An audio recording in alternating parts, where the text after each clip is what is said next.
Gentlemen, we're live, baby. If this is your first time joining me, I'm Dave. This is LoFiTrader. For the rest of the crew, let's do this, baby. You already know what's about to go down.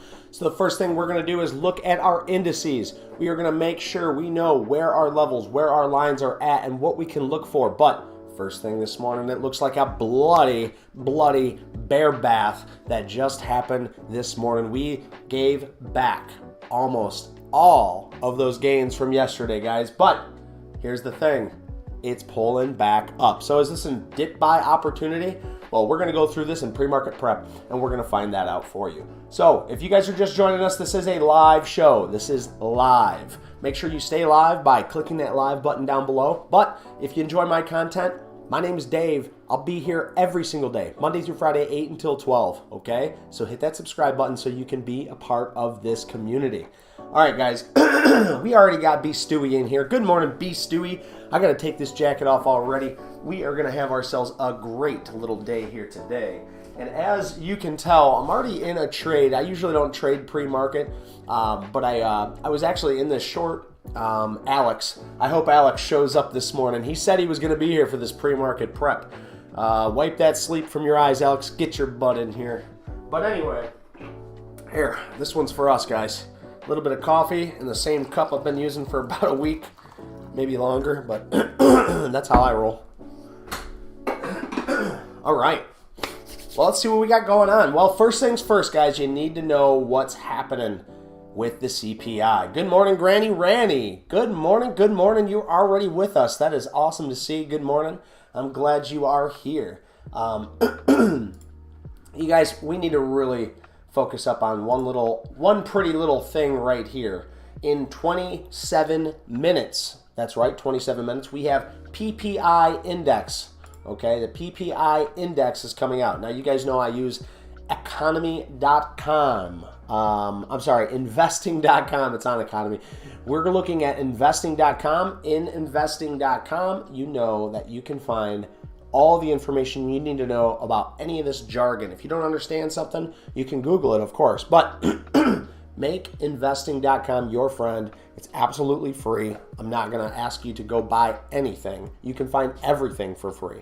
Okay, so let me read to you what the PPI is. You're going to hear things like CPI and PPI, plenty of other FOMC, and you can learn all of that here, okay? We're going to teach it to you so you know the jargon. We'll go over it almost every day. Well, not every day, but once a month, every month that it comes out. So here we go. The Producer Price Index, or PPI, measures the change in price of goods sold by manufacturers. It is a leading indicator of consumer price inflation, which accounts for the majority of the overall inflation. All right, so what does that mean? The Producer Price Index measures the change in price of goods sold by manufacturers. So it's not what we're paying, it's what the price that's being sold by manufacturers. Now, actually, the question I have for that is that just in the United States, or is that the change of goods overall from other areas? That's actually a really good question. So that's something I will have to follow up with you after stream. So, ladies and gentlemen, you need to understand we are in a very interesting time. With the FOMC meeting coming out on the 22nd, people want to know what is going on with the Fed. Are they going to raise interest rates, or are they going to stop interest rates? Are we only going to get 0.25? Are we going to get 0.50? That is all the debilitating questions. All the investors need to know what the heck is going on. Well, if we look yesterday, if we look at the indices, we can tell that we were holding that V-shaped bottom off that in the SPY, that 380 area, and it was holding really well. And then we had pre-market, the gap up, and it came down, bounced off of its VWAP area, and headed even higher. Then pre-market this morning, we have a bloody bath. This thing ripped right back down. Now, if it can hold this inverse head and shoulder pattern on my hourly for the SPY, that would be very interesting. That means we can't break down any lower, and we've found a bottom, and this thing has the potential to go higher. But if we break this area during market hours, I've got a feeling that we might head lower. So there is two sides to this story, but we all know with the PPI index coming out in 25 minutes, we can at least assume that there's going to be some crazy market volatility. So if you're in something, be careful, know your stops, but in pre-market, you can't stop out. So know what you're doing here, guys. If you're risking, make sure you know how much you're risking and you know where your risk is, and make sure you account for slippage if you're holding something into the CP or the PPI, okay? Because it can be very volatile. It's not as usually as volatile as the CPI index, but it is still very volatile. So be careful out there, guys. So let's see what we got going on across the indices. So we got the SPY, all right? We got the SPY sitting at 384.70. It's got a major pullback here in the pre-market. Just like we had 2 days ago, major pullback, and it found its base, pushed off, double tap, and carried on wayward sun. Now we're back down here. We're doing the same thing. Is it going to hold, or is this going to fail? Well, I could say this. It was very nice to see the SPY at least come back up to this 200-day moving average, which is right around this 392.50, right where it was at. It touches, and then it fails. Not once, not twice, not 3 times, but 4. So we are at 4 fails here for the SPY. So we want to see new lower highs being built on this hourly. If we don't see new lower highs being built on the hourly to come and retest this 200 again, then we might be in some trouble. So this is looking constructive right now. It definitely got ripped back a lot harder than I anticipated, but you know, it is still looking constructive. But once it breaks this area in market hours, I would be biting my nails. All right, so let's move on and see what else we got going on in these indices. So we got IWM. IWM right back down here at its lows, right at its bounce, right at where we soaked up those bottoms and headed on higher. It's just ripping to the downside. Now, the IWM is looking overall weaker compared to all the other indices. So the IWM is the Russell 2000 ETF. It's got 2,000 roughly 2,000 different companies in this stock. And the thing is, guys, you know, it was doing overall better. We held this line that I drew up weeks ago. 187 was holding like a beast. But once we broke through that line, look, right when we broke through this line, look at, when we broke all these lows, we broke through it, it popped back up to retest it, and there's your resistance. You know, so that's the way the cookie crumbles sometimes, guys, and that's why we like to use technical analysis, because when you look at trades like this and you see things like this, you just draw these simple, beautiful lines across. They work so well. You just got to know what you're looking for, and then the hard part comes. Then you got to try and take the trade. So that is the hardest part, is actually taking the trade. So you'll see me. I'll call these out all day. I'll have 100 call outs, a lot of pats on the back. Good job, Dave. Good job. But I'll only have 2 or 3 trades. So you can't trade them all. You can't trade them all right. You know, and you got to be disciplined. You got to be, you know, on top of it. So, and there's always that fear and that greed. That's the biggest things, guys, is the fear and the greed. You know, if you got the fear and you have the greed, that's what's going to control you. So I'm actually doing something a little bit more different today. I'm going to adhere to some new rules today, actually. The new rules, and we'll continue through these equities really quick. But the new rules are, I'm going to be flat after stream. I don't want to carry anything over, and if I do, it needs to be a hard stop, and that hard stop stays, and I don't watch the market. After the market, after 12, I don't want to watch the market. I want to come back at night and take a look at it because I need that disconnect. And that way I have more time to work on this YouTube, because this right now is 100% my job. I want to work on YouTube. I want to make sure that I'm bringing you guys the best possible content that I can bring, the best videos, the best streams, and of course the best shorts. So that seems to be what's taking a foothold here, is the shorts. So I'm trying to focus a little bit more on that. But any ideas, obviously, guys, just throw them up in the chat. I absolutely love to have ideas for all of this. So next up is the Qs. So I'm going to go ahead and erase this mess, because that's looking pretty. You know I like to draw.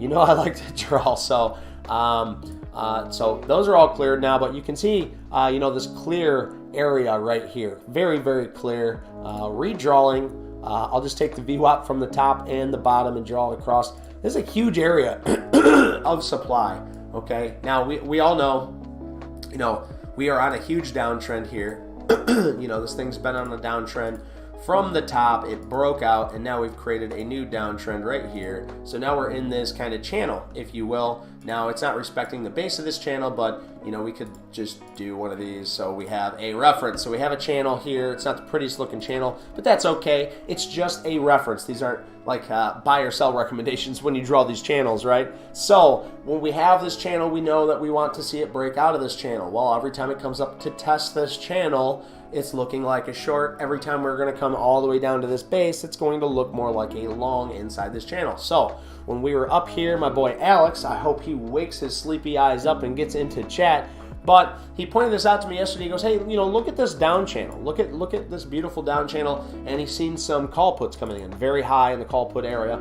And so, you know, I took a small trade on Tesla. I shorted Tesla right up here in this area, 184. And then I just held on to it till this morning. I had to wait until 7 because Thinkorswim won't allow you to trade until 7 o'clock. So I got out of here right about 7, and then once I seen it ship shape up, I got in, well, not ship shape up, but this V bottom. I ended up getting in 10 shares at 179.15 for Tesla. So that's the only trade I'm in right now, guys, is I'm looking for that bounce back. After this big sell-off, you know, if we can hold this right here, this lower high, in this base because of this bottom here, I really think it has an opportunity to really head higher from here. But I have a really, really good risk reward, guys, and I've already taken, you know, $30 into the bank starting my morning off, so I can utilize that as also further strength that I am up for the day. And this small risk for this $10 risk, you know, this $20, $30, this area right here, I'm covered. You know, I'll still be up on the trade by 10 bucks if this fails, but I'm looking for the bigger move here. I want to hold for the bigger move. If it comes back down during market hours and wants to bounce here, you know, I'm gonna hold. I'm gonna watch it to see what it looks like. I'm not gonna just panic out of this thing because we know that the money is flowing into tech. But how long will it be flowing into tech? So that's the question. That's why we use risk management, and that's why we calibrate these lines. That's why we draw these lines out. That's why we try and learn and understand, hey, where are the price action levels? Where can we look? Hey, good morning, good morning, good morning. Jim Dickey's in the building. Good morning, Jim. It's good to see you. Good to always hear from you, brother. And Rabia. Good morning, Rabia. I'm going to take a quick sip, Shawana. Good morning, guys. It's always good to see you in here. We are just running through the indices. We haven't made it to Tesla yet, Rabia, but we're already working. Actually, I lie. We are working on Tesla now, but we shouldn't be there for a little bit. I'm just excited to talk about Tesla today. So right now I'm looking for a coffee sponsor. We have enough viewership to show within a month. You know, this channel gets, you know, 11,000 something views. So it's really, really nice that we have a foothold. We got our foothold in the YouTube community, and now I'm looking for a sponsor. The sponsor we're going to be looking for is coffee. I think coffee is going to work out. We shot the crap back and forth, me and my uncle did yesterday. You know, we're not looking to pay my wage here, okay? We're looking to pay a bill here, right? And one bill is coffee. You know, 11 bucks for a can. You know, I think it'd be a great segue, just as my uncle was saying. You know, every time we take a quick sip, that 5-second break, we could interlude to a delicious coffee product. But, you know, I had to turn down Starbucks. They're too, no, I'm just kidding. Wouldn't that be great? You know, next thing you know, your boy Dave here is, cheersing with a cold brew from Starbucks. I'm advertising, you know, that'd be great. But anyway, guys, listen, we're going to run through these really quick, and then we're going to see if we have anything going on in the small cap land as well. So right now we have Netflix. It's just trading sideways here. We've already known Netflix was leading that huge sell-off. I like to keep an eye on Netflix because overall it's trading above its 200-day moving average. The 200-day moving average is curling up, so it is stronger in the market than a lot of your other indices. So Netflix, we are keeping an eye on it. Now, I did tell you if it broke this area, other than some of the psychological areas on the way down here, you know, we could easily come down and retest this 200-day moving average. Or not retest, but test this 200. Next up is Microsoft. Microsoft was looking absolutely strengthly yesterday. I felt like Meta and Microsoft, well, all tech yesterday was really leading the pack there. And it looked really, really good. It looked really, really good. And then pre-market opened up and we have this huge bloody battle. Well, look at this beautiful thing. Now, I drew this out for you yesterday. We're going to just extend this just so we can have a better idea. But look at this. This is beautiful, guys. This big, these big pullbacks, and then they test this channel. This is our VWAP. This is our V-shaped bottom that we're seeing across the board. A nice V-shaped bottom. It's also a base down here of this base. So it broke through that 250 where we're back into its supply area. And look, we just barely broke out of it. Yesterday, and then we just sold right off. But here's the thing, it's coming back and it's retesting this downward trend line. All right, so this downward dog here, we're hoping it gives a little bounce and heads up higher. We want this thing barking to the moon because it is a leader in your larger term, your S&P 500s, your bigger stocks, your QQQs, and this is where our 401ks are at. So I'm a bear with bullhorns. I like to swipe down. It was a nice short yesterday on Tesla that we took in pre-market, but hey, sometimes it's time to let off the brakes. Set those bear paws down, sharpen those bullhorns, let's go back to the north side. Now, don't let the red shirt fool you, and don't let the greenery talking fool you. I'm a bear with bullhorns, guys. I like to see both sides of the story because if you get too one-sided, that's where you can get hurt, right? If you really think something's going to happen, well, you ain't going to will the market. There's no way you're going to will the market, meaning I hope. You're not going to do that. So stop trying, okay? Take your calculated decisions, your calculated risk, find the support and demand areas like we do here every single day in pre-market, every single Monday through Friday, 8 until 12, guys. That's why you want to subscribe. That's why you want to be here, so you can learn, so we can learn together and we can grow as a community. So we're still in this Tesla long now.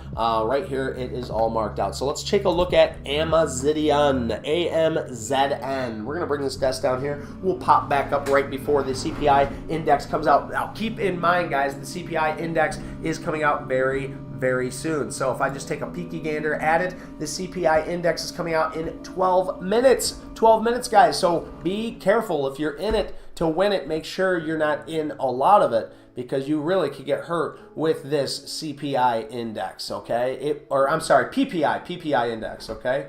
So, and we will go over it one more time, what the PPI index is once I get through these indices. So, let's take a look at old Meta.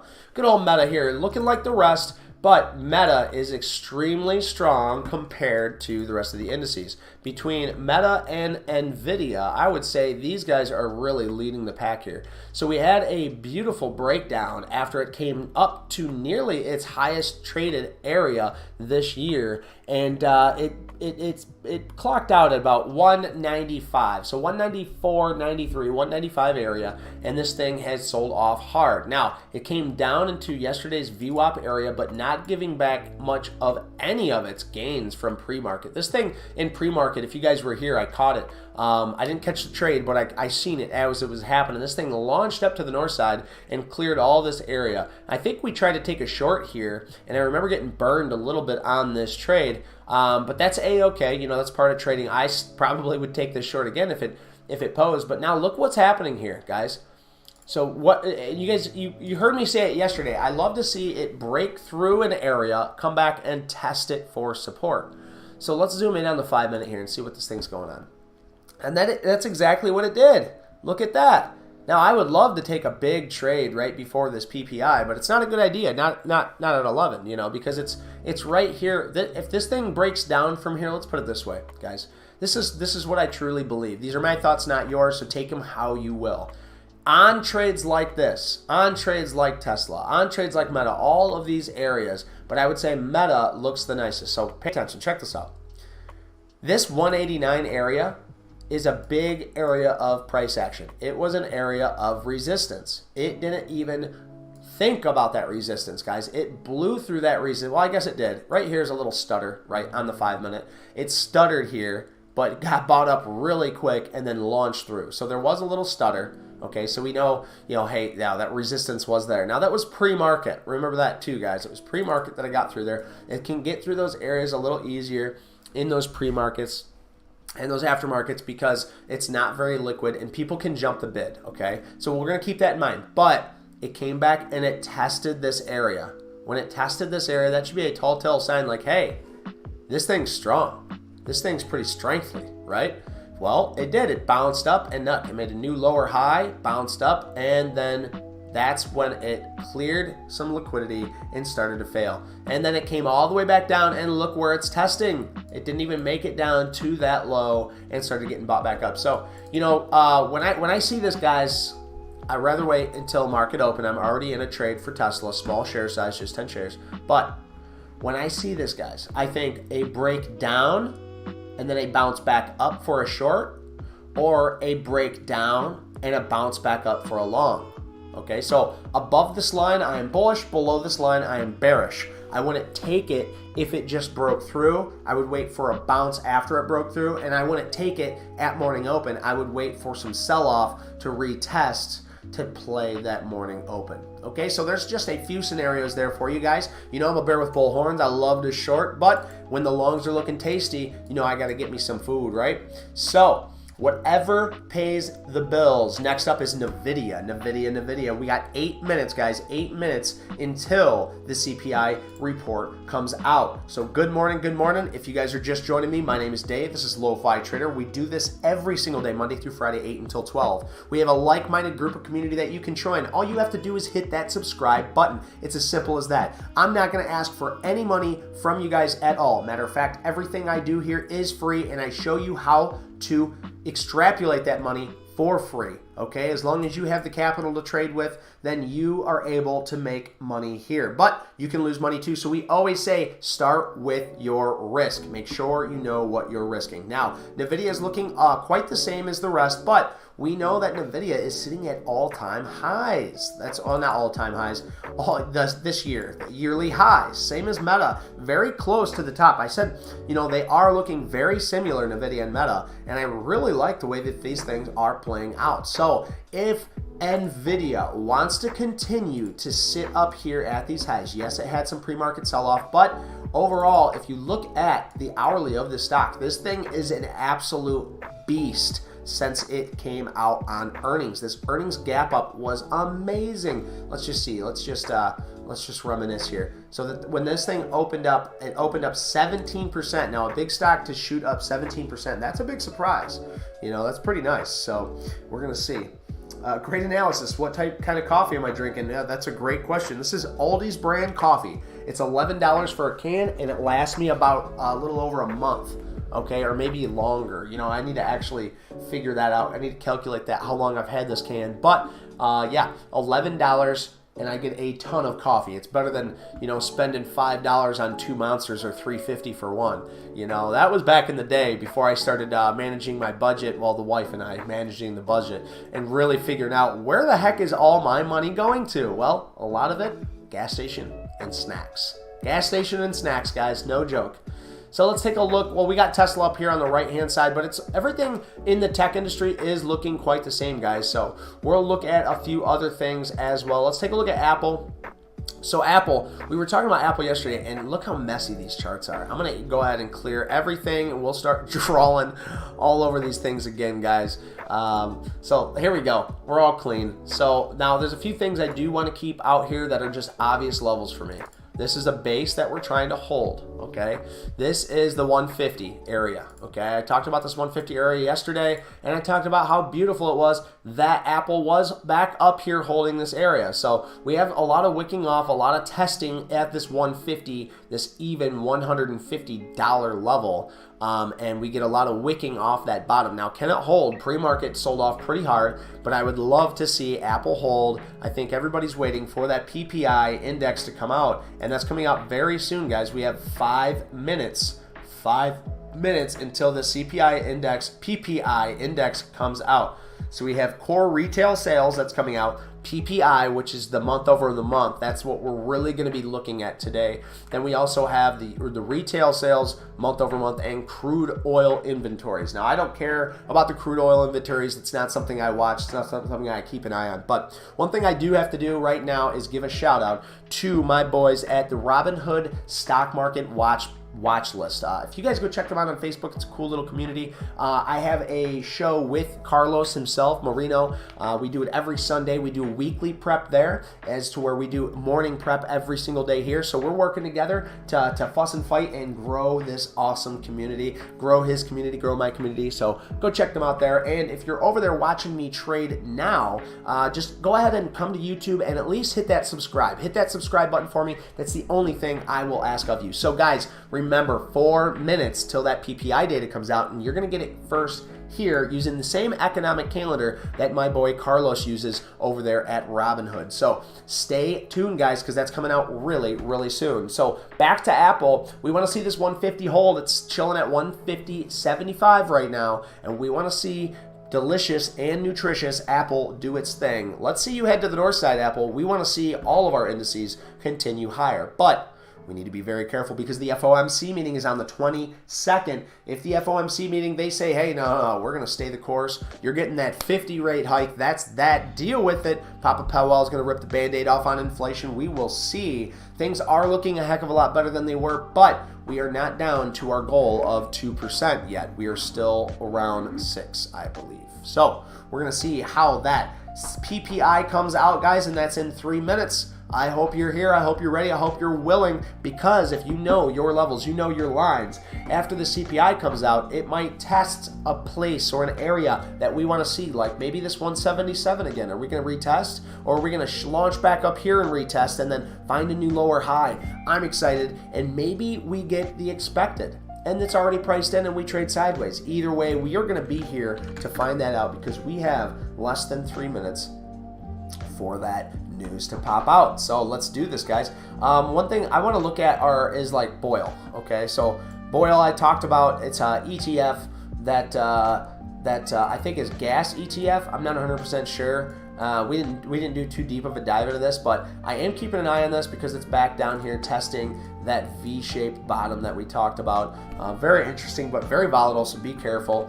So let's bring SPY back up here because we have 2 minutes. 2 minutes till PPI comes out. We are sitting right down here at these lows. You could call this SPY on the hourly. You could call this a head and shoulders pattern. If these head and shoulders pattern actually hold, these are very, very good signs for further expectancy to the north side. But if they don't hold, the next area down for a test are these bases. So this 380, if this 384 doesn't hold, I think we can expect to see the SPY to come down further to retest that base at 380. So that would be pretty rough, pretty scary in the overall market if that were to happen. So be careful if you're in any stocks right now, because we have less than 2 minutes until this data is going to get released for us. So I hope you're here. I hope you're ready. I hope you got risk management in mind, because we want to make money. We want to make a lot of money, and we want to lose a little money. Just remember, you're always going to lose money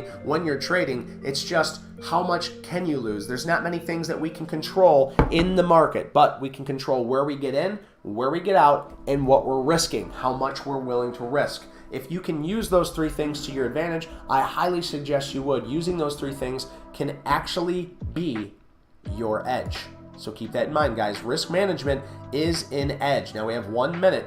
1 minute until this data is coming out. So I hope you guys are ready. I'm excited for this. This is going to be absolutely bananas. We don't know how crazy this thing could get, because if SPY starts breaking down here, guys, we might see some crazy moves to the south side. So we will see. I'm actually going to hold on to this Tesla trade just to see. It's very small share size. If this thing wants to rip down on me, that's fine. I'm only going to give back basically the gains that I made this morning, and we're just going to sit back and chill and see what happens. So here we go. We got the data coming out soon, so pay attention, guys. Here we go. I'm excited. I need a sip of coffee. Woo-wee, blah. That was my chair. I didn't fart. That was my chair. I promised y'all that was my chair. I swear. I swear it.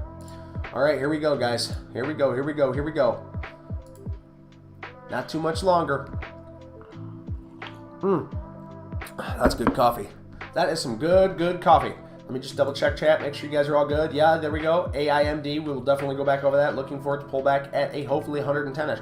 We're going to look at that in just a second, but we have the CPI coming out here really soon, guys. Let's see. Come on, we want to hear first, baby. We want to hear first. Let's go. Economic calendar is coming out very, very soon, guys. We don't have much time left, so stay focused, stay attention, pay attention.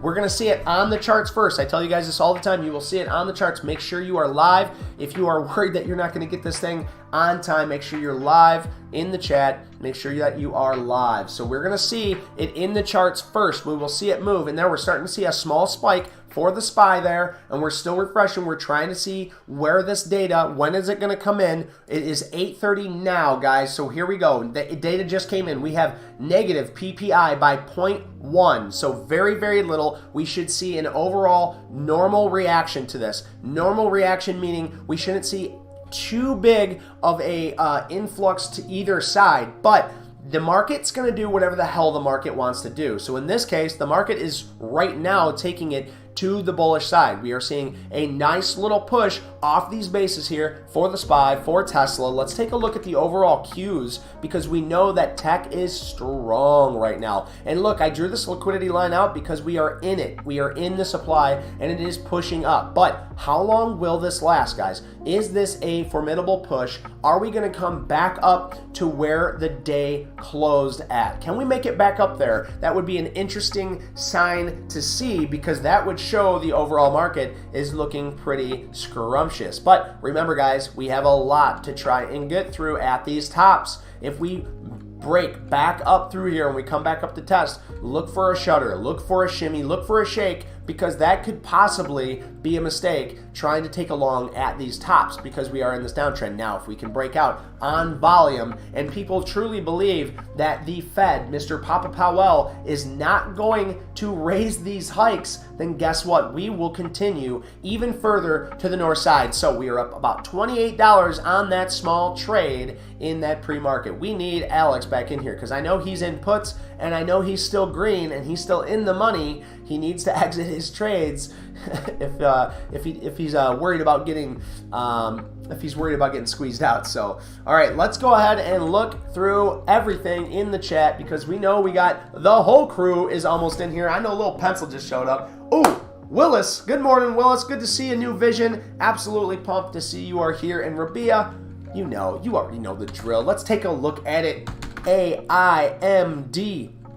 Okay, AIMD, let's take a look. We are on the hourly here, and if you look at AIMD, we are seeing some support on the hourly right here at these bases. Let me zoom in on the 5-minute, but zoom out on the daily. What am I zooming out on the daily for? Well, there's a few things I'm looking for. One, it's history. Is this a gap and crapper? Well, it sure is. Look at this gap and crap. This gap and crap. This gap and crap. Now, if we zoom in here, and then the other thing we're looking for is where is the volatility? Well, the volatility is here yesterday, and if we look way back here on 9/30/22, we have a huge bout of liquidity right here, and I'm going to mark the VWAP area at 211. So we know that that's going to be more psychological at 2, but we have it marked on the VWAP area so we know where the majority of it is. Now, zooming back in on the daily to see what we actually have going on here. So the first thing I see is on the 5-minute, if I look at its highest traded area, it's not looking too crazy liquid. This isn't like a super volatile stock. So you got to be really careful with these. So look at your spread when you're trading these. Just when I start seeing barcodes, I look up here at the top. The spread is between 118 and 119. So there's not a large spread. This is still a liquid stock. You can get in and out wherever the heck you want. So this is okay. It's safer to be in. But when I say safe, and then I come over here and I look up, let's see, the float. So AIMD, well, goodness gracious. Is that correct? 2.2 million? Let me just make sure it's working right. No, I don't think this is working right. Let me refresh this page. AIMD, let's see.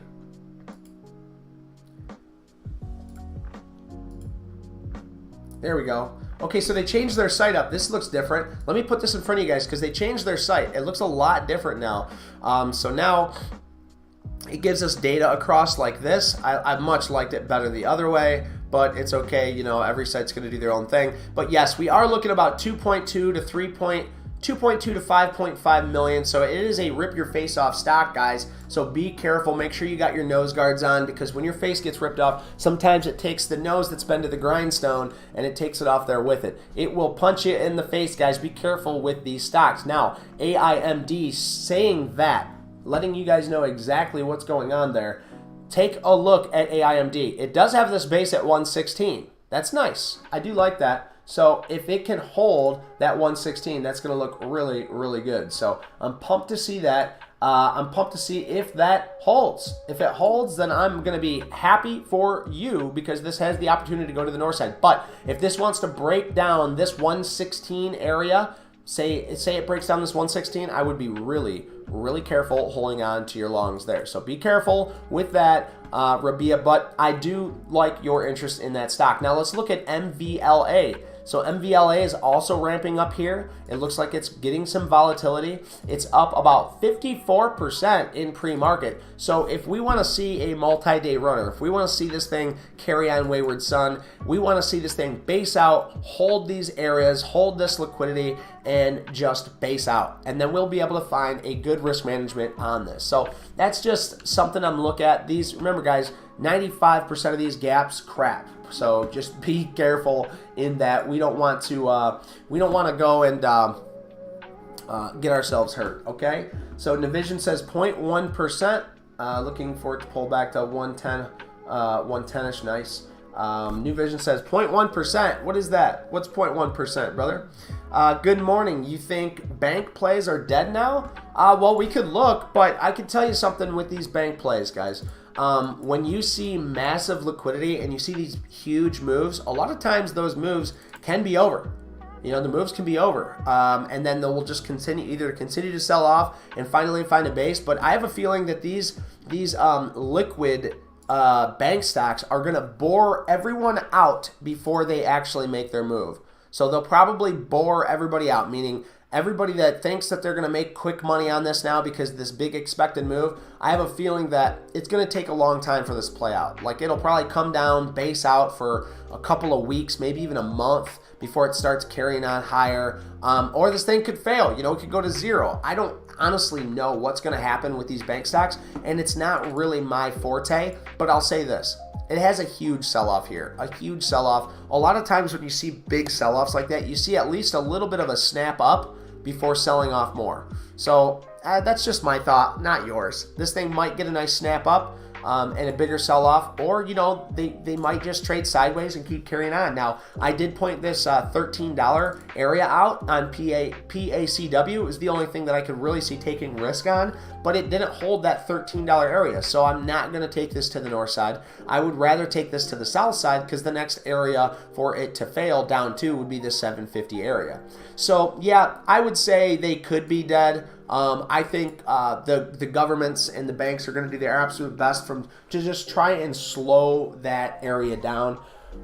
Amire, what's going on, bro? Good to see you, man. Good morning, Captain. Captain, oh my Captain. Remember, you are the captain of your own ship. I'm just the captain of this ship, and we want to take this big boat, and we want to make some big money. So good morning, Amire. It's good to see you. And how's Mexico? I'm glad to see that you're back. I'm glad to see you're back safe, or are you just stopping in here during your Mexico trip to say hi?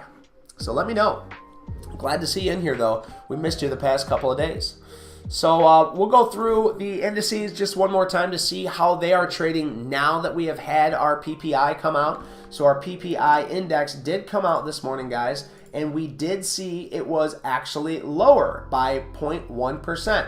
So if things are lower by 0.1%, what can that mean? Well, that means that we are spending less on the things that we're buying. Let me just read it. Producer Price Index measures the change in the price of goods sold by manufacturers. So this means that this 0.1% is showing that the manufacturers are selling it for a smaller price, which is really, really good because that means that the price is coming down, right? If the price is coming down, that means the overall inflation is coming down. If inflation is coming down, then that means Papa Powell will get a big old smile on his face and say, thank you. I'm doing my job as I should. Okay, so hopefully he can continue to do that. And, you know, maybe we'll see. Does he want to continue these rate hikes? Does he want to pause these rate hikes? Because I think people are overly bullish right now because they are expecting Papa Powell on the 22nd to simply say that we're pausing rate hikes, meaning no more rate hikes for now, and that's going to just send this stock market into a furious bull run. Okay, furious. Now, could be completely wrong. This could all be priced in, but those are just my thoughts, not yours. So we're going to keep an eye on what's going on completely, because it looks like we are starting to sell back off, guys. So we had a nice little push up to that north side, and it looks like we are starting to pull back in the SPY on that news. So that should be considered good news for the overall market. So it's interesting to see this thing pulling back like this. So the IWM is also doing the same. Had a nice, beautiful push up to the north side and a hard pull back to the south side, heading towards its lows, towards that 171 area. And now the Q is trading at 293.12, looking better in this market than any other indice. Why? Well, the Qs are tech heavy, and right now we've seen when the banks failed, the heavy hitters took their money out of the banks and started putting them into tech, putting them into gold, putting them into Bitcoin, riskier assets, or maybe not so risky in this case. So we've seen all this, guys. We've seen all this crazy stuff happen, all this big turn of events, and now we're getting some good news in the market, and look how the market's taking it. We had a beautiful push up to the north side, and now we're coming back down. Yesterday, or was it yesterday? The CPI came out, right, and we had a huge reaction to the south side, and then it got bought right back up. So sometimes you just don't know what the market's going to bring, but it's nice to know when the volatility is going to be here, and then know where your levels are at. Because if you know where your levels are at, you can play off those levels to either direction. Just remember, guys, you need to know your risk in mind first. So let me just make sure we're caught up on chat. Hopefully everyone doing good and well and healthy. Yep, just dropping in to see you all to say hi. Well, hello. Be safe out there in Mexico. We want to see you back, so take it slow. We don't want you racing back here, but hurry up. We do want to see you back here. We want to see you back here in one piece. We want to make sure that you're happy and healthy. So just be careful out there and be safe. We want you back here trading and making that money very soon. So guys, check it out. Microsoft coming back to retest that downward trend line. We pointed this out right here this morning for you in that pre-market prep, and here we are coming back to back test. Now, are we going to come all the way back to back test? Are we going to break on through? Those are the questions. That is the hard questions that we're trying to answer today. So if we do break back down, where could we head? Well, simply put, if we give back all the gains that we gave, we could easily come back down to this 200-day moving average and test. Or if the market is extremely volatile, we could come all the way back down to this double bottom at this 246. So we're going to see what 260 is going to give us, because 250, it's been fighting around for so long. Now let's look at the VIX. If you don't know what the VIX is, it is the volatility index. Now, we have had a lot of volatility show up in the market here for pre-market. Yesterday was a crazy day, starting off at 30.72. Now we are at 28. Around even 28. Now 20 is about average. That's what we've been dealing with, around 20. So anything above 20 is going to seem more and more volatile. If you get up to these 30s, goodness gracious, hold on to your pants and careful of your face, because it's about to get ripped off. Buenos dias. Hello, senor. It is good to see you. Kevo Papon. Kevo Papon. What's going on? Good morning. I really wish I could speak Spanish better. I do like the language, and I see a lot of people that are speaking Spanish, and they're very fluent in it. And it's something that I've always wanted to take upon myself. And I might do that one day, because I think learning a language would be absolutely awesome to have in your back pocket, just to be able to mess around. But you'd always want a friend that you'd be able to do it with. Now, I know quite a bit of sign language. I had a deaf gentleman named Jeff Dealey, awesome dude, really an awesome dude. And, he had a hard time in the union because he couldn't communicate with everybody else around him. So I took it upon myself to learn at least enough sign language where I could communicate with this guy every single day. Eventually, they ended up putting him on my crew, and we hung out, and it actually became easier to communicate with my friend who was deaf, because in the loud work environment, we were up and distance from each other. So he was an older gentleman. We would call him the ground guy. And I would sign to him what I needed on the ground instead of trying to yell. And so it made life so much easier in the work area with him and I working together, learning that sign language. So actually learning Spanish would be a heck of a lot of fun. Oh yeah, B. Stewie remembers Deaf Jeff. Yeah, Deaf Jeff was awesome, man. I don't think we should call him Deaf Jeff, but yes, Jeff is deaf. But yeah, he's an awesome guy, man. He really is a riot, really good dude, and one of the hardest workers I've met, you know, especially at his age, and he's still doing it. He's still kicking butt. So hats off to you, Jeff Dealey. Good brother, good brother. All right, so guys, the VIX, we want to talk about this. The VIX is still ramping up. And we know the VIX ramps up, things can move very, very quickly. So you need to be careful. You need to watch your P's and Q's out there, guys, because we don't want to see anybody's face getting ripped off here. Now, we are at 8:45 right now. It is 8:45 right now. You know what that means? Well, one simple thing that means, guys, is we need to take a little peeky gander at this. Go ahead and take a look at your screens really quick. I got to go through the spiel, guys. This is just me, and what I want to do is make sure you are live. So if you're not live, it'll be grayed out. Go ahead and click that live button, scroll right on down here. Smash that like button. We're already up to 12 likes. Are you kidding me? Well, yesterday I asked for 20 likes. I think we got up to 30 likes by the end of the day. So thank you guys so much for your awesome dedication and all your support. But while you're here, if you're new with us, just go ahead and smash that subscribe button for me, guys. That is going to be self-preservation for myself. If you guys smash that subscribe, it only helps me get to becoming monetized. I don't ever ask of anything. Well, I do ask of 3 things. Like, subscribe, and show up for pre-market prep. If you're here with us today, you're doing yourself a favor. Thank you for showing up for pre-market prep. Thank you for being here with us. So back to the stock market, guys. Tesla finally breaking down, coming back down to my buy-in area. We're going to see if this thing wants to hold out. If not, we're going to shudder, we're going to shimmy, we're going to shake. We're going to let this thing fake us out and come on down and stop me out. No big deal. So we're going to take a look at the SPY. The SPY is breaking down. It is seeing new lows. Wow, what a gap down in the SPY. This thing is looking absolutely nutso. So we're going to see what actually wants to come of this, because this pre-market sell-off is amazing. Look at this, guys. We closed around there, and now we are down 2%. Look, guys, the market usually only moves 1.4%, and we are already down 2%. So that is crazy, crazy.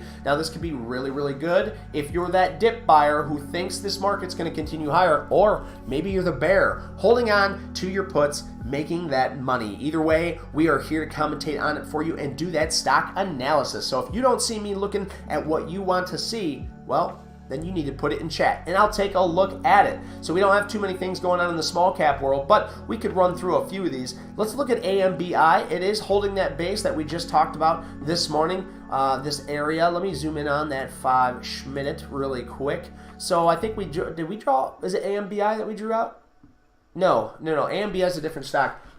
AIMD is the other stock we looked at. So AIMD. Okay, let's see how that's holding out. Okay, so it is still holding out that 118 area for Rabia. So let's look at OCEA, because I want to see this thing through. Now, we talked about OCEA. We even took a play on OCEA to show that stop loss and how most of these just fail. And I expected this to fail, but I wanted to take this with you and show you guys. And as we go through a lot of these stocks, you'll see a lot of these small caps fail. Now, if you guys remember EUDA, this is a small cap stock that I'm really looking at because I wanted it to come back down yesterday and test this area of 250. If it wants to come back down and test this area of 250, show me that it's going to hold, this might be a nice little play to the north side. Risking this 248, risking the base, risking the bottoms here. So that's a nice one to keep an eye on. But be careful, these ones that I'm showing you can really rip your account apart. UNCI's all the way back down to this 188 area. I have this 188 area marked out because it's one of the highest areas of liquidity. If we can see this thing shape up here and bounce, that might be a nice little area to do it at as well. So let me go ahead and bring up the SPY. We'll bring up the Qs this time on the left-hand side, and then we're going to go through the chat and make sure we're all caught up on that. We are getting a nice little bounce there on the Qs off that base there, so that's looking nice. And we'll put up Tesla up here just because I'm holding a few shares in Tesla. We're going to see how that one's held up. So let's catch up on chat because we got a couple of new guys in here, and I love to see it. So from Puerto Rico, Kevo Paban, I hope I'm saying your name right, and if I'm not, try and let me know the best way to say it. So Kevo Paban Japan. Good to see ya from Puerto Rico. You love to see it. Arriba, baby. Let's go. I love Puerto Rico. I've never been there, but it looks like a beautiful place. Let's see, hanging and banging, baby. Yeah, B Stewie, we used to hang and bang, baby, and that's what we do. That's what we did. Now we're not hanging, we're not banging, we're not doing none of that. So let's see, C-Ray, good morning. Los Noja, I don't know what that means, New Vision. Hopefully it wasn't a cuss word, I just said it. C-Ray, good morning. Can you check TENX? Darn tootin' C-Rex. C-Ray, I can. No big deal. So let's take a look at TENX over here on the left-hand side while we're watching the SPY give a juicy little bounce. Let's see what TENX. So I think you've came in here before and brought up TNX, and we're just wanting to see this thing shape up on the base, you know. I think last time you were here, we're somewhere in this area when we looked at TNX, and I said, look, if TNX wants to show us any proof of concept, this bounce needs to hold somewhere. And we started to see some holding, but after it broke down, it's continuing lower. So when I look at it on the daily, we can see that this thing is just a gap in crap. Every time it gaps up, it fails every single time. Even lately, when it's below this 200-day moving average, it gaps up and it fails. It gaps up and it fails. So now we have a new lower low being built here, and we're not even seeing any really gap ups. This little bit of a gap up gapped up into that 80 cents area, and then it failed. So let me zoom out on the hourly to see if I can see anything else here. Yeah, so we marked this out. We brought the liquidity from this 80 cents, and after this pop back up, we've shown that this is an area of sell-off. So it's sold back off here, and then I was expecting like maybe if it could hold this area here and base out, this might want to try to head to the north side. But here's the issue. It broke this area and it's headed down further now in this 50-cent area. So if it's going to give another bounce, it's probably only going to bounce up to this 66 cents area, and then it's probably going to continue to the south side. So keep that in mind. These really low floats, anything under this 200-day moving average, these are kind of these gapping crap stocks. So be careful. Make sure you're using risk if you're trying to trade this, and if you're in it, make sure if you're in the short side, you're taking profits. If you're in the long side, hopefully you got it in somewhere down at this 45-cent area. But this is a no-go for me. I don't see any way I could trade this stock. But I do appreciate you bringing it up, C-Ray, and we will continue to check it anytime that you ask. So poll David Redshirt means it will be a green day. Hey, we can do that poll. We can do that poll. We'll just say red day or green day in the market. Let's see, red. Let's do SPY, red or green day. So we'll put it in here, red day or green day. We won't say anything about my red shirt because New Vision's bringing up because the last time I wore a green shirt on stream, we had an epic red day. So I need to be careful with the colors that I'm wearing apparently. So we're going to do red day, green day, and we'll do just here for the coffee. There we go. All right, the poll's up, ladies and gentlemen. You know what to do. Smash that poll. Let me know what the sentiment's going to be. Are we going to end up red or green for the day? That's going to be a very interesting question while we sit down here at these lows for the SPY, for the Qs. It's going to be very, very interesting because if we want to break down further from here, it might be a pretty trade to the south side. But if we want to shape up, if the market thinks it is going to be a beautiful day in the market, a beautiful day in the neighborhood, and we want to head on higher, we're going to continue that with the tech names. So let's see how things want to shape up. And that being said, let's go ahead and catch up. OCK, OCK, I like that name, OCK. Hey, what are you feeling for SPY this morning? Well, let's go ahead and take a look at the SPY. So we know that the SPY on the hourly, let me go ahead and put this on the 4 hour since we have the pre-market in here. So look guys, we know, I drew this line out for you a while back. We redrew it after I cleared this out. This 380.50 area was the highest traded liquidity area for the SPY. Now the SPY came down and double tapped this bottom on the 4 hour, on the hourly.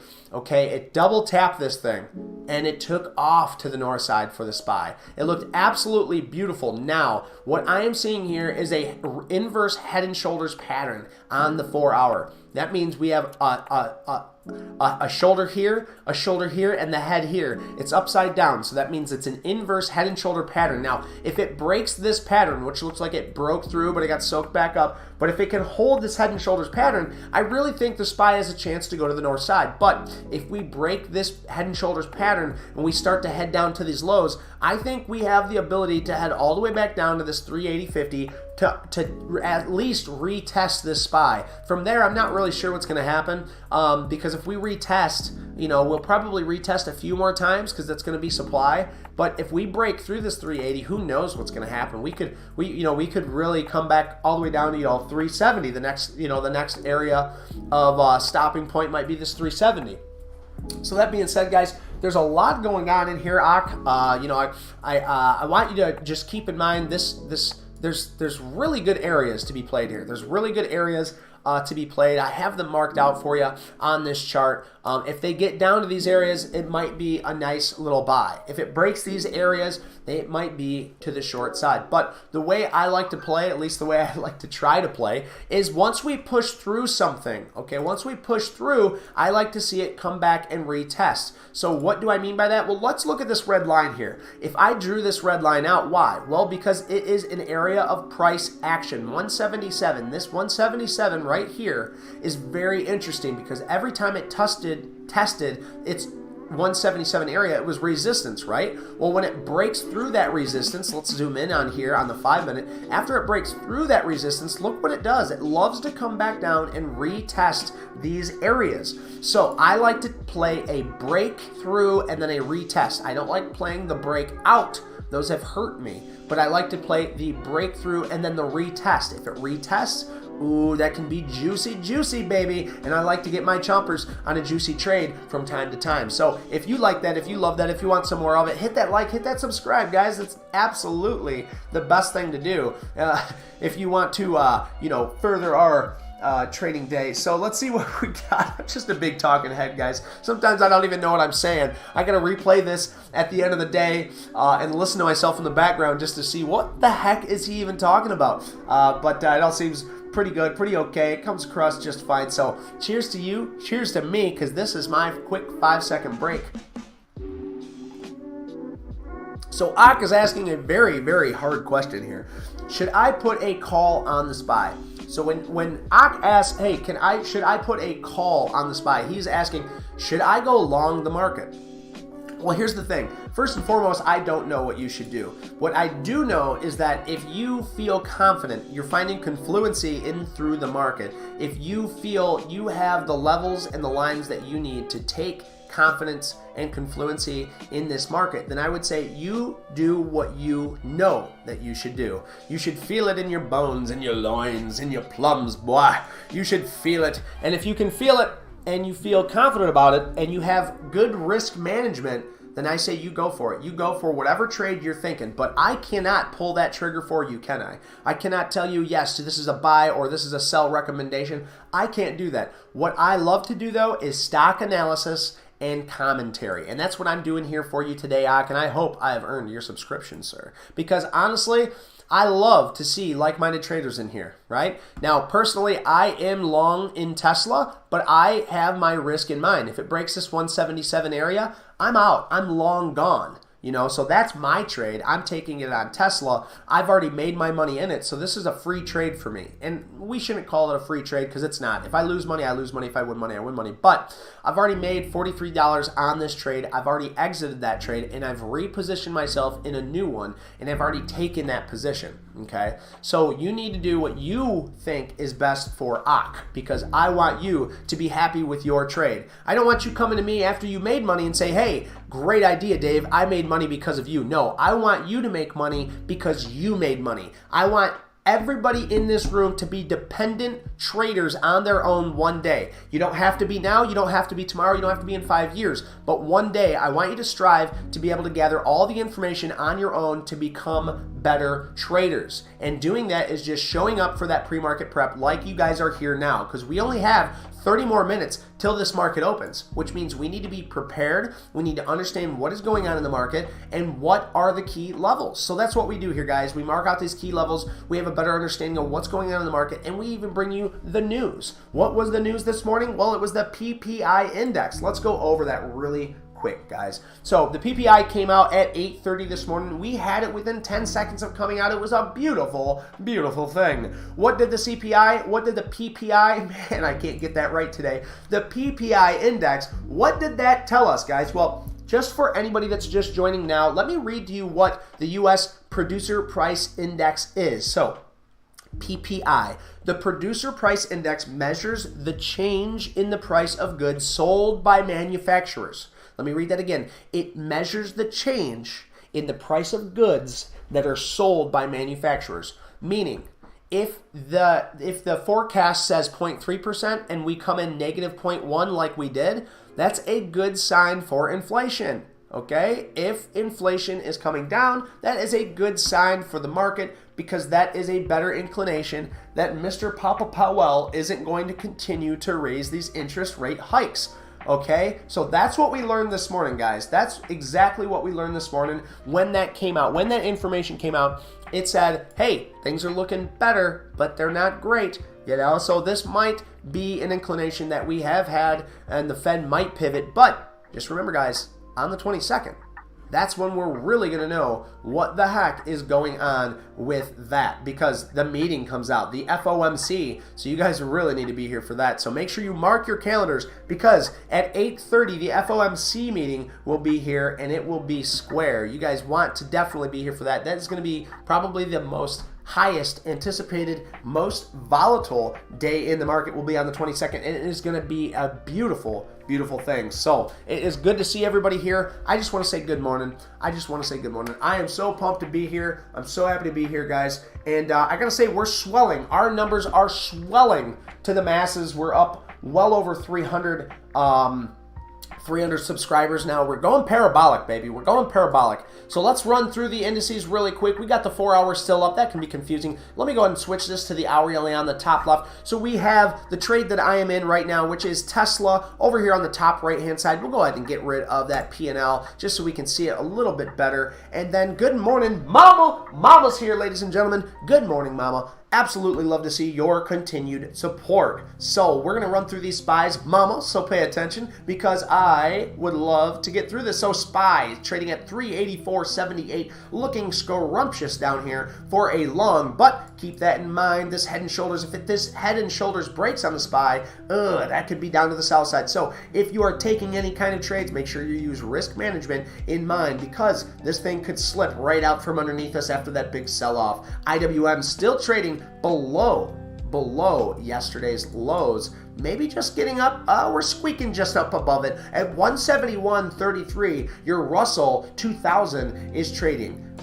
The Qs now back into this supply area. Why am I calling this supply area? Because this has had a lot of traded volume. So if this volume, if this area can hold up, specifically this 290, if this 290 can really hold up and create a new higher low, or if we want to do that now, that's A-OK too. We can head to the north side. I'm long in Tesla, but the Qs are in an area of support. Is it going to hold this area, or is it going to trade all the way back down here at its base down here that the channel has been showing us? Or will we see these new higher lows play out on the hourly, and will we push higher? That's a really good question, Dave. Thanks for asking. You're quite welcome. Netflix, yeah, I'm going crazy. Netflix is trading sideways here, which we need to see some sideways action. This thing broke its upward trend line, and I was telling you guys, this thing broke that upward trend line. We have the ability to come down to this 200-day moving average, but if this thing wants to solidify some buying bids, some power right here in this area,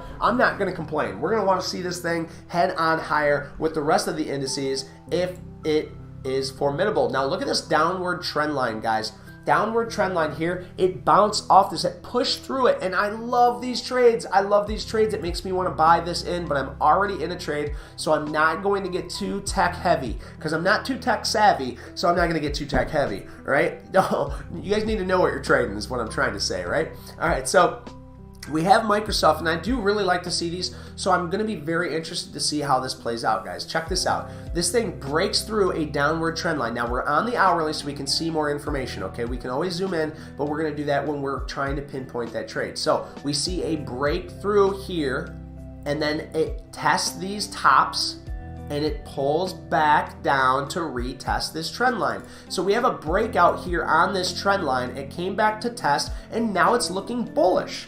Now, these aren't buy or sell recommendations, guys. I'm just a big talking head. Big old chin here, using my chin to paint pictures with my mouse. Could you imagine that? I'm using my chin to move this mouse around to do technical analysis. I'd probably get a little bit more views doing that because it would be impressive at the least. Clicking with my tongue, right? There's a good visual for you. Now, we're going to go ahead and get that visual out of your head. Let's look at AMZN. AMZN, Amazidian. Now, this thing has been looking like an absolute pooper scooper. You guys know I've been calling it that ever since it broke this $100 area. Big old pooper scooper. Well, what is this pooper scooper doing? It's trading sideways. Thank you very much. I am so happy to see some of these big caps like this trading sideways. We want to see these things trade sideways, guys, because that's when the bulls start gathering up with their friends. They all start sharpening their horns and heading to the north side. That also gives us room to take risk. So we can look at this. We could see,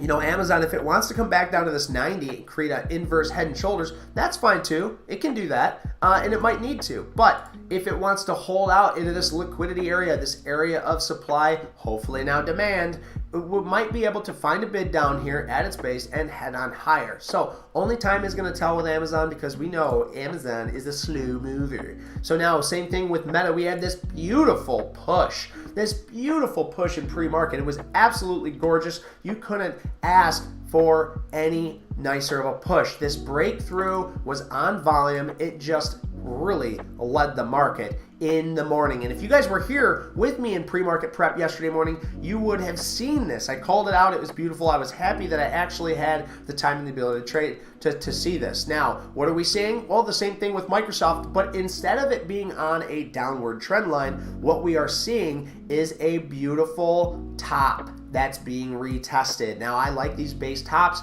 almost more than I like those trend line breakthroughs. So now we have our highs, and I don't want to make this too messy, but we have our highs up here around this 197 is our highs on Meta for the year. Now, this Meta has been looking very good. This big gap up, we talked about this a long time ago. If this broke this 170, that it might fill this gap, but it did not. It held sideways, and once we seen this push here, look at it, came back, retested this area, and launched to the north side. I love those pushes and those retests, and now that's what we're seeing here. We've seen it hold its overall push again through, again, on bigger volume. Now it's pulling back and testing. So look at that. That's absolutely beautiful. And same thing for Tesla. It's coming back and it's testing, and that's why I am long, right, guys?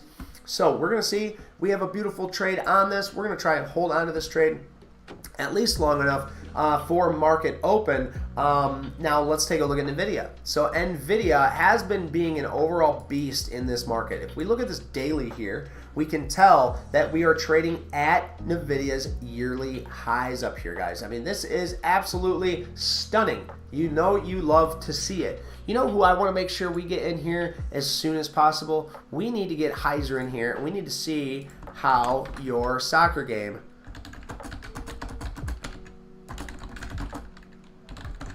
There, I'm trying to get him in here now. We want to see how Heiser did in his soccer game. He left for a soccer game yesterday. I'm very interested to see how he did with that. So we are in Tesla. We are watching Tesla, so we don't need to go over Tesla. NVIDIA is trading at all-time highs. Well, not all-time highs, but up towards those all-time highs. It looks like it's trying to come back here and test some of this liquidity area at 235.55. Now trading at 237.30. Goodness gracious, great balls of fire. Let me catch up on chat.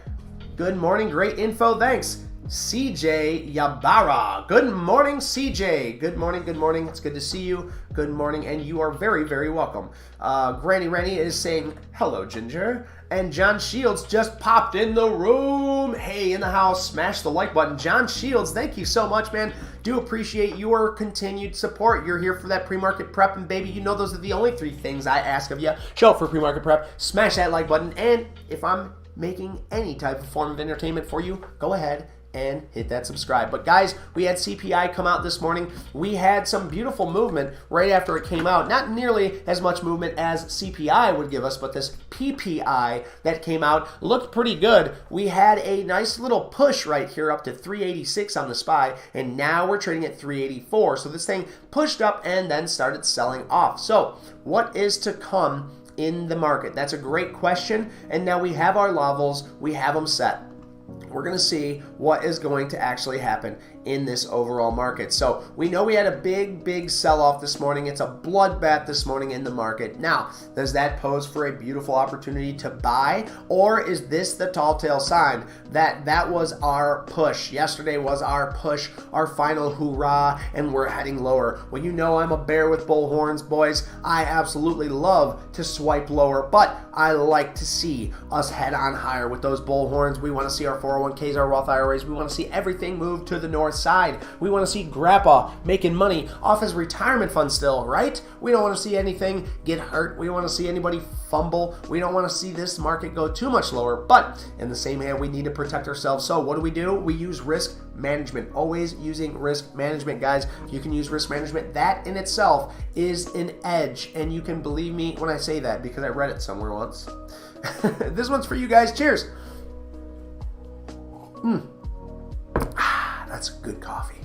I don't know if you guys know, but I love coffee. I even got a coffee pot back here. Matter of fact, I need to make sure it stays warm because we need to soothe the throat from time to time. Now, if this thing wants to get any lower, I'm going to look to take out about 5 shares of this because we don't want this thing to cost me too much at market open. Guys, we have 20 minutes till market open. 20 minutes till market open. So we're going to go ahead and alleviate the rest of these shares because I don't like where this is going. We are starting to sell off a little bit. If this wants to break down in this area, yeah, we're going to just go ahead and get those last few shares out, and we will call that an amazing trade.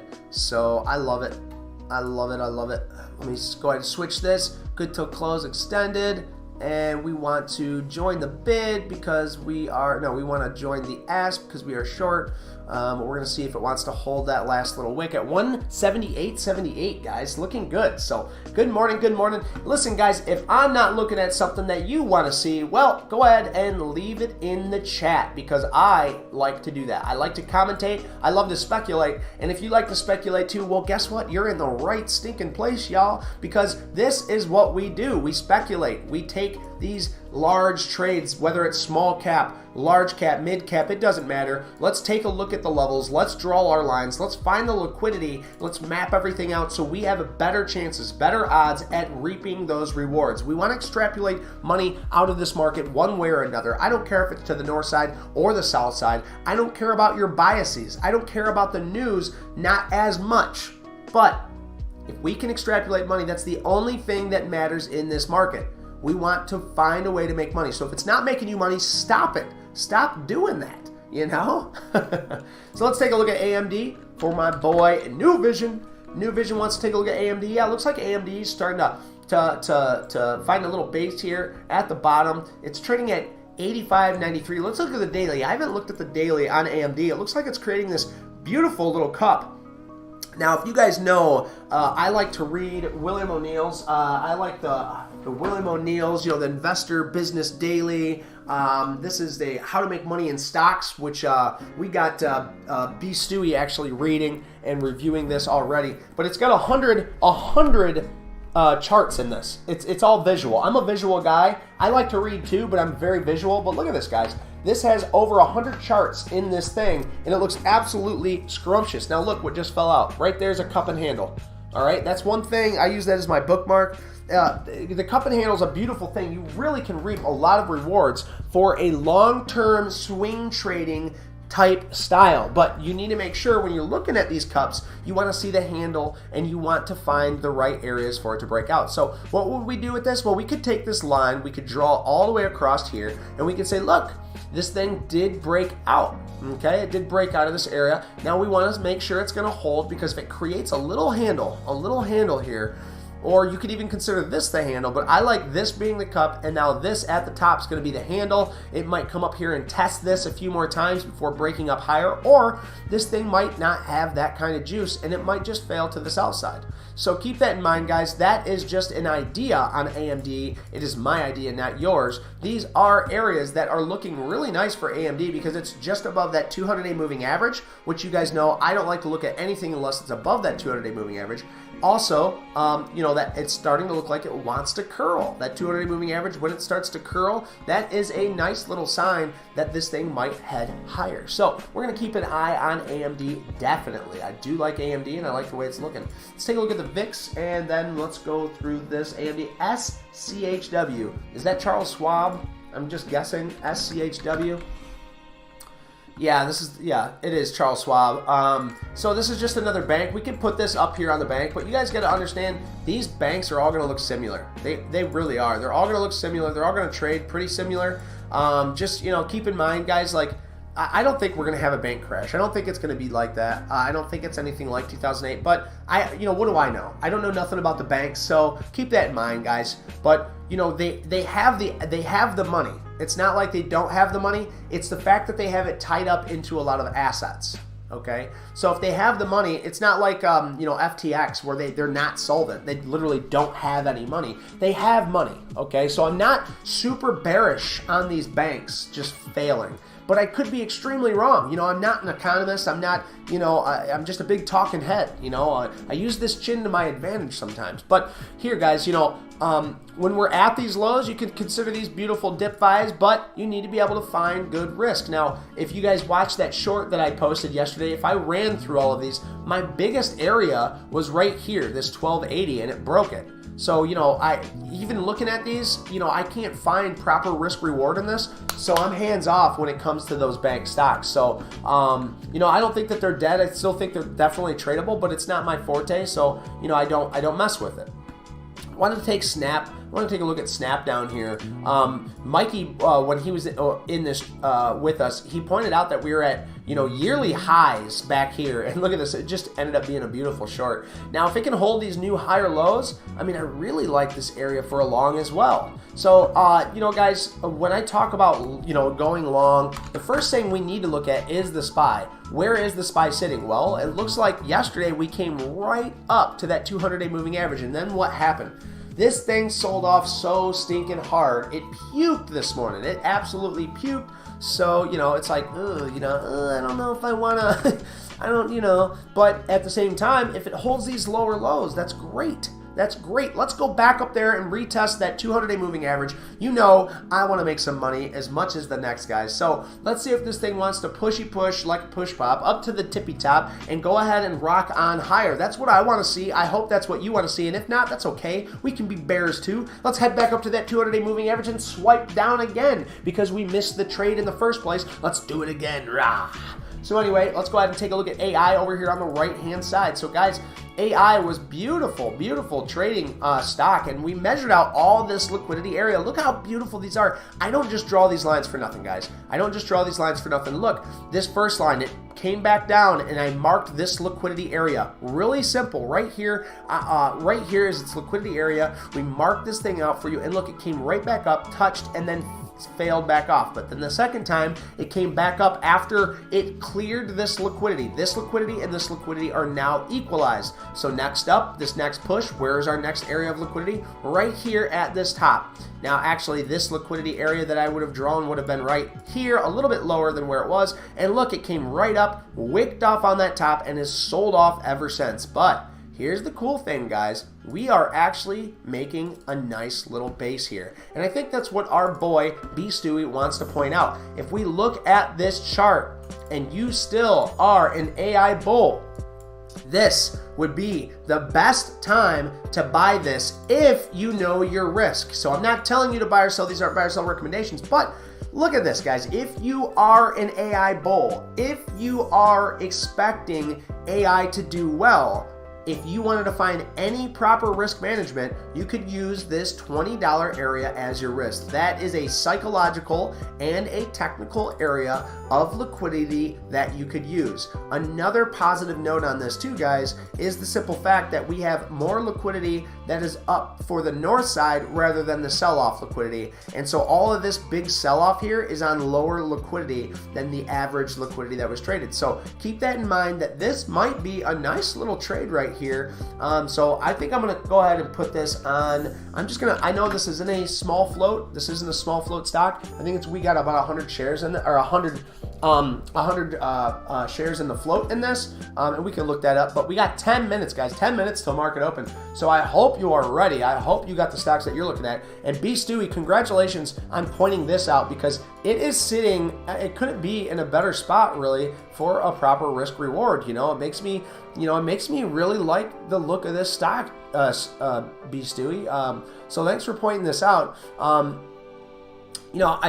Let's see, what's the spread on this? So the spread is only 2 cents. You're trading between 2032 and 2034, meaning if I hit the bid right now, or buy market, it would get me in, which you can't in pre-market, I know, but if you hit the buy market, you would get in at 2034. If you hit join the bid, you would get in at 2032, okay? So keep that in mind, guys. That's the way that works. And yeah, I really do like AI down here. I like it just because of the risk reward. Not that I like the stock, not that I think the company's doing good, not that I believe in AI. All of that outside the window. We're only looking at the technical patterns here, guys, okay? The technical patterns. So 10 more minutes till market open. So one thing I just want to do before market open, because I don't want to forget, guys.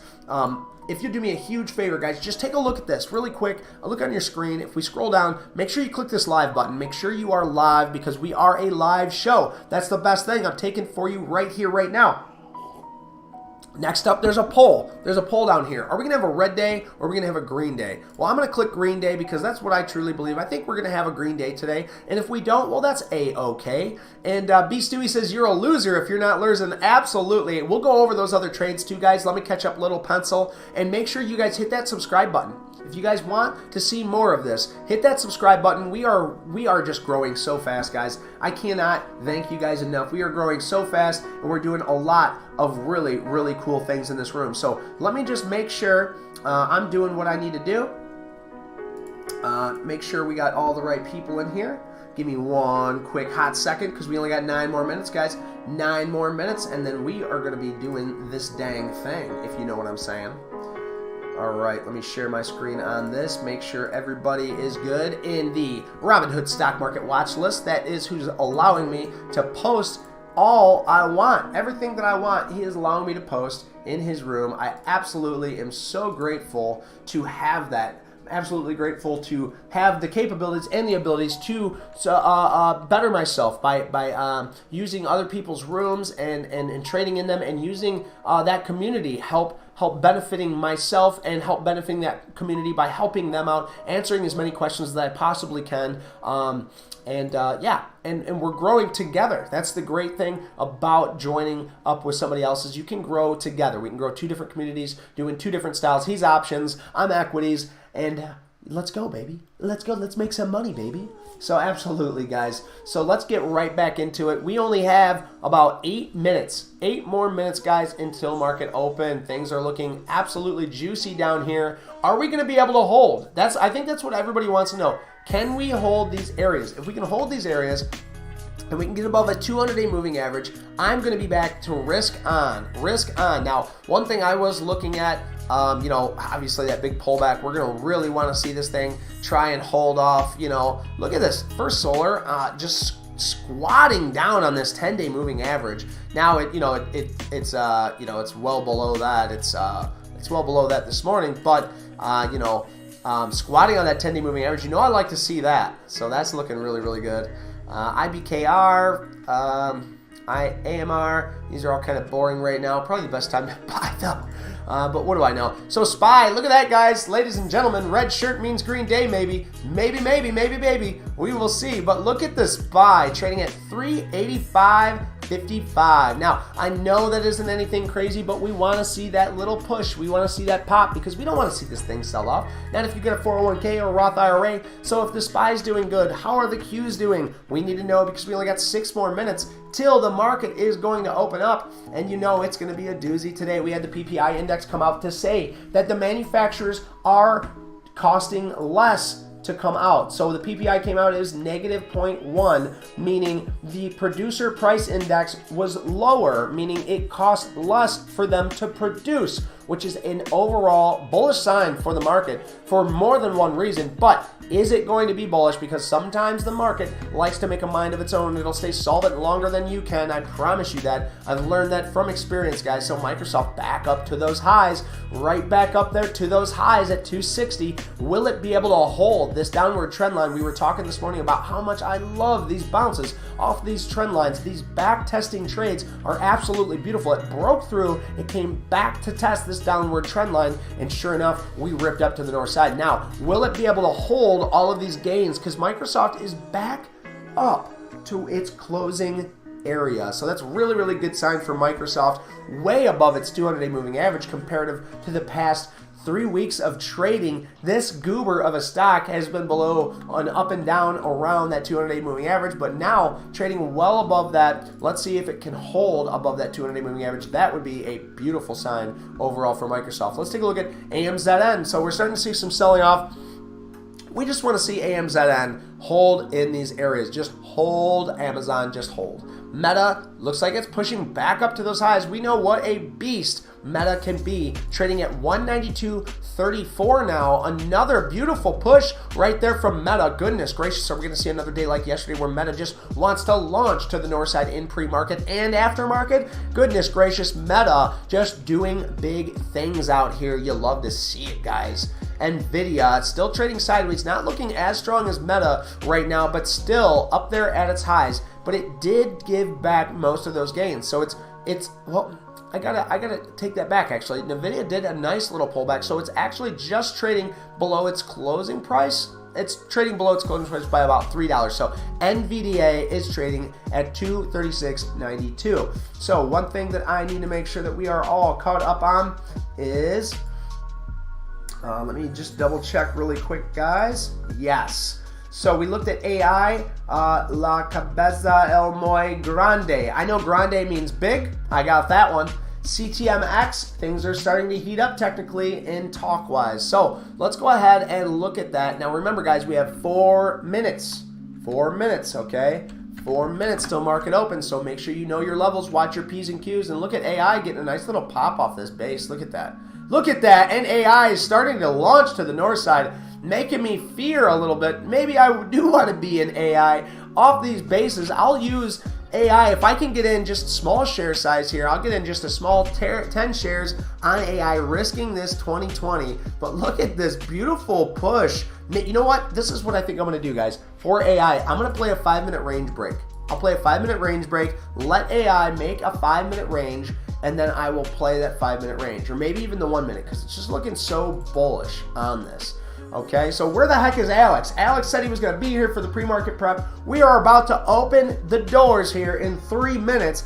Where the heck did you go, Alex? I tell you what, that boy, that young man, I tell you, needs to wipe the sleep from his eyes, wake up for pre-market prep, and kick some butt with this crew, because this is one awesome crew. That's my Spanish homework. Okay, I like that. I might have to write it down. I'll come back and take a peeky gander, but halfway through it, learning a lot. Definitely going to read a couple more times, Beast 2, he says. He's referring to that book, the How to Make Money in Stocks by William O'Neill.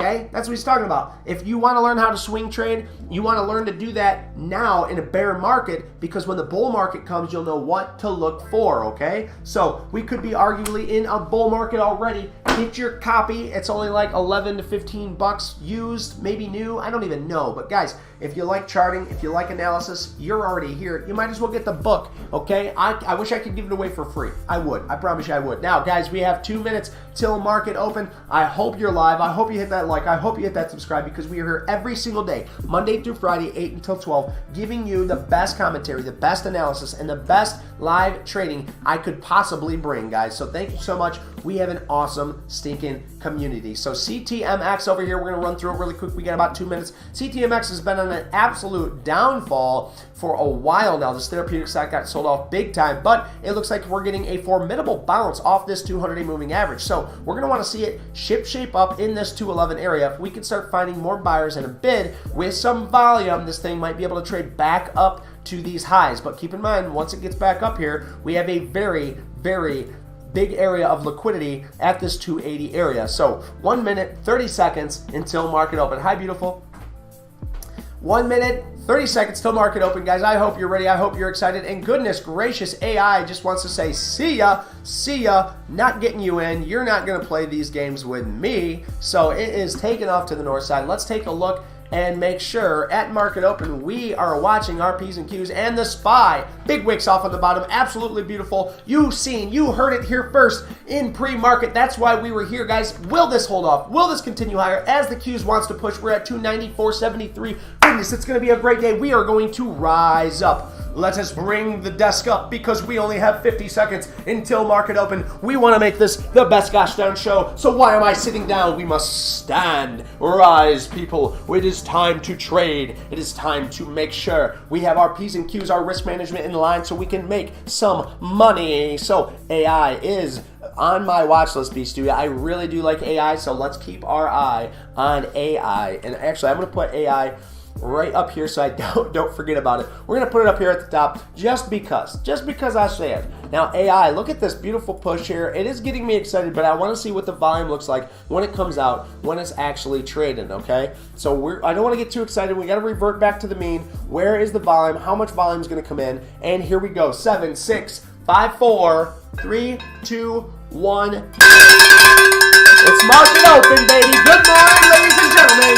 If that's the first time you heard that market bell, that might shock and surprise you, but ladies and gentlemen, that means market is open. So good morning, good morning. Let's get our trading on, baby. Now we have AI opening up on the 1 minute, trying to make this beautiful range here in this 2064. Let's see where this range is going to be. The first minute's going to be pretty volatile. I can expect that, but we need to make sure we're looking at all of our indices. We got SPY over here trading higher now, 386.22, giving us a beautiful little push. Well, let's take a look at the Qs because we know the Qs is leading with the overall tech sector flying up to the north side now. And here we go, guys. This looks absolutely beautiful. Look at this beautiful range on the 1 minute. When the next minute comes up, I will take this range break at the top. I will use this as my risk. Simple as that. Ladies and gentlemen, this is absolutely beautiful to see. Can we continue our pushes on the market? If not, we might see some horrible selling off to the south side, but we're gonna find that out right away. What the market thinks about that PPI index. We did see some trading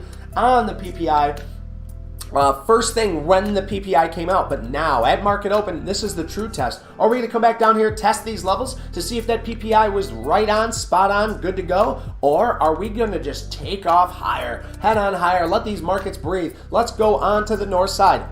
Either way, you know, I'm a bear with bull horns. I love to short, but we always want to root for our longer term investments. Our 401ks, our Roth IRAs, we want to see all of those doing good. I sure as heck do. We want to make sure our grandparents, their CDs, their investments are going to be just fine. So we're rooting for the north side. But if you're a bear and you want to see that south side, that's A-OK too, brother. I am on your side. So let's go, baby. This is going to be a great day in the market. Right now, the Qs, QQQ, trading at 294.95. If you guys want me to be looking at something that I'm not looking at already, you need to let me know in the chat, ASAP, baby. Now, AI getting that beautiful push up there. We got a 1 minute range here. Makes me want to zoom out because I know what 1 minute gets me in trouble. If Alex was here, would say, Dave, what are you doing on the 1 minute? Zoom out, brother. Well, I am trying to take a range break on the 1 minute. If we can get that range break in the 1 minute, I think this is going to be a great area to try and get in. And there's that range break. I need to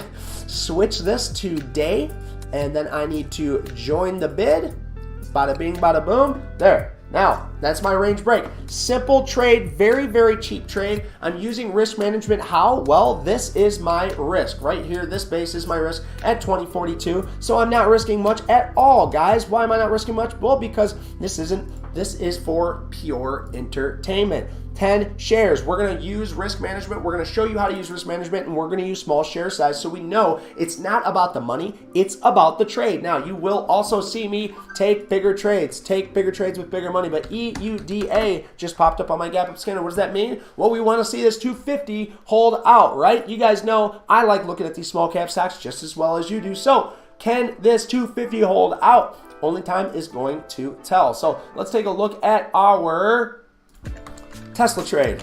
Good old Uncle Tesla over here, right back down to where we bought it in at. It is getting some shimmy. It is getting some shake. Will these areas hold out? We know that we've seen a nice little squirt after the PPI index came out. We came all the way up to this 182 and then sold off. What happened here? Well, first thing in the market open, it came right back up to where that sell-off was. That PPI index came out and then bam, 182 came right back up at the top, sold back off. So can we hold these areas? We will be able to know that very, very soon. We are on the 5-minute time frame on this side. Now, let's see what else we got.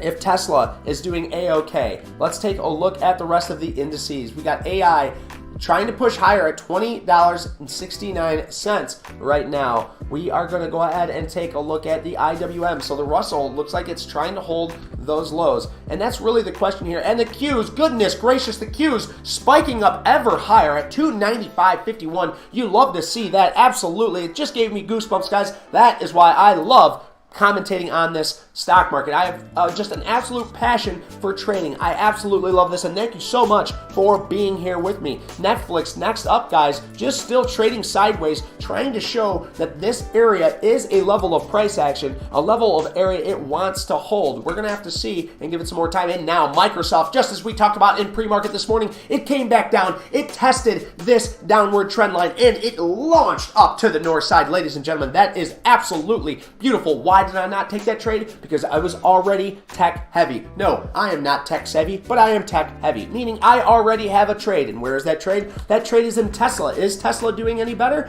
It is doing a little better, but we definitely know right now Microsoft has taken the lead. Let's take a look at NVIDIA to see how NVIDIA is doing currently. NVIDIA is also trying to press higher towards those ever-living highs. What in the float is going on here, ladies and gentlemen? This is looking absolutely great. Can we keep on keeping on in this market, or are we going to see a pullback very, very soon? So let's go ahead and take a look at Meta. Good old Meta is trading at its highs, guys. Goodness, 194.40. This thing wants to break through its all-time highs up here at 197.25. Goodness, can it do it? This is looking like a nice area for a short on Meta, but if this thing is so strong like it has been showing the past 2 days, this thing might just take off to the north side. So be careful if you are looking for a long. This is probably not the best area. The best area was down here on this area that we said is a back test, guys.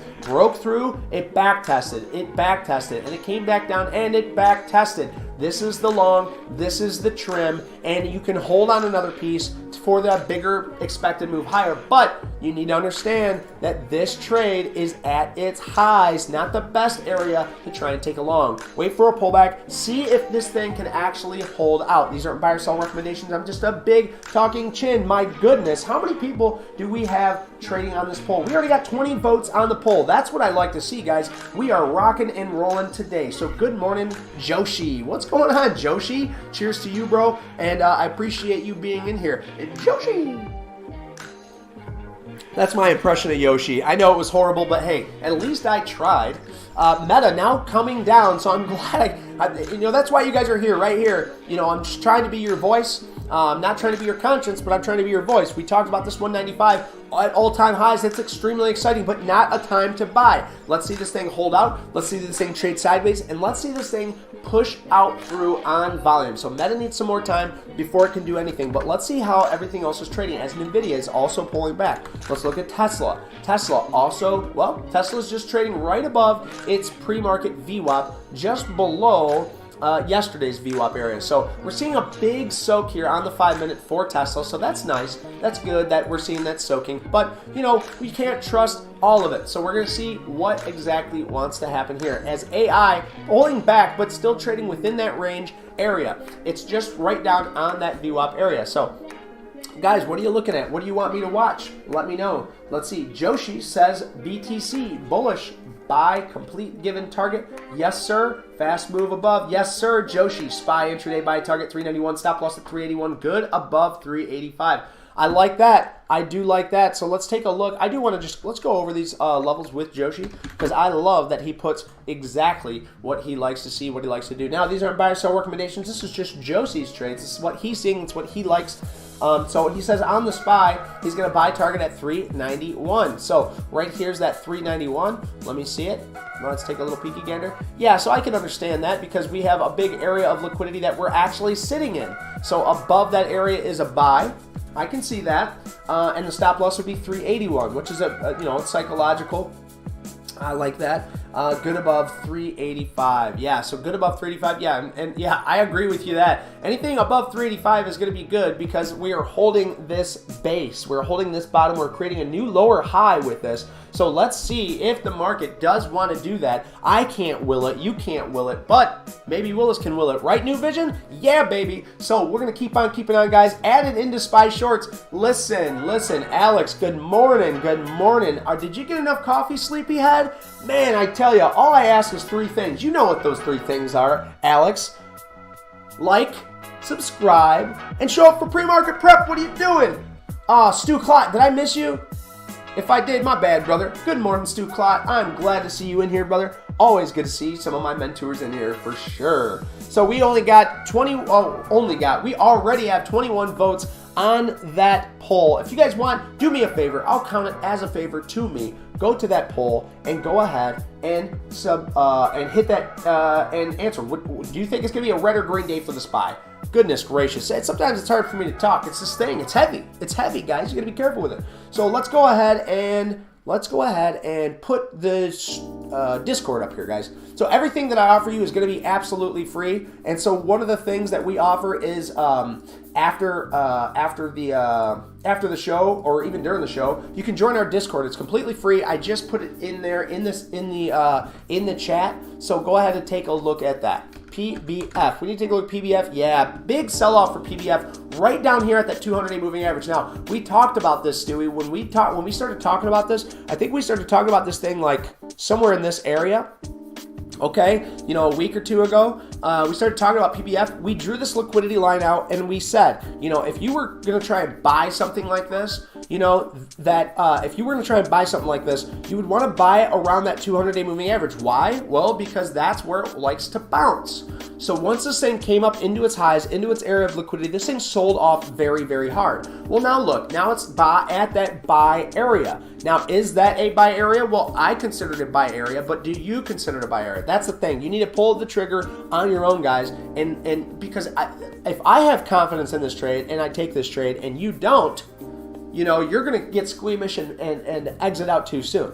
Okay, so keep that in mind. These aren't buy or sell recommendations. I'm just looking at this, and I love the fact that we called out this liquidity at the top, that this was a short here at this $49, $50 area with B. Stewie. So we've been following this from the start, and it's something that we will continue to follow because the more you watch the same charts, the more you keep charting, the better you get. It's as simple as that. You start seeing more and more things come about, okay? So we have the 5-minute chart here up of the SPY. We're trying to regain back any of that sell-off that we had overnight. It was a big, massive, scary sell-off that we want to see hold if you're rooting for the north side. If you're not rooting for the north side, hey, whatever, that's okay. I'm a big bear too, right? I'm a bear with bull horns. You guys know that. Let's see, AI, well, we don't need to look at AI, but it is moving up. We are using that 2025 as our stop loss this morning in pre-market prep. We talked about this trade. We got you guys ready for this trade. B. Stewie was on top of that crap today. That was absolutely awesome. B. Stewie, thank you for bringing this up, because even if this trade fails and this trade comes back down and stops me out, I would take this trade every single time because this is a great area of risk. I love to have good areas of risk. When you have a good area of risk and then a high area of reward, that's the trades I want to take. So why am I taking this? Well, look, we had all this liquidity. It cleared it out once. It cleared it out the second time. And now there's nothing stopping me. Now there's stuff above. But in my mind, there's nothing above me to stop me from going higher. So I took a small share size in this. We're going to see what comes of it. It'll be a fun little trade to watch for the future. Okay, guys? So small share size. We're going to have fun with it, and we're going to see what comes of it. IWM. Let me go ahead and put this on the bottom. And we need to take a look at Tesla just really quick. Okay, so we'll come back to Tesla. That'll be a nice little surprise for us to take a peeky gander at. So we got SPY, we got AI, IWM, we got the Qs now. So the Qs still pushing higher. Goodness gracious. This is why I love doing this, guys, because it just gives me goosebumps. I love seeing the market move. 295.71 right now, a beautiful push. Can it hold these areas? Because I know for a fact, once we get up into this 297, heck, this area that we're at right now, this 295 area, is going to be very important to try and get through. So we might get some stutter stepping, we might get some side stepping, we might get some sideways action, but that's A-okay. You guys know I like to see some sideways action, right? So now we're pushing back up. We're trying to regain about half of that push that we gave back in pre-market. We're back up into that 295 area, and we're starting to see a lot of wicking on the top, guys. So be really careful. We're bouncing in between that 296 area and the VWAP for the Qs on the 5-minute. Okay, so that can be very important. If this thing wants to break down and starts to break down, well, then we gotta hope. And I say that for the long-term accounts, hope that this 293 can hold out, because that seems to be the wick offerson area to want to head higher. So looking absolutely amazing. You know you love to see it. And if you don't, well, that's okay too. That means you're a bigger bear than I am. All right. So let's keep on keeping on. We got Netflix over here. It is trying to push up higher. Now it has been trading sideways like this for about 4 days after that. After we broke through that downward trend line.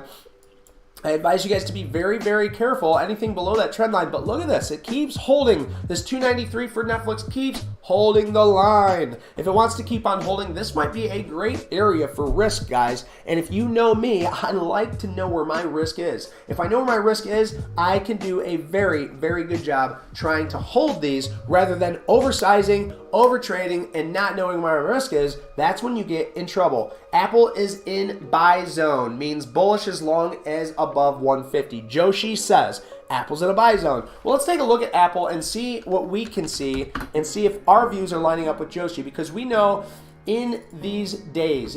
So I think and I told you guys in pre-market actually, that this 150 is a beautiful buy up. Okay, why? Well, because we want to see this 150 hold. But I said that we need to see it come back and test, and that's exactly what it did. Look at this beautiful thing. It breaks through this 150, this area of what I would consider resistance.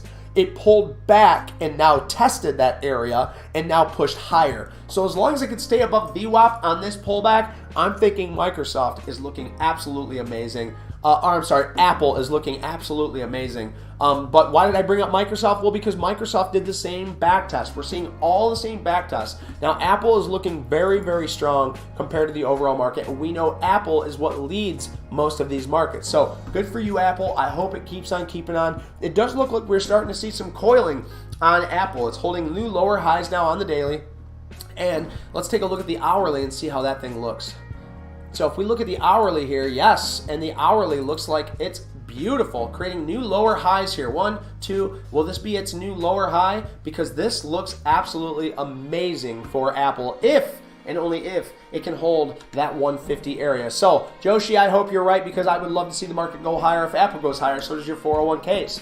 So does your Roth IRAs. Tesla, now down here, let's take a look at Tesla while we're right here on the top right-hand side. So we have a few shares in Tesla. We're up about $10.39. The overall trade from this morning, we're up about 50 bucks. We're just going to see how this thing wants to play. You know, if this thing wants to come back down to my buy-in area. Like I said, guys, I expected this thing to come back down and test, and it did. It came all the way back down. It retested that area, and then it launched up on that launch pad to the north side. So when we get these big launches and these big pullbacks, well, we're going to see movement, right? We're not going to see it just go straight up. So when we get this big launch pad to the north side, I am expecting this pullback. So this looks constructive so far. This constructive pullback to that VWAP area looks like it's starting to slow, looks like it's starting to buy up, but could be completely wrong. This thing might just sell off and head to the south side. But either way, we have our stops in place. We know where our ranges are, and that's A-okay. NVDA resistance zone 237.8 to 245. Yeah, I think we looked, let's take a a look again at NVIDIA, guys. So yeah, we know that here I can just draw this out. I try not to make it so messy, but you know, we got this area of resistance right here, guys. And why am I pulling it out like that? Well, if I look on the hourly, I'm trying to pull where your VWAP areas are. So these are our two biggest areas of liquidity, and I pull them off to the side, and you can see we've traded up in it once, sold off, once in it twice, sold off, and now we're trying to get back up into it. If we create a new lower high on these sell-offs, create new lower highs, and we keep pushing, that means we're going to eat away the supply. And if we eat away the supply, then what's left? Only demand. If only demand is left, that means prices go higher. Things are worth a lot more when there's more people for a demand for something than rather having the supply for something. Okay, guys, so keep that in mind. We're getting a nice little bounce off Tesla. I like to see that because I am a small amount of shares long. Let's take a look at AI and see if that thing's holding up. Sure enough, AI is holding up. B. Stewie, I can't thank you enough for pointing this stock out to me, because even if this comes back down and fails on me, guys, even if this comes back down and fail, I love this risk reward. Look at this daily.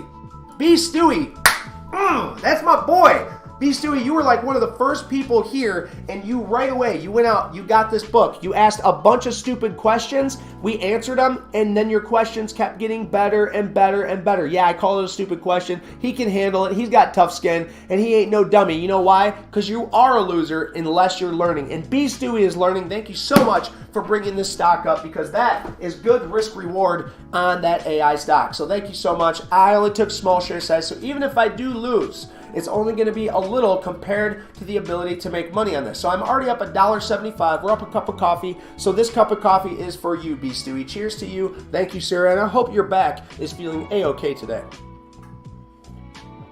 I'm telling you, if I can get a coffee segment, I would love to do a coffee segment. You know, every time I take a sip of coffee, my Uncle Harold and I were talking about this, you know, if I could just take a sip of coffee and say, so-and-so's coffee, you know, and it can pay the electric bill, that's what I want. Just give me, I'll give you $200 a month, and I will make sure I sip on your coffee every single day, and I will say something nice about it. So if you've got a coffee company and you want to pay the electric bill, that's all I'm asking. We don't need nothing big. I just want to survive, baby, in this big world, and I'm glad y'all are here with me. So while you guys are here, let's see, what time is it? 9:50. We'll wait 10 more minutes before I go through my spiel. You already know what I'm going to say. I know it. I already know that you know. IWM now still trading higher at 173 even. We're going to see if this thing wants to continue to push. It looks pretty strong right now in this market open as the Qs have a nice little pullback. It looks like they did test that VWAP area, got soaked up on the 5-minute, and tried to head higher. Its highs for today are around that 296.15, now having a nice little pullback, heading back down towards VWAP, trading at 294.95. Netflix now just trading sideways. It had a nice little push up there, heading back down to VWAP to see what wants to go on there, as Microsoft now trading sideways at these tops, guys. This looks great for Microsoft. Absolutely love seeing Microsoft up here at these highs. Looks very, very strong up here, guys. Keeps getting soaked up on that VWAP area. It doesn't even want to head lower than the VWAP. If it does break VWAP, you know, it still has a lot of area that it can come down. It can come all the way down to 256, and I'll still be bullish on Microsoft. So right now, if you're looking at this, you know, you could use that VWAP area as your risk if you wanted to go on a long side, but these aren't buy or sell recommendations. I'm just talking here, and I love to talk. As you can tell, I started a show, so I can talk for 4 hours straight. So if you like it, if you love it, if you want some more of it, hit that like, hit that subscribe, because guys, I'm here every single day, Monday through Friday, 8 until 12. If you love it, I love it. If you love it half as much as I do, I am happy you're here, because these get me excited. Now, Microsoft, look at all this wicking right here, guys. On this 5-minute, lots of wicking right on that VWAP area. That tells me that there is buying going on there. Let's look at the 15. Look at that wicky wick offerson on that 15. Now, it is still early. People are still trying to figure out what they want to do, but I already figured out what I wanted to do because I was here for pre-market prep. So we already know the drill, guys. We already know the lines and the levels, but we know, first off, what we're risking. We know where our risk is, and we know how to maintain that risk management. management. If you know how to maintain that risk management, then you know how to take a small loss and try to let your winners run. So it looks like we're getting some selling off now, guys. We're back down to that VWAP area, 386 for the SPY. About time we get a nice little sell off there. AI is doing the same thing, pulling back to its VWAP area. IWM, same thing, all the way back down as it was looking pretty strong compared to the rest. It's down to 172.58. Now the Q's also pulling down. We're starting to see some more wicks off on that 5-minute area. A nice big wick as Tesla wicked right off, smacked into a nice bid, and now is heading higher. That bid was sitting at 179.50 and now has pushed it up, already up $1 to 180.24. Goodness gracious, what a beautiful push, as the Qs are also wicking off on that bottom. Netflix still trading sideways. Microsoft trying to push up towards those highs again. Goodness gracious, Microsoft is looking so stinking strong in this market right now. Absolutely love to see it. Let's go ahead and look at the rest of these. AMZN's just kind of trading sideways, still above its VWAP area though, so it's looking formidable in this supply area. Let's go ahead and look at Meta. Good old Meta, Facebook. You know how it be. So Meta, thanks, brother. Sprankles, feel fine. Good. I'm glad you do be, Stewie, and you know I'm here for you, brother. So Sprankles to you, and you know what? Let's take a little sip, Shawana. This one's for you, B. Heck, I feel like I'm on one right now, y'all. This coffee is getting me jittery crazy, but it's great. I love it. So Meta, good old Meta broke that VWAP area, trading at 192.70, guys, and pulling back to those wicky wick offersons. Now, we know Meta has done a really good job being the strength in this market, along with NVIDIA, along with Tesla, along with all of those high-tech areas. But is Meta, good old Meta, at its peaks here? Is it going to say, you know what, we've gave it everything we've got, we're at these tippy tops, we need to head lower? This might be a great short on Meta. This might be, but only time's going to tell, guys. We're going to need that time to tell. But if Meta wants to find a bid, if it wants to hold on in these areas, let's just say this beautiful thing trades sideways for a couple more days. This thing might be able to push through on volume, head to the north side, and do some crazy, crazy things. So we will see what happens for that area. Now, I'm going to go ahead and bring up my stop on this Tesla trade because we have seen a lot of wicks, and I don't want to go any lower than this. If it breaks down this area, I am done. So now my stop has been moved up to 179.50. If it wants to break down this area, I'm going to take my chips and get them off the table. And then if I see something else shape up, that is when I will go ahead and look for another trade. But right now, I'm just working with Tesla. I'm just working with 10 shares. And then I'm also looking over the rest of the indices in the tech industry to make sure everything else is doing well. As I say that, NVIDIA is trading at 236.11, still selling off and not getting back to those highs that we were at, not getting back up to those highs that we were at yesterday. So NVIDIA actually looking kind of weak here, but we need to understand NVIDIA is looking overall like a beast on the daily. Still holding that 10-day moving average after it sold off to its 30. It ripped right back up to its tops. So guys, we're starting to see something here. We need to look at MSoft to see what's going on with MSoft over there. So MSoft, look at that. Microsoft, what a beautiful push, 263.35.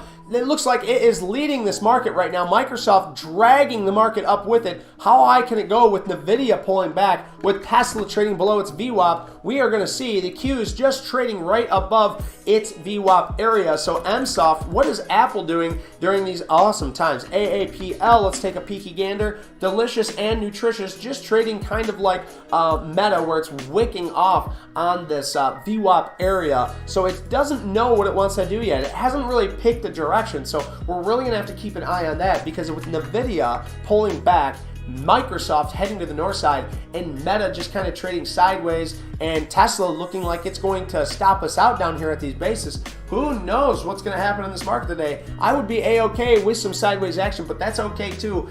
We just got stopped out of Tesla, so we were up $40.39 on that trade. Absolutely delicious trade right there for you guys that I took in the pre-market. So let's keep on keeping on, and let's see what we got. So Tesla getting those wick off on the bottom. We're going to see if it does want to hold in this area. Don't I have another trade? Yes. AI. So did AI stop us out? Yes. AI stopped us out. So we lost $2.80 on AI. You guys see You see how that works, guys? $2.80 loss and a $40 win. That's what you want to see. That's how your wins and losses should be. You're going to see me lose because I am a loser unless I'm learning, and I like to learn from all of my trades. What did I learn from this? That risk management is key. I saved myself from losing more money. Now, the question is, if this thing wants to rip up and go higher, maybe I should have used this 22 or this 20.2 as my risk rather than putting it right at under the base of the day. Well, we're going to see, because what you want to do is back test all these, take a look at every one of these all day, and then find correlation. If you can find correlation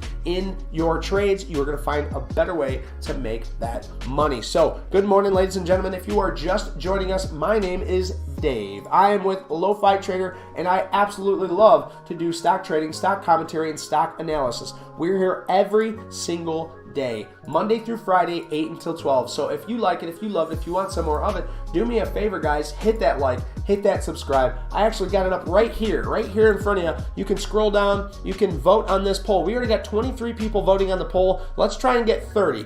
30 is our goal today. Absolutely awesome. We got quite a few of you watching. If you want to smash that like button, our goal is 30 likes today because we hit 30 after market yesterday. If we can hit 30 before we get off stream, that's awesome. I'd be happy with that. So go ahead and smash that like button, guys, and then smash that subscribe too if you are new and you want to see more on this free content. Everything I bring you is free. I will never ask you of anything except for these three things: like, subscribe, and be here for that pre-market prep, because that is where the money is really made. When you go to paint a house, the painting takes more prep than it does actually painting a room. You gotta tape, you gotta wash, you gotta clean. So if you like that, if you like it, if you love it, if you want some more of it, just go ahead and hit that subscribe. Now let's carry on. As Tesla is trading at 179.88, let's take a look at the Qs. So the Qs are wicking off still on that VWAP area. Let's take a look at MSoft. So MSoft, look at this. AI starting to get a little bounce there. MSoft hasn't even came back to that VWAP area, looking very, very strong. Amazon still wicking off. Lots of wicking on that VWAP area, looking really good for that. Meta now trading below that VWAP area, but it still has plenty of room to trade around and bounce around in here after that beautiful push up yesterday. So we got to keep that in mind, guys. Let me just switch back over here. Hopefully everything is good to go. We have excellent internet connection, so I shouldn't be lagging. So let's keep on carrying on and act like everything is a-okay. So let's go ahead and take a look at AI. Now, if AI wants to hold and base out, I'll use that 20. I'll rehit. I'll rehit for another $3 $3 area or whatever. So no big deal. Is everything good in the chat? You guys can. Is everybody doing good? We're no lagging. Hopefully there's no lag or nothing going on. I really hope that there's not, because I am not aware of it. If it is, all right, there we go. It looks like we're doing okay. Goodness gracious, great balls of fire. Are you still in the QQQ puts? No. So first of all, I don't do options trading. Alex, that is for you. But I did tell you that I took the Tesla short. Okay, and I did short Tesla last night in pre-market right here when we talked about it, because if we look at the Qs, QQQ, on the daily, you can see this downward trend line, and it was pushing up right here in that area. So I assumed it was going to fail after Alex brought that to my attention. So good morning, Alex. I am pumped that you are here. Yes, we were looking at MSoft. MSoft looked absolutely amazing, but we did take that Tesla trade, guys. We took that Tesla trade and we shorted it in the morning. We exited after the open, and then we exited after 7 o'clock.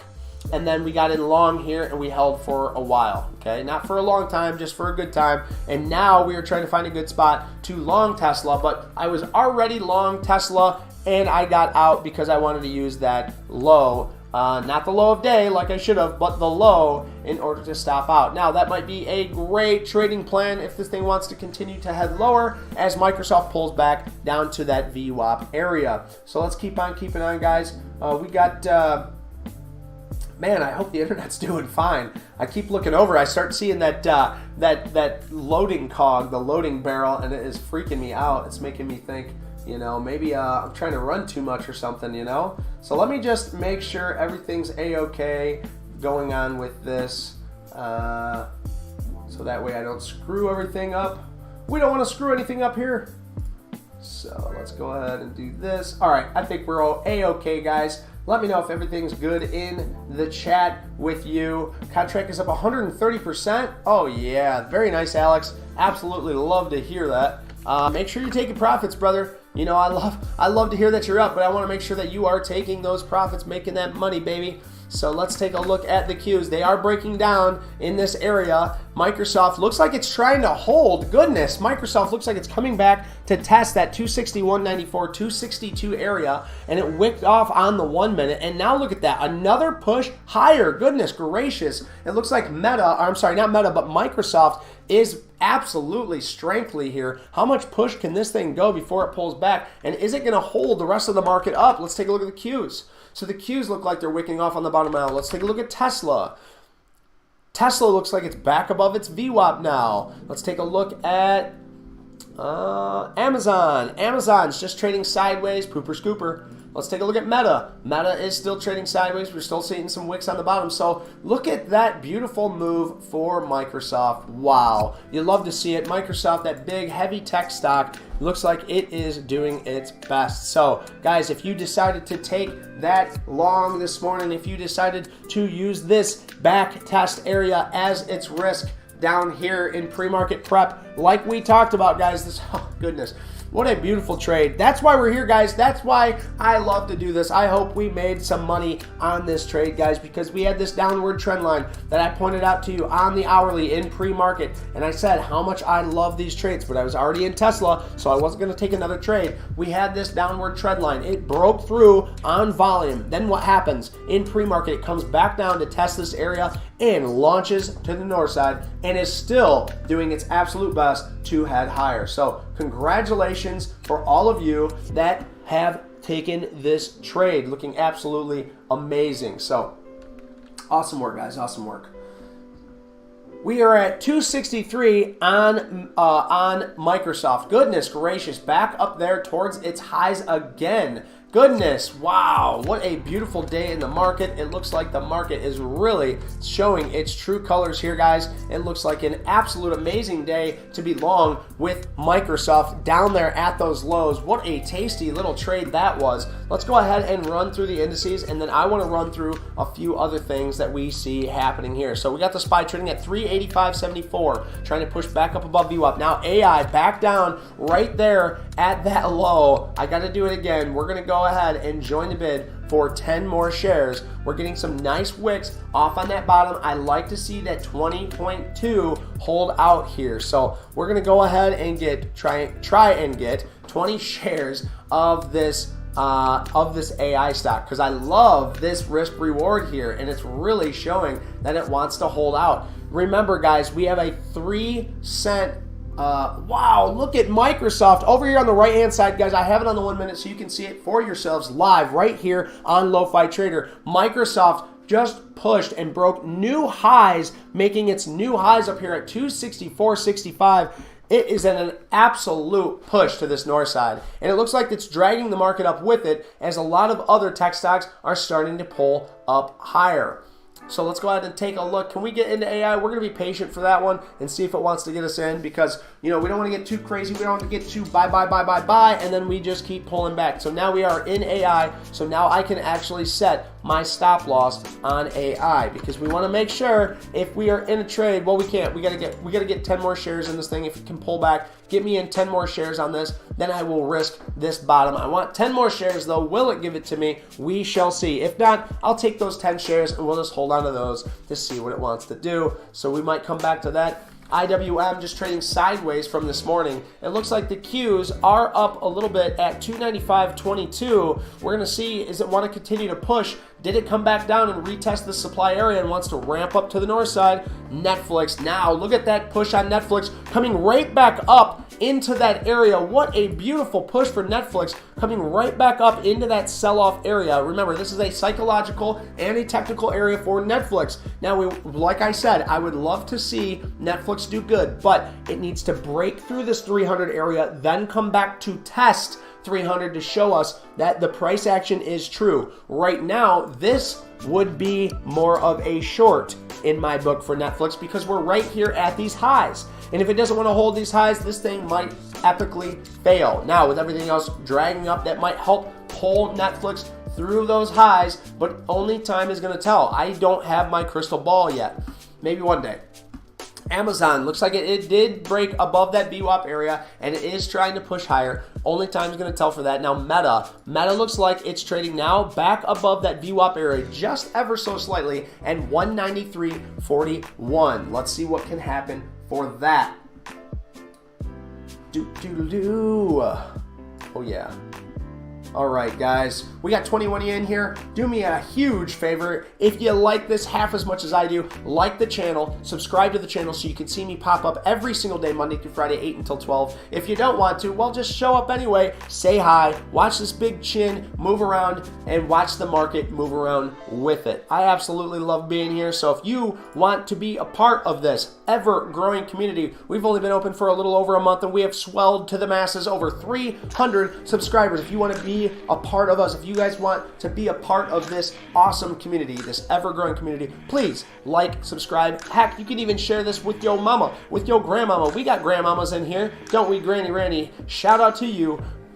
Now look at this. Now look how silly I feel, right, guys? So this is part of trading, right? Now how silly do I feel? I wish I was still in this trade up here, but at the same time, this is in a back and forth choppy action. This will probably sell off here, come back down here, and get chop, chop, chop, chop, chop. Okay, so I'm not going to just buy in those 10 shares now up here. If I want to get back in, I need to get back in down where I was risking, right? So I'm not going to take this trade. I'm just going to sit here and watch how this all plays out. Okay, we had given back a lot of our gains yesterday, but that still being said, guys, it's holding up. It's making new lower highs. Even though we had a huge bloody sell-off in pre-market, Granny Randy's still here, and she's caught up on live. Woo! We are doing something right today, gentlemen. Awesome, Granny Randy here. You know what? Cheers to you. Thank you so much for being here. Mwah! You know I love you. Now, guys, Microsoft, man, this thing is a beast of a stock, trading at 263.82. We want to see Microsoft continue higher because this big old boat, if it wants to keep heading higher, that might show us a nice little pivot in the overall market. Speaking of which, let's go ahead and take a look at our SPY. Our SPY is now trading at 386.60. That's what you want to see, above the VWAP and trying to push higher. Can we get back up into the area that we were trading at yesterday? Yesterday's area was a low of 387, so it looks like we're just trying to get above that, and 393. So we had a big trading area for the SPY. Now, can we get back up into those areas? Every time we're coming up, we're starting to see some wicking on that 5 minute. Now, that's not looking good for the overall market, but let's see if we can see anything else for a better inclination as Amazon pulls back to the VWAP area. Meta pushing up now at 193.83, just above that VWAP area. And as I speak, Microsoft pulling back now to 263.33. Where is it going to stop? Where is it going to find its bid? AMZN, we already went through that. Microsoft, oh yeah. Netflix, wow, what a beautiful push. And like I said, guys, this area might not be the best to take a long. This might be a better area to take a short, and I think what I will do just to show you, I'll try and get in 10 shares short. Okay, I'm in 10 shares short. Now, if this thing wants to be strong, which the market is looking strong, it's going to stop me out fairly quick. But if this thing wants to keep pulling back, well, then I have a short in a stock that looks like it could really easily pull back, okay? So we have 10 shares short of Netflix because it's at these highs, all right? Now, what am I gonna expect? Well, if Netflix wants to pull back and then trade down here at this VWAP, then I'll probably get half of those shares out, if not probably all of those shares out, because I'm expecting, personally, just a personal thought here, it's my thought, not yours, that the market is going to head higher after everything pulls back and gives a nice little sell-off. I think we might find the market wanting to head higher, especially with Microsoft wanting to push higher, especially with Tesla wanting to push higher, especially with Nvidia wanting to push higher. Let's see what else. We got Meta, Meet. I do it every time. Meta, dang it, M-E-T-A. We got Meta trading also higher. So I think after this pullback, you know, I think we have the ability to trade higher. So I'm just seeing it for what it is, guys. I'm looking at Netflix. I'm looking at it's at its all-time highs, at its top. Can we expect some sell-off here? Well, sure, why not? Every time we've came up here, we have sold off. So that's my risk. That's my reward. My risk is these tops at this 299.18. I'm in at 298.40. So it's roughly a dollar, a dollar risk. I'm risking $10. We're almost up 1R already. What does that mean? Well, I'm risking 1R. I'm risking $10.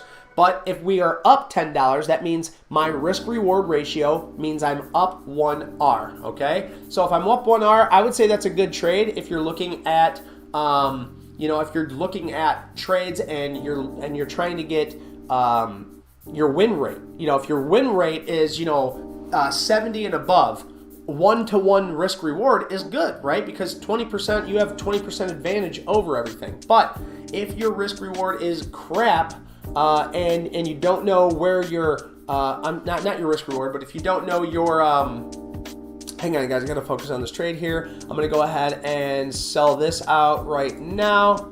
Oh, every time I'm still gonna do it so that way I keep it.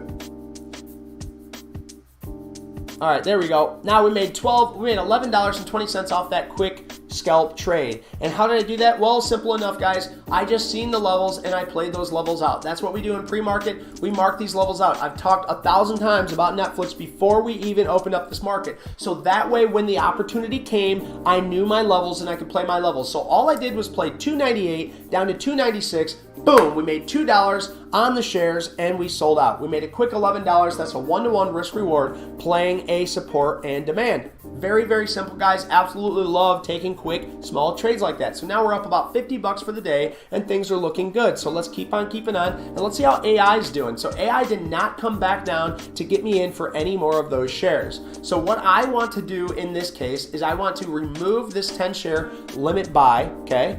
And I want to set my risk. So where is my risk? Well, I like this $2.20 for a risk. So we're going to find 220 on this and we're going to set it right at this bottom, okay, just below that. And we're going to sell these shares if they come all the way back down here. I'll take a small loss on this trade, okay, if it wants to come all the way back down here. But if my inclination is correct, if I did a good enough job at trying to understand which way the market direction is, and this thing wants to head higher, then I have a better risk than I do, or I have a better way of earning this money than I do risking this money, okay? So my risk reward is there. It looks like a delicious trade that I'd love to be in, so I'm in it. I'm in it to win it. All right, so let's catch up on chat. Choppy SPY and the Q. Yeah, well, what do we really expect, guys? We can't, first thing this morning, it's not wanting to pick a direction because we have overhead liquidity, we have fear and panic and people selling, and we have people down here going, the Fed's going to pivot, and people are buying up down here. So we are in a battle zone. And with PPI just coming out, don't forget, don't sleep on this, guys. The FOMC meeting is on the 22nd. I do believe it's at 8:30, so we're going to know right away what the heck goes down in these situations. Oh, he's not home today, dang. Yeah, Heiser's not home, so I can't, well, I could just ask him. Looks like Mikey sent me his little short sale on THMO, so let's take a look at THMO. So THMO had this big push up here. I think we brought it up in pre-market. Had a big push up here, and then look at this, guys. It's absolutely cool. Mikey just sent this to me. We'll just bring this up so I can show it to you guys right here. So Mikey likes to take these low float stocks. He finds anything pushing up, pulling back, and then what he waits for is a pop into a liquidity area. In this case, the VWAP area. And you can see here, he actually took this in the pre-market and he started shorting at these peaks when he started seeing the wicks. And as it came down, he exited. Every pop he added, every drop he exited, every pop he added. And that is the way he is trading this. And he's selling off on these liquidity pullbacks, and on these pushes up higher, he's getting in more short and taking more on the way down. So awesome trade there, Mikey. Thank you for sharing that with us. I do appreciate you coming in. And of course, I do appreciate you last night, brother, letting me talk with you for a little bit and go over those trades. So awesome job there. So THMO still failing to the south side. Let's take a look at how our markets are doing, guys. So we got the Qs just trying to hang out there right at VWAP, just kind of lingering around like a smelly fart, if you will. I hope my internet's, Joshi's leaving. No, Joshi. Well, I hope you have a good day, brother. Thank you so much for swinging by. Netflix can go up to 302. Yeah, I'm reading your Netflix stuff. That's awesome, man. Yeah, Netflix could really be a mover. That's why when I took this Netflix trade, I'm only shorting down to this VWAP area because I feel like everything's going to hold. Everything looks strong today. Everything's holding. Now, I could be completely wrong. MSoft does look like it's completely strong, but now it's right back down to this VWAP area. You know, maybe it breaks down. Maybe it found some liquidity up there that I missed. It very well could be, guys. You know, there's plenty of overhead liquidity, and it's everywhere. So we need to be careful with that. So, goodness, I hope... Goodness gracious. Good morning. Good morning. Let me take a little sip Shawana. Things are getting pretty well heated. Absolutely loving this. So, hope you guys are doing good. I gotta get some coffee. I put the heater back on so we have warm coffee. Because what do we got? It's 10 o'clock. So we got a little less than 2 hours here, guys.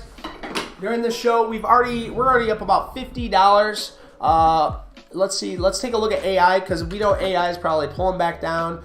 Wow. Instead, AI is actually looking strong with the overall market pulling back. A big push up there. We're up about $3.70 on this trade. So we were down $1.50 on this trade, but we got back into it after it got closer to my better risk area. And now we're up about $1.40 in total on this trade. And look at this beautiful push up. Now we're up about $4.20. Yeah, you heard it here first. $4.20 on AI. So looking absolutely good. Mountain Zombie Dude, what's going on, little bro? Good to see you. Hopefully this weekend, the wife and I are going to come out there and say hi. We're coming out there mainly for Carson. But I want you to be there, dude. You better be there. You better be square. Don't work. Just quit. I'm just kidding. We always want you working. We always want you making money. That's the best thing to do, especially as a young man. Get out there, make a nice wage, earn your way through life, and save that money. Make sure you're saving that money one way or another, whether it's through a Roth IRA or a 401k. Either way, you know, save that money. So what's up, Daniel? Good to see you, brother. Good morning. Good morning. It looks like the Qs are breaking down here. When I say breaking down, they're trading at their lows for the day. But now we're at 294.33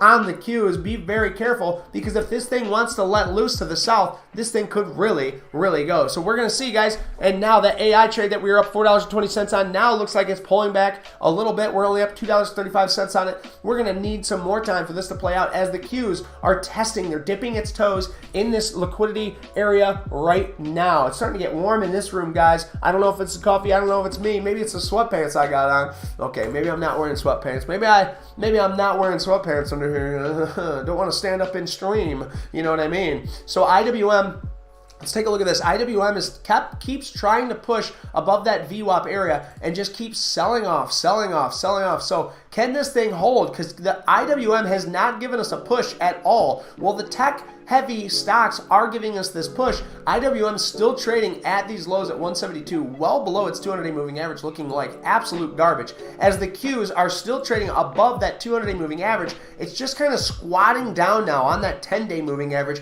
Doesn't want to hold here. Is it going to give some of those gains back? And when I say some of those gains, I'm talking about the gains that it made after the pre-market's huge sell-off. So be really careful out there, guys. You never know what's going to happen in this market, but if you do know, that's insider information, and I want to know too, baby. So we're getting some wicks off on the bottoms for the Qs, and it looks like it's trying to do its best to hold on that VWAP area. We are chopping back and forth on the Qs, on the SPYs, on a lot of these things, but guys, pay attention. You don't know. All it's going to do is take one break. If it's creating a little pennant here, is it a bear pennant? Is it a bull pennant? We are going to find out real soon as Netflix is squatting down now on that VWAP area. This VWAP area could be some importance. If not, we're going to break down to this 294 area. So be careful. Watch out below if Netflix does not want to hold this VWAP because it has room to come down at least a couple of bucks. Now, let's take a look at Microsoft because we know Microsoft is leading the pack this morning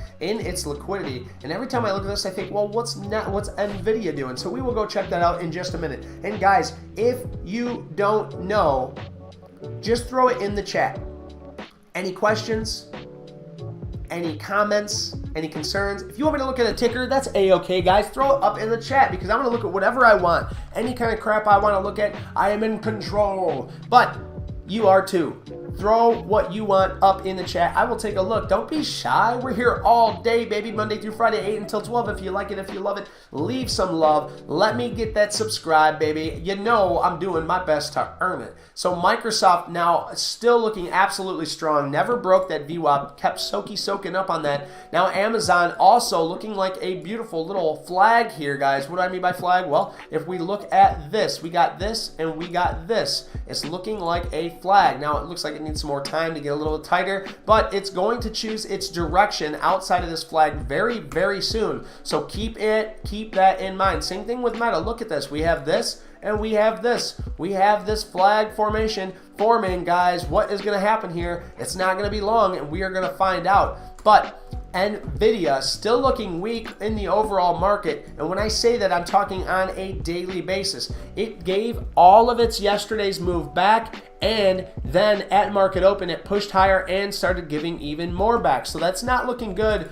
for the overall NVIDIA fans there. But keep in mind, overall on the daily, it's still holding a 10-day moving average, which is very, very strong. But if it breaks this 10-day moving average right here, this might see lower, we might see lower moves heading down to that 21 and that 30-day moving average. Now Tesla, still wishing I had those 10 shares. This would be a nice area to still be holding, but it shook me out, and that's part of trading. So we will just leave Tesla with this extra $40 in our pocket and be happy as a clam to do so. So will this thing keep forming up and keep heading higher? Only time is going to tell, guys. So if you stick around, we will be first to cover it as Apple breaking down that 150 area. We talked about this. If Apple starts breaking down that 150 area and then wants to come back up and test this 150 area like it looks like it is, this might be a tasty little short, guys. Maybe I have to take this. Maybe I just have to take this trade to see what happens here, because I like this 150 break. If this thing wants to continue lower, that can be a tasty little trade, or this could be a great area for support. So I'm not going to be in this for a long time, just going to be in this for a good time, guys. So I have 10 shares short on Apple.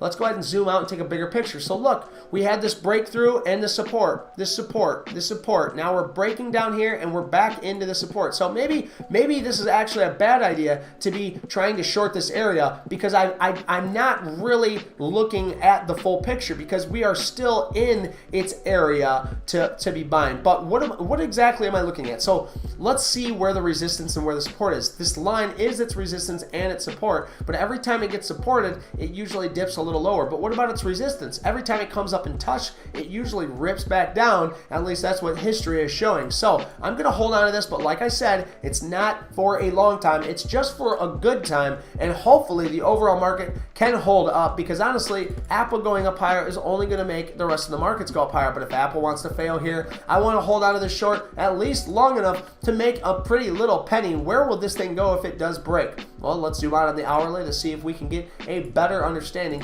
Let's reduce some of this information here and bring up the hourly. So if it breaks down here, I think we can come down to at least 149. So about a buck, 149.60. I think that's where we can head for a nice little win on this trade, a $10 win, risking just a couple of dollars. So that's not looking too bad for me on my side. What about you? Granny Randy says gotta go. Mountain Dew Zombie says what day? Oh, it's gonna be this weekend. I don't actually know what specific day, Daniel, but I'll definitely call you and let you know. Friday, on Friday, either we'll come out Friday or Saturday. Something like that. So we'll definitely be out that way. Gotta go get ready for PT. Well, good afternoon. No, still good morning. Well, thank you so much, Granny Randy, for stopping in. My guardian angel, she's here to protect us. But remember, if you are in a short stock, a short float, a small float stock, she is the whale of a trader. She will squeeze you like a juice box to the north side. So be careful. Don't sleep on Granny Randy. She will bust yo chops. So you keep on keeping on, Granny Randy. Thank you so much for swinging in. We love you. We love you. We love you. Alex D, did you get that $40 from the swing, or did you trade some more in the market open? So here, we'll just go over my Tesla trade with you, Alex, since you weren't here for pre-market prep, you sleepy bear. So let's take a look. On Tesla, if we go ahead and zoom out to the 4 hour here, there's a reason why we're going to do this, because if we look at this 4 hour, you can tell that we are at a high. We're at a double top right here. You see this double top? 184.94? Well, there's the double top. Now let's take a look at the Qs. If we look at the Qs,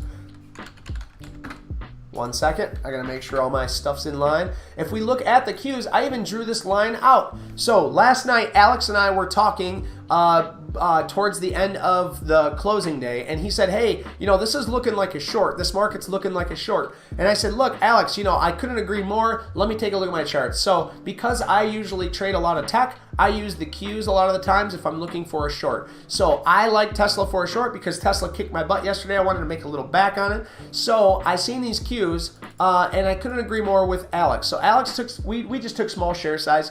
I didn't take 50 shares, Alex. I actually only took 10 because I wanted to reduce my share size. I didn't want to wake up and be hurting. So I reduced my share size to 10, just like I said. And then I held that short in Tesla. Now let's zoom back in on the 5-minute, guys. I held Tesla short all the way until 7 o'clock. Why 7 o'clock? Because Thinkorswim will not allow you to extract money from the market until 7 a.m. Yes, I know, it does suck, but that's what happened. So I exited as soon as I possibly could at 7 o'clock, and then after I seen it chopping around for a while, and all the soaking happening, we ended up getting back in right here at this area for a long. Now we played this long, and then we moved our stop loss up under here, and we made a couple extra dollars. So we have 2 wins on Tesla today, and we're up about $40 from that trade. So we were up a grand total of 50 on that short, but it wouldn't let me out. So I made 30 on the short, and then I made another 10 on the long. So good for us, a big pat on the back. And Alex, thanks for bringing that up last night. That's what's great about having like-minded traders and having this community, is because we have a Discord that we can bounce ideas off each other. We have the YouTube, so we can meet up for pre-market prep, and we also do we do a lot of other things, guys. I have quite a few mentors myself that I go over my trades with. Mikey G was one of them last night. He took a little time out of his life, which is amazing, because an amazing trader like that taking a little time out to give me some attention makes me very, very happy. So shout out to you, Mikey. Cheers to you, brother. Once my coffee's cool enough to drink, I'll definitely take a sip. But cheers to you. So thank you for taking that time out of your day to help me out and help me become a better trader, because you guys know you're a loser unless you're learning. So make sure we're learning from all of our trades. And yesterday I got smacked around a little bit, but that's A-okay. I learned from it. So what did I do today? Well, I came out with a new set of rules. I'm keeping some of the same rules, but I'm upgrading my rules. I'm trying to reduce the losses, right? So I know how to make money. What we need to do is learn how to lose less money. And that is a beautiful time to be in your trading career, because if you know how to make that money and you know you do a good job at it, then you just need to find out, where am I losing money, and then stop doing that. So sometimes the actions speak louder than words, guys. Action speaks louder than words. So I need to stop doing what's losing me money, and that's trading after stream. I'm kicking butt in front of the camera with you guys because it's keeping me disciplined, but when I leave here, sometimes I get too zoned in. So after stream, I am done trading. I'm also going to start using lower share size, because it's not about the money, it's about the trade. And if you make it about the money, you will surely lose money. I learned that the hard way many, many times. So the SPY is trading at 386.20, guys. AI, let's take a look. A nice, beautiful bounce off that 20, back up there, trading at $20.97. We're going to see if this thing wants to hold out, as IWM still trading at 172.18 down there at the lows. It's not looking good right now for the overall market, just lingering like a smelly fart under these VWAP areas, as well as the Qs trading well below, not well below, but at 294.57 in that VWAP area. So is this going to pick a direction? Is this going to pick a side? I think after everything that happened, we got the Bulls and the Bears duking it out head to head, asking each other who the heck is going to win this thing, and we will see very, very soon, I am sure. So let's keep on keeping on, guys. You know you love it. We don't have, I need to clean this up a little bit. I got a lot going on here. So let's see. I want to see what's going on for tomorrow for the news. So we got building permits that come out, initial jobless claims. So we need to keep that in mind, guys, that tomorrow we have initial jobless claims.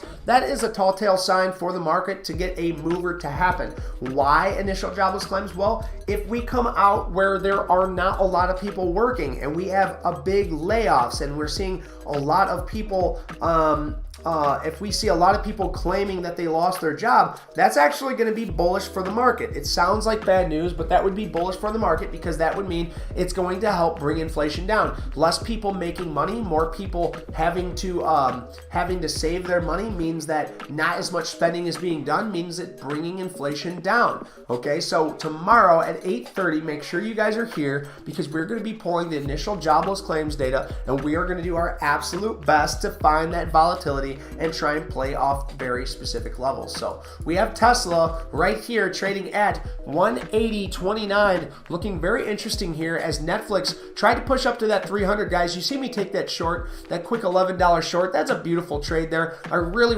am happy with that easy going trade. I wasn't trying to hold on for a piece of it for a bigger move. I just simply played a supply and demand area with the thought that the market could go higher. So I got in short and we got out at VWAP, and what a tasty little trade. A small little $11.20, but hey, you know how much my coffee from Aldi's costs? About $11.20. So cheers to me, baby. That's a whole can too. That whole can lasts me about a month. Yeah, I'm bragging. That's some dad stuff, bragging on how long I can make my coffee last. Next, I'll be talking about how to reuse a tea bag. Hey, it is what it is. You know, tea bags can get expensive too. And look at Microsoft here, guys. So we know Microsoft has been an absolute strengthly stock from the very start this morning and yesterday.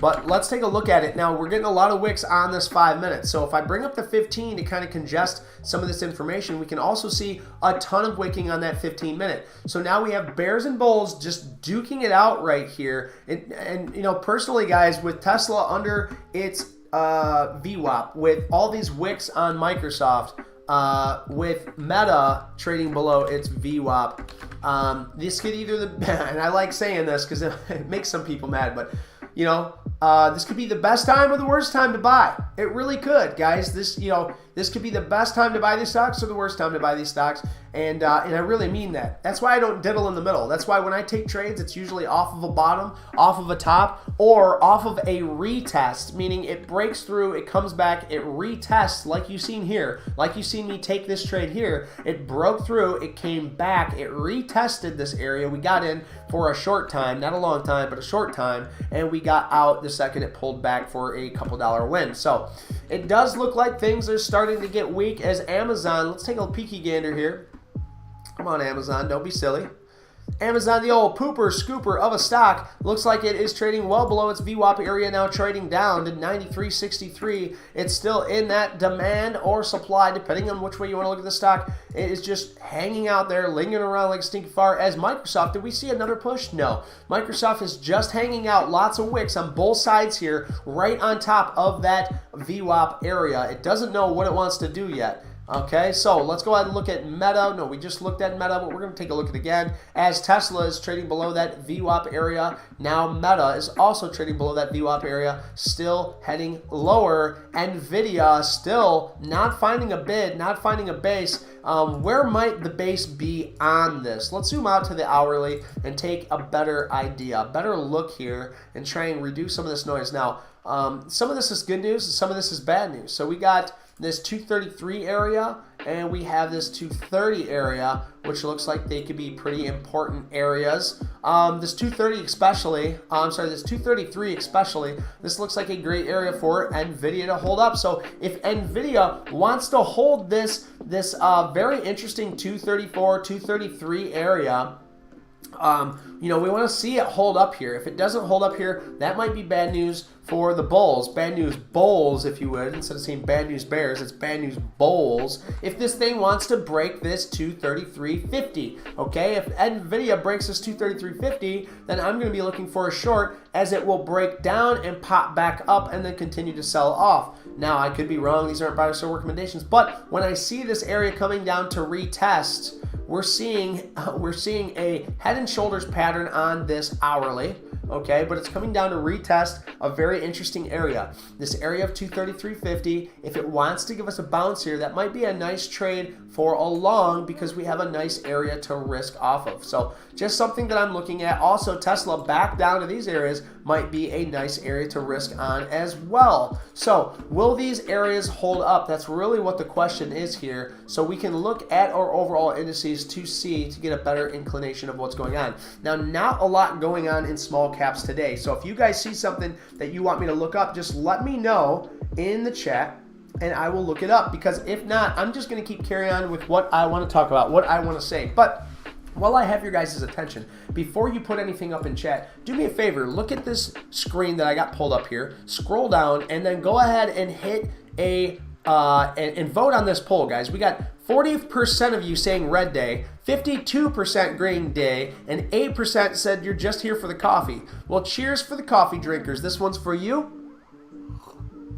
I want you to vote on that poll, and then while you're there, guys, just giving me that sentiment that we need, because I would like to get up to 30. And thank you for whoever just voted. Thank you. I seen that. Thank you. Make sure you smash this like, guys. Our goal is 30. We're up to 26 likes here. If you smash that like button, help me get to goal. I'm very goal-oriented in this channel, and we love to see it. Now, we are swelling in the masses, guys, with this channel. I absolutely love to see how quick this channel is growing. So if you want to be a part of this ever-growing community, guys, I'm here every single day, Monday through Friday, 8 until 12, giving you live commentary, live trading, and live analysis. I do it all for free. I don't ever ask of anything but hit that like, hit that subscribe, and show up for pre-market prep. So hit that subscribe button, guys, and be a part of this growing community. We absolutely love it. So thank you. Now, let's take a look here, guys, at the Qs. The Qs are trading at 294.23, below that VWAP area. Now, let's move in on the 5 minutes so we can get a better idea. Lots of wicking. Wow, that's a lot of wicking up there on those 5-minute candles. It seems like every time we get a push, we get a bigger sell-off, bigger sell-off, bigger sell-off. Where is this selling going to stop? Are we going to find some buyers down here, or are we at that top?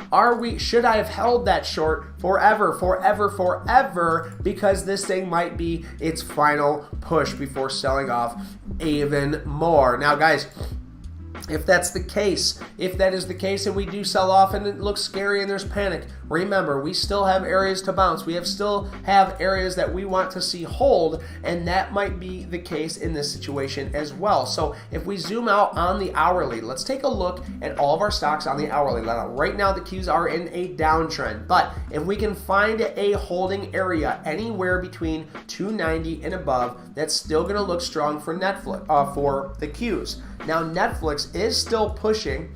It's not pushing, but didn't give all of that off yet. It's just trading at that VWAP area. We took that trade from 300 down to VWAP area, and now it's just hanging out there. If it wants to trade sideways, form a nice base down here, that might be a great area to risk off of. Now let's look at Microsoft, giving back a lot of those gains from this morning's push, but it's just trading above that VWAP area, and it wants to let us know maybe here in another hour or so if it's going to pick a direction.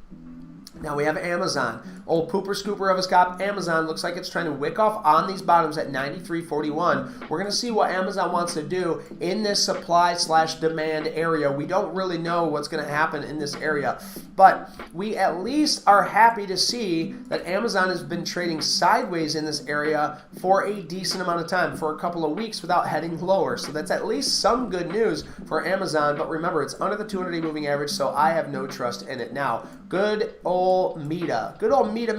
This thing is still looking strong. We had a beautiful push yesterday in the pre-market. It came back and retested this area, not once, but twice in this area. You could have taken a beautiful trade on that retest, and goodness gracious, it has been pushing ever loving higher. So what in the float is going on now? Well, it's trading at 192.61. It has pulled back and is trading below that VWAP area. Let's go ahead and look at NVIDIA on the hourly. So we know that NVIDIA on the hourly is coming back to this area of support. Is it going to get bought up? Is it going to head higher? Well, we need NVIDIA to also head higher with all the rest of the indices in order to drag this up. So are we going to see it or are we not? All in good time, ladies and gentlemen. So let's be patient and see what NVIDIA wants to do. We are starting to see at least a little bit of wicking on this hourly. We'll come back through to see how the 5-minute is looking. So we just looked at Tesla. We know it's in a buy area, but these aren't buy or sell recommendations. This is just a big old talking chin filling up with saliva. I need another sip. Guys, I totally forgot that I was short Apple. Totally forgot. I did put it down here. We are also in AI still, which is holding up. Let's see, what are we up on the stock or down? We are up $1.06 on the trade so far, so we're going to see if it wants to hold up. But I'm going to go ahead, I think, and take off this Apple short, just because we're down here in all this wicking, and I really don't want to, I'll just take this $5. I like the $5. It's another $5 win. Go ahead and add that to the tally. Guys, these little wins add up. Just like little losses add up, these little wins are going to add up. So we made $40 on Tesla. We made $10 on Netflix. We made $5 on Apple. So we're up, $55, $60, guys. It's pretty simple. Okay, so if you like it, if you love it, if you love this live trading, remember, that's why I have this submarine drawn back here, guys, because sometimes it can feel like you're under pressure, like you're underwater when you're trading, and especially when you're live.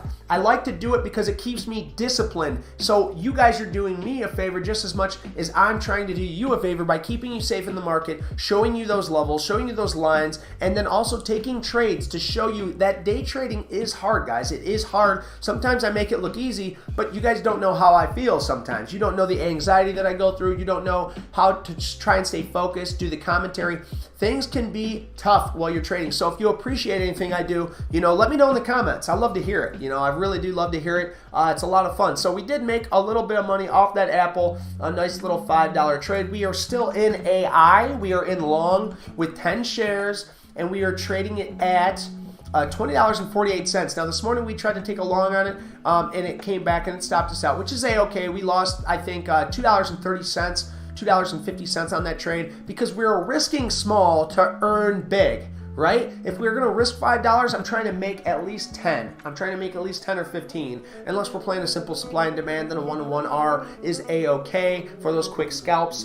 But other than that, guys, you want to have a higher risk than you do reward. A higher reward than you do risk in order to make money in this market. So keep that in mind. Now, one thing we haven't looked at today, which we need to, is Google. So Google is trading right up into those tops, and every time it comes up to this top, the supply area that I drew out that we can even bring across a little bit more, because I told you guys, don't play in this middle area. Okay, don't get in between this sandwich here, because if you trade here, you don't know which direction it's going to go. But if we're up here, that's a short. If we're down here, that's a long, right? So that is just as simple as that, guys. If we have liquidity above, we got liquidity below, then play the top for a short, play the bottom for a long. And right now, where it's trading is right smack dab in the middle. But we had a beautiful push up to this high this morning, and then we started selling off. So let's go ahead and look at a couple more things here. I want to look at Snap, because I'm looking at Snap. So if the overall tech in the market wants to shape up,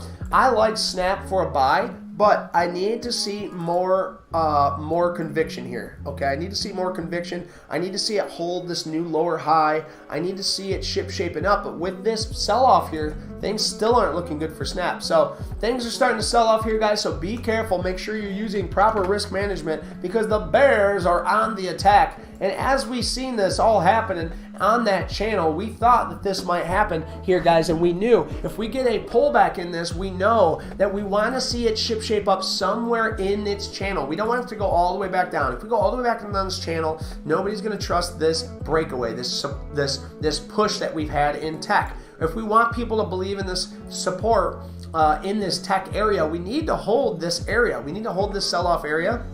And we need to prove to the bears that the bulls still have it. But if not, and this thing wants to head lower, watch out below. We might come all the way down and retest that 285 area. So be careful, guys.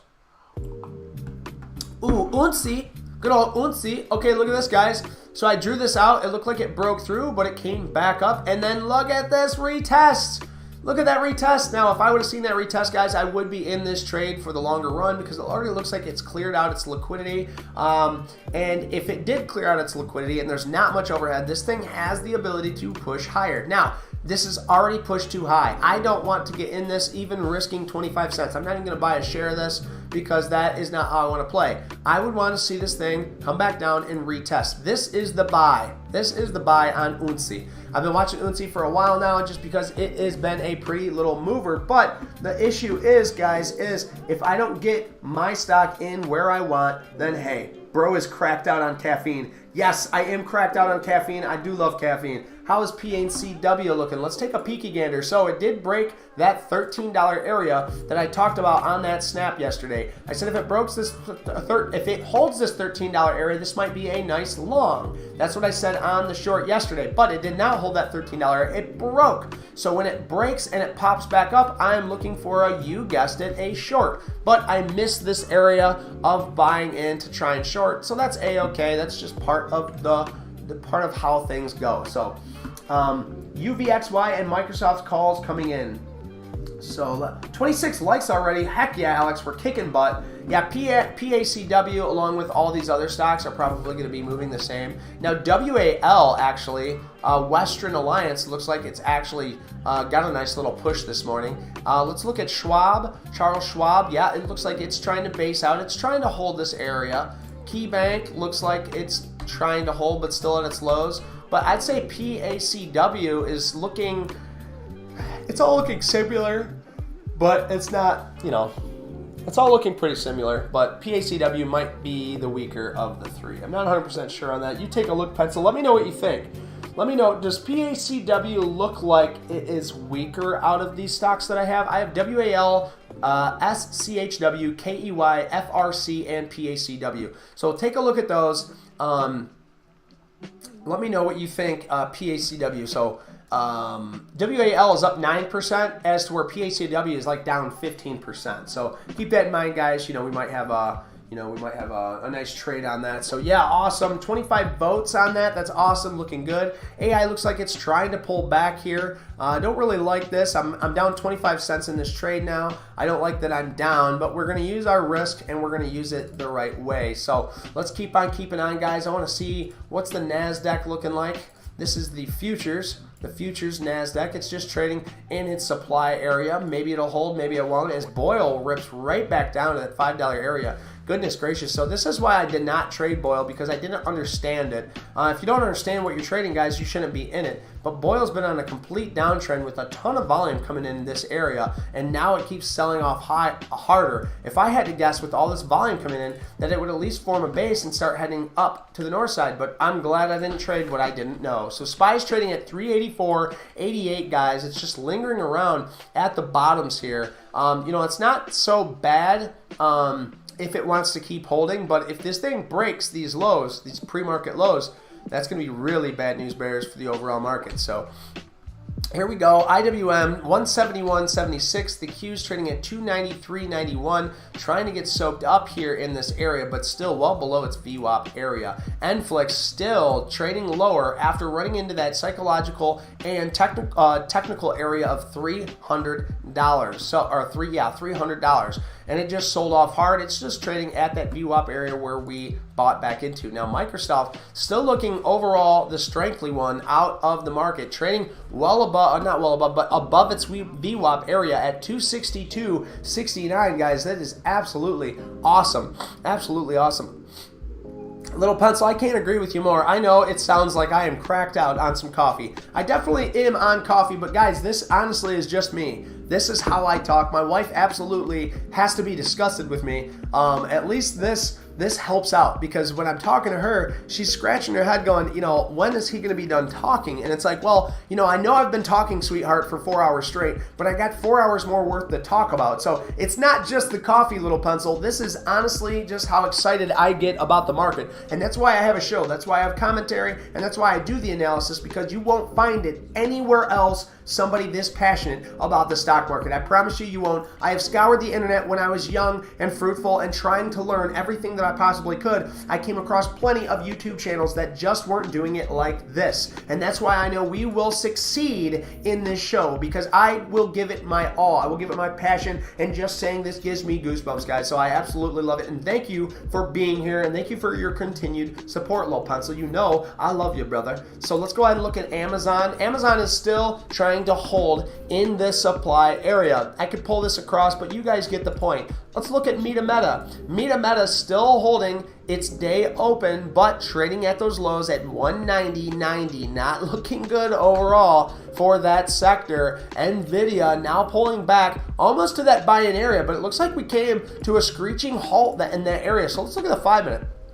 Looks like the 5-minute did show us some buying in this down here at this 233.50 area, because I told you if NVIDIA wants to be a buy, this would be a great area to try and buy in, risking this this 233.25. Now those are my thoughts, not yours, guys. I'm seeing this big pullback. I'm seeing that NVIDIA is looking weak while the overall market looks strong, but maybe it's because it didn't make it back to its pullback area to find its bids. But we will see. I'm definitely going to keep an eye and keep watching that. I do want to make sure that if NVIDIA wants to head higher with the rest of the market, then I might want to be in there with it. So let's go back to Meta. So Meta is failing, guys. This does look pretty scary for a pullback now, so watch out below. If Meta breaks, if Amazon's breaking, if the Qs are starting to short, guess what? I want out of this stock, so I'm going to go ahead and sell off this for a 90-cent loser. So right now on AI, I've taken...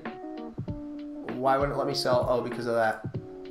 Of course, when I go to sell, they're like, hang on, we're gonna liquidate a little bit more money before we do that. So here we go. We're down $4.29 in AI. That's a great loser, guys. Why is that a great loser? Because not only did I have awesome risk management, but we also seen the overall market, the confluency in the market. We may have just saved ourselves a little bit more money there by getting out early, but we will see how the overall market wants to shape up here, because we might be finding those lows. So we got the Qs, we got NVDA, we got Meta, we got everything doing a nice little pullback. Will NVDA get soaked up and bought up here? Well, I don't know. This could be a tasty little trade. If we ended up taking 10 shares right here on this push up and then this pullback for this retest, that might be a nice little trade, but it is below its VWAP. This thing never gave anything back after its sell-off except for a new area to sell it off. So it looks like we are going to head to the north or the south side. Now Tesla breaking down as well. Let's take a look at the Qs.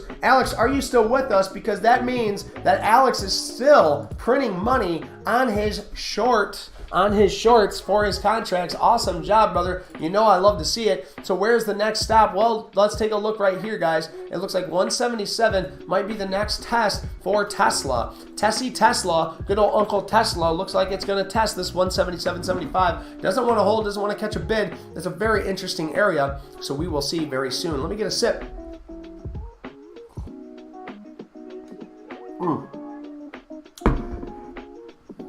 UVXY, let's take a look at UVXY.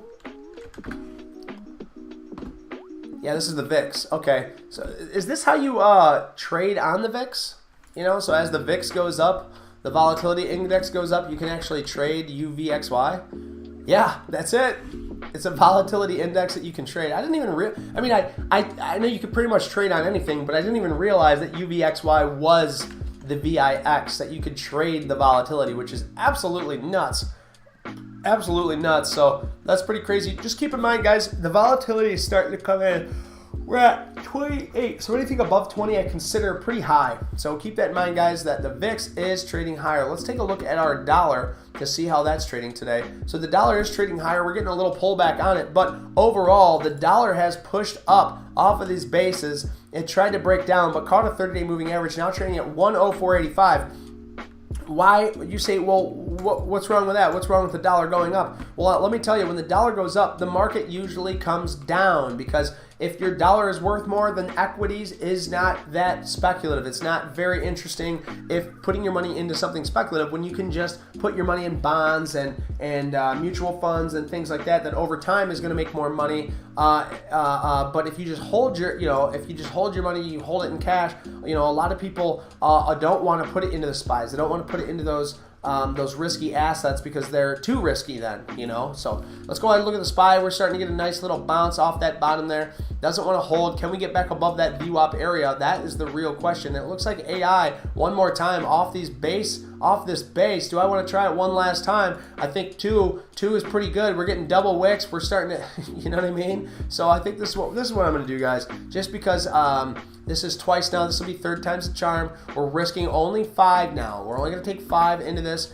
and we are going to put a hard stop on this thing. Why? Well, because I simply put, I have been stopped out once and then stopped out manually twice. So I'm going to risk less, because if I'm getting squeamish with just a couple of dollars, I'm going to take less money into it. We're going to take 5 shares. We have our stop set, and I'm not going to look at this damn thing at all until it either end of day, right before end of stream, I'm going to cut it, or I'm going to leave it hang and linger to see if we can make more money on it, or we're going to let this thing stop me out for a even smaller loss, okay? Because I want to leave here with a big win, and that's why we got Tesla on a nice $40 win. We have NFlix we traded today, which was a beautiful little short at that $300 area. That was a nice $11 win today. What else did we trade, guys? We had another $5 win on what? Shoot, I can't remember. Where was that $5 win at? Microsoft? No, it was Apple. We shorted Apple. So AAPL, take a look at Apple, and we are up $5 on Apple, okay? That's all, it's all relative depending on how much, money you make in a day and what is a lot to you. But to me, if I can make $50 to $100 a day, I'll be happy. So I'm happy with these gains today. And if I see another tasty little trade, I'll probably take it, but I'm not going to will the market upon itself, and I will be flat, if not taking a longer trade, but not looking at the market anymore, flat by the end of the day. I don't know where this sound's coming from. My pocket? Look at that. It's me. It's me playing in my pocket. Let me go ahead and stop this. You guys don't need to hear me twice. You hear me enough. Goodness gracious. So it looks like Apple's starting to catch a bid off that bottom. Good for Apple. It's very, very good for Apple. We want to see Apple doing good. We want to see Apple trading higher. We want to see Apple with the overall market pulling it up. So did it find a base? Did it find a nice little buy area? Or is this the breakdown and then the retest for a bigger short down further? So I think that is something I'm definitely going to be taking a look at, because I know this is a very, very smart area to keep an eye on. So let's look at the overall market to see. We're going to go ahead and put the Apple APL over here, and then we're going to go through the indices on this left-hand side, because as we run through the indices, it's going to give us a little bit more inclination of what is to come. So we have the SPY trading at 385.49, looking really good. It's going to come back up and test that VWAP area. Can we bust through that VWAP area? Time will tell. AI, now we're up about 30 cents on. We took another small share size on this. Why? Third time's a charm. That's why. And I really like that 20-25 area for risk. I really think using that risk is going to be really formidable for the long run. Now, Apple's getting a beautiful pop up there. What's going on? It looks like we are getting some stuff coming across the market. We're getting a nice little pop across the market. IWM just came up. Q is pushing up above VWAP. Look at that. What a beautiful trade, guys. Maybe the longs is the way to go. Finding a nice, pretty way up. We're at 295.12. Pushing past VWAP. Now, can it hold this area as Netflix also bouncing off those bottoms? Let's look at beautiful Microsoft back up at the highs. We're at 264.75. Guys, I need to stand back up. Time to rise this table back up, because I can't just sit here. Well, Microsoft just blows these shorts out of water. 264.70, looking absolutely amazing. Guys, if this doesn't make you excited, if this doesn't make your nipples hard, I don't know what will. Let's take a look at Amazon. Amazon's doing the same, now back above that VWAP area, right back into that downward trend line. If it can break this downward trend line, that'll look absolutely golden for Amazonian. Let's go ahead and take a look at some other stocks, guys. We have Meta pushing back up into that VWAP area, but not up and over. You know what I want to see? NVIDIA. So NVIDIA is not getting the push that I expected it to see. I thought NVIDIA would at least get up above that VWAP area. Now, we did talk about NVIDIA, this being a great little long down here, because this is its base. So we could have taken that play, but we were not here to see it or take it. So I'm not going to fear missing out into this play. Now, Apple coming right back up to that 150 area, a formidable push. Is this the area we need to short? Well, I think I'll just I'm going to take a small little trade here, 10 shares short, and we're going to see what happens. I will give this back right away if it doesn't pull back almost immediately, guys. If it doesn't pull back and show weakness here on this pullback almost immediately, I will be out of the stock. So we're getting a pretty little push up right up into this VWAP, and there we're starting to get a small push. We're up 50 cents on the trade. We're not expecting anything to be lingering. We don't want to see more pushing. If we see anything happen in this area for Apple, for NVIDIA, for meta, we're going to want out of this trade right away. But this push, this quick push up into this area might be another area for selling out, because we're seeing all of this wicking, all of this selling off. So if we get a push to the north side, are we going to continue to see that wicking, that selling off? Are we going to see it? If we are, well, I have my chickens lined up.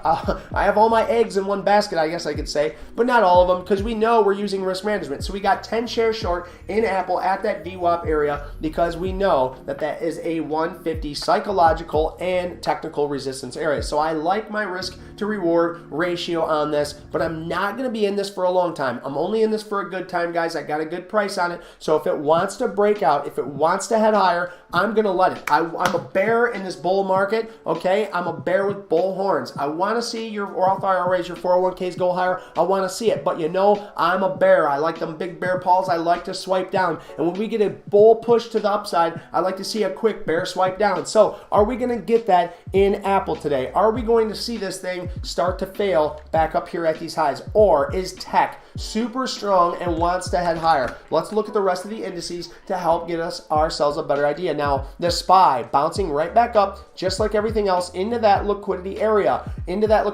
So are we going to see this thing sell out, or are we going to see new lower highs, trading sideways and trying to head even higher? So SPY is looking good here, but we need more to prove. AI also pushed up, but into its VWAP area. So is AI going to be able to hold out?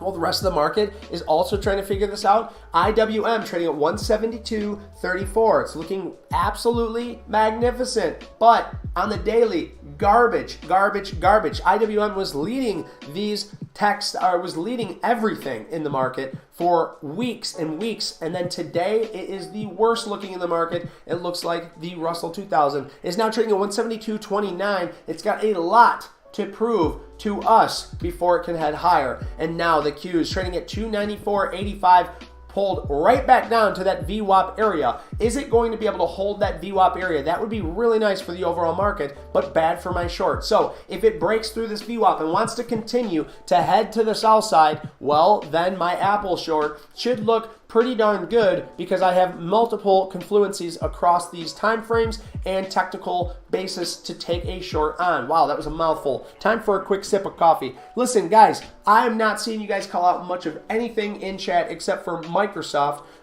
And guys, if you want to see something, if you want to hear from me, if you want me to be your voice, you need to let me know in chat, or I'm just going to keep going over whatever the heck I want to, okay? So we have the Qs at 295.83. The one last thing I want to see before looking at the smaller caps is NVIDIA. Yes, so NVIDIA is getting a nice little pop here off that base, but where are we at? Right here into its VWAP area. So if NVIDIA wants to keep on carrying on wayward son, hey, I'm fine with that. I want to see NVIDIA go ahead and make some money, but here's the issue. We're right into a VWAP area, and just above that, a psychological level of 236. So it's going to be hard to push through. I want it to push through, and if it does, I will be happy for NVIDIA. But if it wants to sell off, it wants to head back on lower, and it breaks through this 233 area, we might be able to see it fall down to 230. So keep that in mind, guys. Keep risk in mind. Make sure you're using good risk reward. So let's run through these small cap stocks really quick. We got UNCY, UNCY. It's obviously from Germany, right? But it's actually called Unicisive Therapeutics. Okay, it's a therapeutics company. This is a very high speculative stock. This is a rip your face off low float. So be very, very careful in UNCY. But I told you guys this morning, if we had a pullback at this 189, that might be a great area to risk. And look at that beautiful play. You could have been in it to win it, but that would have been your trade, not mine. I'm just calling these levels out in the morning, and they are looking absolutely beautiful. Now look at this. We seen Mikey take this trade on this. He sent us the chart. Mikey doing this was absolutely awesome. You know, you see these big pushes up here, a pullback, and then a push up, and then he gets in short in these areas, so that way he can start selling out as the day goes on. Let's take a look at MVLA. Now, look at this. This is how 90% of your gap ups are going to end. So be careful when you're feeling pretty speculative and you want to get into a stock and you want to trade that stock, and make sure you know the float. Now, we've told you many, many times on how to look up the float, and I will do it here for you. Just put the stock ticker in the name, and I'll be happy to look up that float for you. Now, it looks like Apple, we are starting to see some continuation on that pullback. It pushed up into that VWAP area, and at 150, we know a psychological and a technical area. It is pulling back now. It is trading at 150.62, so we're up about $2.75 on that trade so far. So looking very, very good. JNCE still trading up here at these tops. It's looking pretty good up here for this stock, but no play in sight. ELEV is trading at $2.06, well above the 200-day moving average, but we know when we see these oncology stocks, these are very risky stocks. Why? Well, because they usually dilute their shareholders in order to keep their studies carrying on. So be careful out there in those small cap stocks. Let's take a look at TRKA, just because I want to see this thing from start till finish. So TRKA got a lot of hype, and we had a lot of you talking about it back here on the 28th of last month. So when we looked at TRKA, we talked about how this thing had a 30% short float. This thing did get a juice box squeeze all the way up to $1 and sold off. Now, when we were looking at this stock, we talked about on chat where the best risk reward would be.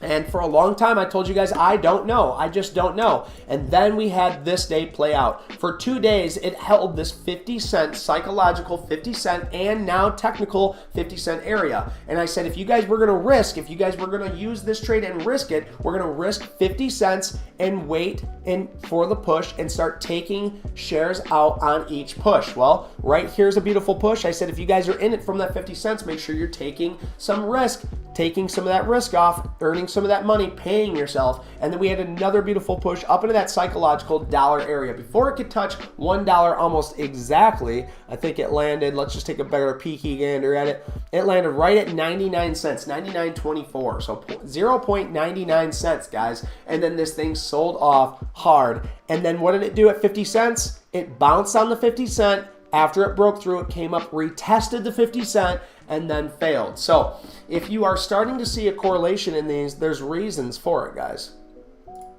So I'm going to check this by relative volatility. So HPX is gone. It's not HPX anymore. Joe Biden's husband, trader, told us what his thoughts were on that.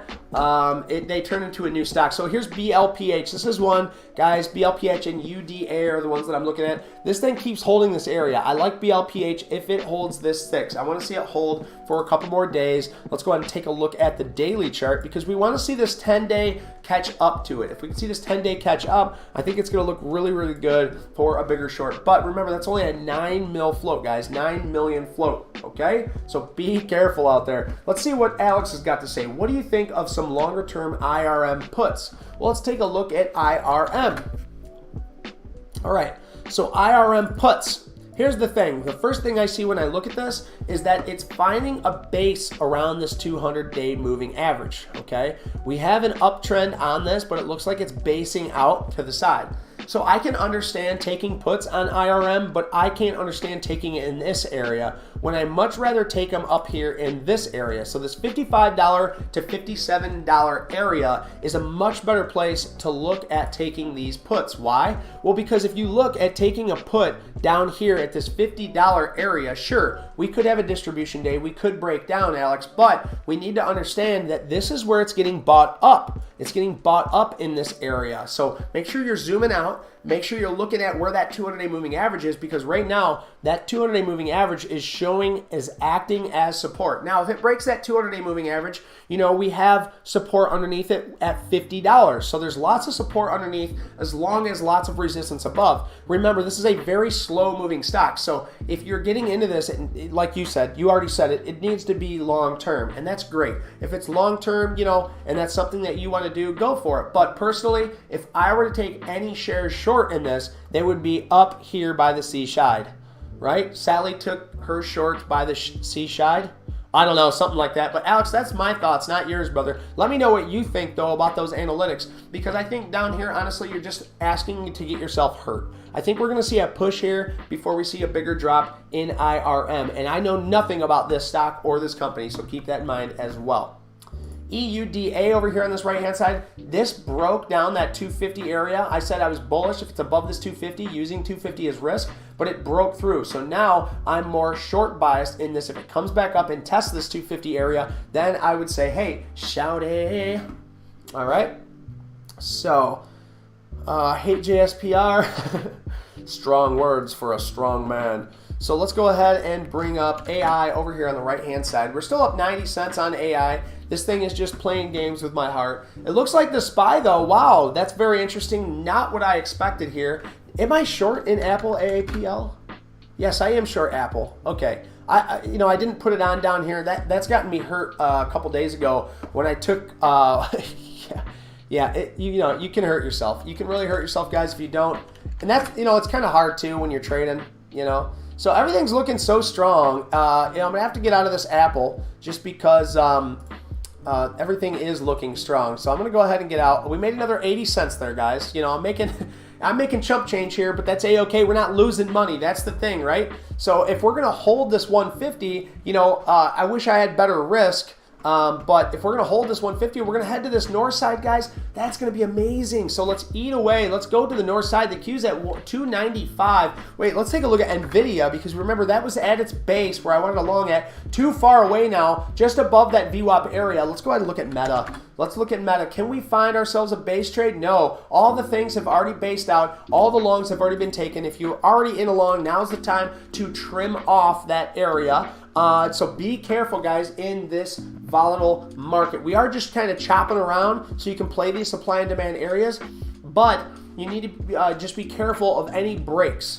Now, if we just trade sideways until the FOMC meeting, I wouldn't be surprised, but we need to keep in mind that holding these areas like we is bullish for the long run trend, okay? So if we don't break down from these areas that we pushed up from yesterday, like in Meta, not NVIDIA kind of gave a lot back, but if we're holding these areas, out, that's nothing but a bullish sign, guys. Pullbacks are healthy. It's very good for the stocks.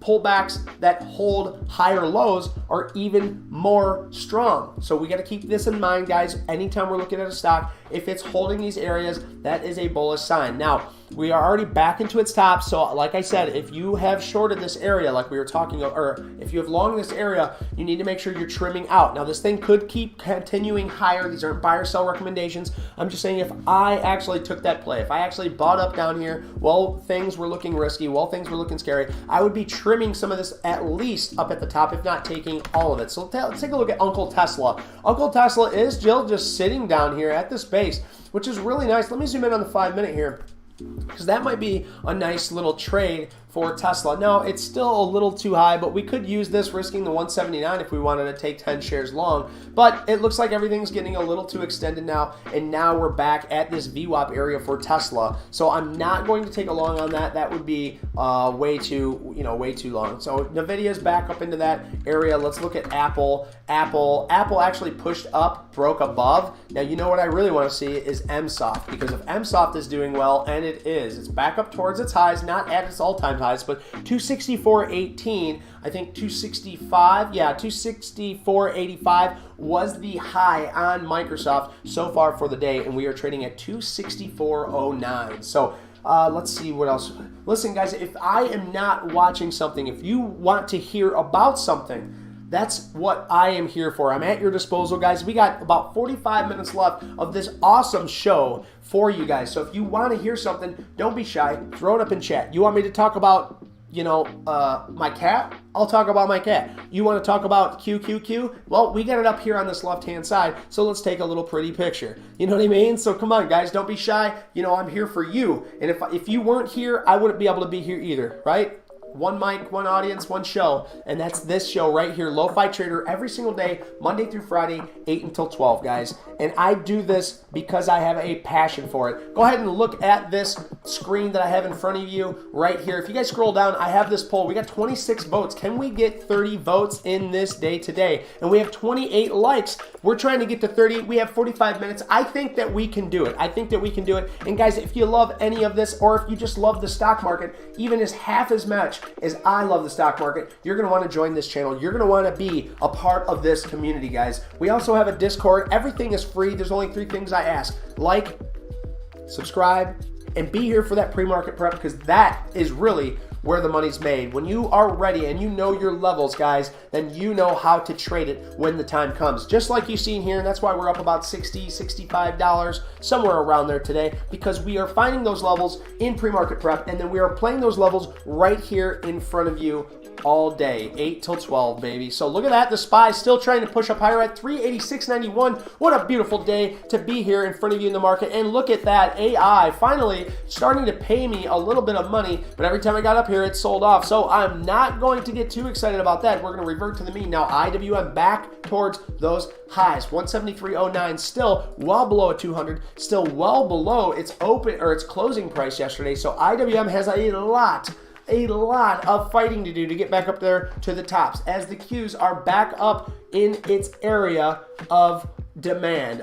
We've seen a lot of wicking off in this area, so we're going to want to see this thing either trade sideways for a little bit or push through on following or trying to find a new area to hold. In the meantime, if we look at the Qs from previous day, it's still below its closing day, okay? Now we know that Qs are very strong compared to the rest of the market because they're up above that 200-day moving average. It's looking really good for the Qs, and I really like what's going on in the market, especially if the Fed decides that they're done raising hikes. Things are about to get crazy in the market. So remember, on the 22nd, the FOMC meeting will be coming out, guys. And if you are here for the FOMC meeting, you will get the quickest update. Just like tomorrow, when we look at the initial jobless claims, we will also have it right here, just like you've seen the PPI data, just like you've seen the CPI data. You'll see it all here, guys, because it is an extremely volatile time, and you want to know what's going to happen. You want to hear it first, so you can hear that first here, baby. Absolutely love it. Let's see. LoFiTrader, I'll message you after stream about trying new editor to see if we can get that working. Absolutely, yeah. If you're talking about a new editor, I'm using a free one that puts a watermark over top of my stuff. It's called Wondershare Filmora, and of course, it puts a little watermark over my thing, but you know, I don't mind having that watermark because it's free, and you guys know I love free, and that's why I try to bring you free content, because everything I've done so far, now there's been a few Discords, there's been a few things that I have paid for, because you got to pay to learn sometimes, you know, and I have. And so I'm happy with the little bit that I have spent and the knowledge that I've gained from it. But I want you to know, if you're a new trader, or even if you're a seasoned vet, there's still so much that you can do for free. For absolutely free. So guys, thank you so much for being here. I'm going to take a quick sip. You know how long my breaks are, about 5 seconds. 1, 2, and now I'm back, baby. We like to be early. We chop those breaks in half sometimes, guys, just because there is so much to talk about. There's so much to do in the market. And look at this market. It is just looking absolutely amazing. So the Qs are trading at 295.38, just kind of chopping around here since this morning, while Netflix is pushing right back up into that $300 area. Now, you guys remember last time I was here, I took a pretty little short right here. So will I take another short again? Well, it does look like a nice area to take a short, but here's the thing. If we test and we retest and we test one more time, this thing's gonna break to the north side. So if I think the overall market is going to head to the north side and we keep making lower highs on NFLX, then I'm not going to take a short this time. Why? Well, because I think it's gonna push up through. Why not take a long? Well, I'll tell you why I'm not going to take a long, because if it pushes up through, the long is on the pullback, on the retest of 300. Okay, so right there, I just give you 3 different types of trades depending on what's going to happen. I am only reacting. I'm not saying, well, I'm going to do this. I'm saying if this does this, then I'll do this, right? And that might sound confusing, but if you stick around and you listen to the jargon, if you listen to how things are traded, if you listen to how I'm talking, and you find those lines in the analytics and the technical trading, you are going to find yourself some tasty little trades. So definitely stick around. Definitely stick around for this one, guys. So Microsoft still looking absolutely strong, trading at 263.95. wow, what a beautiful, beautiful day for Microsoft, because it is definitely leading the push this morning, trading well above its VWAP. And not only that, but anytime it came down to test that VWAP, it pushed higher. And now as Amazon, look at how beautiful that is. You love to see Amazon, a big Titanic, big boat of a stock, tried to fail, tried to sink the ship, but it looks like the guys in the gullies are just unloading that water, and this thing is just floating right back up to the top. This red machine looks like it's going to go right back up now, trading above that supply area. It's trading at, oh no, it's still below its closing price, guys, but this is above VWAP, and that's what you want to see for Amazon right now, as Meta looks like it's pulling back and it's trading just below its VWAP area. Very interesting here, guys. And Nvidia just breaking above that VWAP area, now into its supply during pre-market. Okay, so we don't know how much that's going to affect this stock right here in this area, but I would say, you know, if it gets up into this 237, we might see a little shimmy, a little shake, but definitely at this 239, 240 area, that's going to be where we want to see Nvidia try and break through to get through those all-time highs at 244.50. All right, so Microsoft trading at 264.05, Nvidia 236.48. Let's look at good old Uncle Tesla. Now, Uncle Tesla, you know, I wanted to get in here, I really did, but it was past my areas, past my buying. Now, Nvidia just broke through that VWAP area, but we're right in to the area that it should be selling off at 180.53. It's not just psychological, but we have trading areas on this that would say, hey, this might shudder, this might shake, this might slow down in this area. So keep in mind, Tesla is at 180.27, and it looks like it's going to have a little bit of a pullback. But if it wants to have some volume show up around this 1120, this might want to catch a bid and carry on higher. So we'll keep an eye on that one. Let's look at Apple. Okay, so Apple broke through that 151 area, and you know, this is looking good. It's looking pretty good for Apple. I do like Apple. We made about $5.60 on Apple today, no big deal. But look, it broke through that VWAP area. Now it's coming back to test that VWAP area. This is going to be a little tall tail here. If it wants to stutter, if it wants to step, we might actually see Apple trying to head higher in this area. But now that it's just going to linger around this 150 area, you know, this might be very, very interesting. Even if it just trades sideways here, that's going to be bullish. In my opinion. We want to see things holding in this area, and if it can hold and then try and head higher, that's going to be even better, because we want to get out of this downward channel on the Qs. So let's take a look at Google, good old Google, right back up here into its selling off area. We talked about this, and it did this morning, came up here, sold off, found a bid down here, and now is pushing right back up into that $94 area. But it looks like it's seeing some issues before it even made it to there. So I just want to go back to the Qs one last time. We are seeing some selling off at that top. We are seeing now a new lower high on this daily. So that looks like we are going to see some selling off action. So are we going to actually see it support now at the VWAP area? If we could see that support, it's looking pretty formidable for the Qs. But if we don't see it, well, then there might be some issues for it to head to the downside. So let's keep that in mind, guys. Let's keep a look on AI, still trading right around that VWAP area. This might be something that I'm going to end up swinging, because we only got 45 minutes left of this show, and we know the lunch law might swing on by and just do absolutely nothing. So once I'm out, baby, and that's A-okay. Netflix, goodness gracious, it's just trading at these highs. It makes me really want to take a short, because, you know, when we look at these overall markets, it looks like we're getting a pullback, but that pullback might be soaked up on that VWAP area. So this looks like a nice place to short for Netflix, but it also looks like a place that we could get ourselves in trouble if the market wants to catch a bid here. And as I say that, Netflix has a nice soak up on that 5-minute right there, trading at $299.22, almost right back up to that $300 area. And this is the area that we shorted the last time, and we made a quick $5 on, or $10 on. Let's take a look. Yeah, we made $11.20 on this. You know, just adding those little chunks up, guys. Not going for massive, huge wins like I was yesterday. We're just going for the little wins, little base hits, you know. If I get a base hit here and there, that's great. Let's keep these lights on. Let's keep this show running, baby. That's all we need to do. That's all I want to do. So let's keep on carrying on, guys. So next up, we got Microsoft, the tank, the boat, the beast. Microsoft trading at 263.82.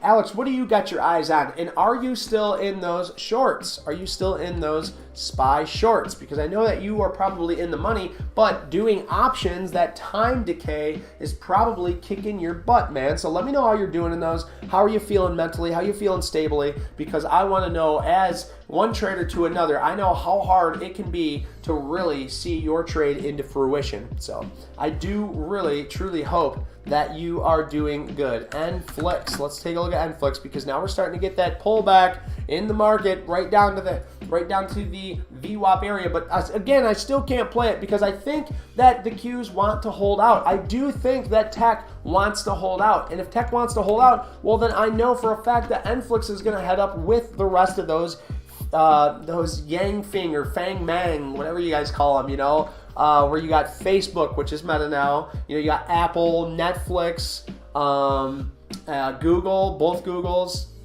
Microsoft, you know, that's all in there. And so that, you know, I like to follow those because they're all liquid. They all kind of move together. And if you can find where one isn't moving with the other ones and it's at a good buy area, you know, you can capitalize on those, you know. So I think that's considered an arbitrage trade, you know. So we got a little bit of everything here. We go small cap, mid cap, and we do long-term holds on the VOO, something that might pay a dividend. Now it looks like the Qs is trying to hold off here. It might be able to stay that VWAP area and get a push high to the south side. And if we do that, we might want to find a nice place to go long in, guys. And if we can find that nice place to go long, and look at that, a nice little breakout on Netflix. So what do I want to see for Netflix now? If you guys remember, if you guys have been learning from this morning, what do I want to see on Netflix? Well, this breakout would be a great time to take a trade, but I get hurt on breakouts because, heck, I don't know how far it's going to pull back after I risk and blah, blah, blah, right? So what am I looking for? Well, if this thing wants to get back up into that area and start trading again, it needs to pull back and retest this area. So push through, come back, retest for a long to the north side. If not, I'm still not caring for Netflix. So let's keep on looking. Let's see how SPY's looking. SPY is trading at 286.49, just trading above that VWAP area. AI is just trading below that VWAP area. The only reason why I'm looking at that is because I do have a trade in it. IWM just trading above VWAP now, but man, IWM needs to do something down here. It's at its all-time lows, excuse me. All-time lows, 172.82. That's not very pretty, y'all. That is not very pretty. All right, I'm going to do one last try on this poll, guys. We're going to do one last shot on this poll here. Take a look at my screen here. I've already voted for a green day on the poll. I want to know what you guys want to vote. We have 27 votes. I'd love to get 3 more. So if you haven't voted, make sure you go to that poll and vote for me as it is. And look at this, guys. We only need 1 more like to end the day on, and we have 30 minutes to do it. So if you haven't, be number 30 and hit that like. And while you're there, if you haven't already, hit that subscribe button, guys. We are growing like a weed, man. Not weed, but we are growing like one. So guys, if you want to be a part of this community, I'm here every single day, Monday through Friday, 8 until 12. We bring you the CPI, the PPI, we bring you the FOMC, we'll bring you the initial jobless claims tomorrow. We do it all here, baby, and we all do it for you. So if you want to be a part of this ever-growing community, we've already swelled over 300 subscribers within a month. So if you want to see it grow, let's grow together, baby, because every single day I will clearly tell you that you're a loser unless you're learning, because that's what we want to do on the show, guys. We want to learn. We need to learn. If not, you're just a loser. And that's the truth. It's the truth, guys. So the Qs are trading at 295.27, just kind of lingering around, chopping up. These choppy days can get you hurt. They can really get you hurt, so be careful out there. Don't be trading in the middle. Catch a top, catch a bottom, don't play the middle, right? So what do I mean by that? Right here, guys. Right here's a top, 295. That should be your short. This should be your exit, or this should be your buy, right? So 293 and 296. This is what we're playing. Don't play in the middle. Don't get long or short in the middle. Either get short at the top or get long at the bottom, and then you can play your risk management how you want. Now, these aren't buy or sell recommendations. I'm just a big old talking chin, yippity yakking. Don't come back. Let's see what else we got going on here, guys. Let's go through the bank stocks. So We have the bank stocks up here, and we want to see what's going to happen with these bank stocks, right? Well, they're just kind of trading sideways for WAL. Let's see how Schwab's doing. Schwab looked like it had a nice push up this morning right into its resistance. This thing might come back down. KeyBank looks like it had a push up this morning, but that little pop wasn't there for very long and started selling off. PACW broke that 13, came up to test that 13, didn't even make it up to it, and then started selling off again. We talked about that this morning. And FRC, again, another pop and a drop. So it looks like the overall bank stocks aren't doing too pretty. They aren't happy. So that's A-okay, though. No big deal. Let's see. We got, wow, there's quite a few in here. That's awesome, guys. Good morning. Oh, that's some good coffee. You know, this is my last cup of coffee. I gotta go to the grocery store, guys, because if I don't have coffee, you know, I might talk a little too slow for you. It'd be like 1,000 words per minute instead of 2,000. So let's run through these small cap stocks really quick, guys. It's 11:30. We're gonna run through the small cap stocks, then we'll come back and we will visit our large caps here in a minute. So let's go ahead and bring up XPON. We've been following this XPON way back here, guys, before its huge run up. And what did we talk about this? Well, we talked about this liquidity here equaling itself out, and then this liquidity here breaking out, busting out through it, pulling back to retest that liquidity. And when it retested that liquidity, this thing took off like Captain Insano. Big, strong words for a strong man. And this is a 3.3 million float, guys. So you need to really be careful in stocks like this. Now, if I zoom out, this is a recent IPO. This thing came out, XPON 360 Incorporated came out for the NASDAQ on 4/1/22. Okay, so it hasn't been out that long, almost a year. Okay, and this thing hasn't done much of anything. But what I will say is now that it's pushed up and it's following this 10-day moving average, we can see that it's blue skies. There is no real volatility kind of lingering out in these areas. The only real one I can see is when the first day it traded, which we don't even have a VWAP area for. So if this thing wants to break out, it really does have the ability to move higher. There's no baggies overhead, nothing really stopping it. But the only issue I have is my risk. It's not really close enough to this 10-day moving average for me to take a risk on it, so I am risk off on it now. So JFBR, we talked about this one. We drew this line out, this line of liquidity out, and we said, you know, if this thing wants to hold this line of liquidity and bounce off this top, then that is great for a long, being able to risk this area of 163. But if it breaks down and then bounces back up, that's going to act as resistance and it's going to fail. And that's exactly what it did here today. This is a very illiquid stock. It just looks like absolute crap. So we're just going to skip that one. BLPH, though, we want to continue to see this thing hold out that $6 area. If it can hold out that $6 area, it's going to look very good. Now, EUDA, look at, there's that bounce. There's that bounce and another sell-off. EUDA was a great area to short. Being down here at this base, it was a great area to buy using this as risk. But of course, at pre-market open, you want to see how it shapes up. So here it shaped up, and if you were going to take a long on this, this would have been a nice area to actually risk off of, because you see it shaping up and bounce.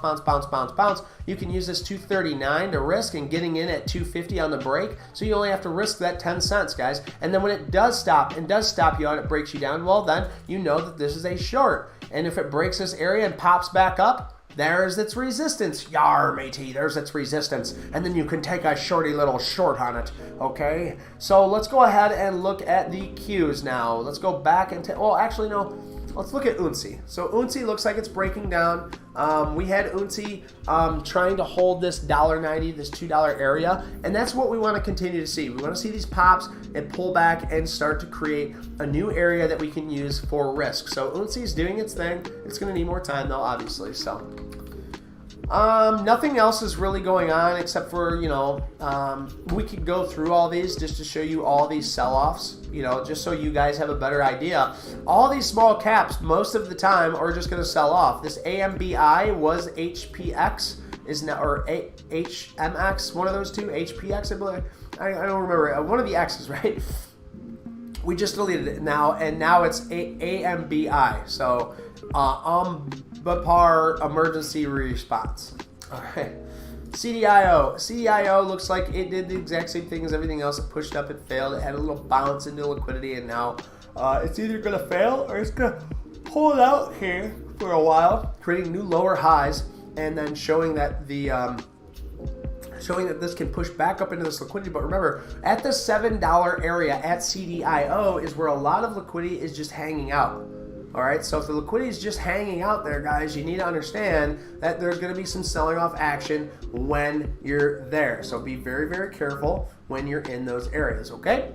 So let's look at Revive. Yeah, this is a fail. OBSV, fail. TRKA, fail. Kala, fail. You know, you got to look at these OCEA. You know, they're all like this, guys, where you get these low floats, they push up, and then their company dilutes the living crap out of them, so they fail and they head lower.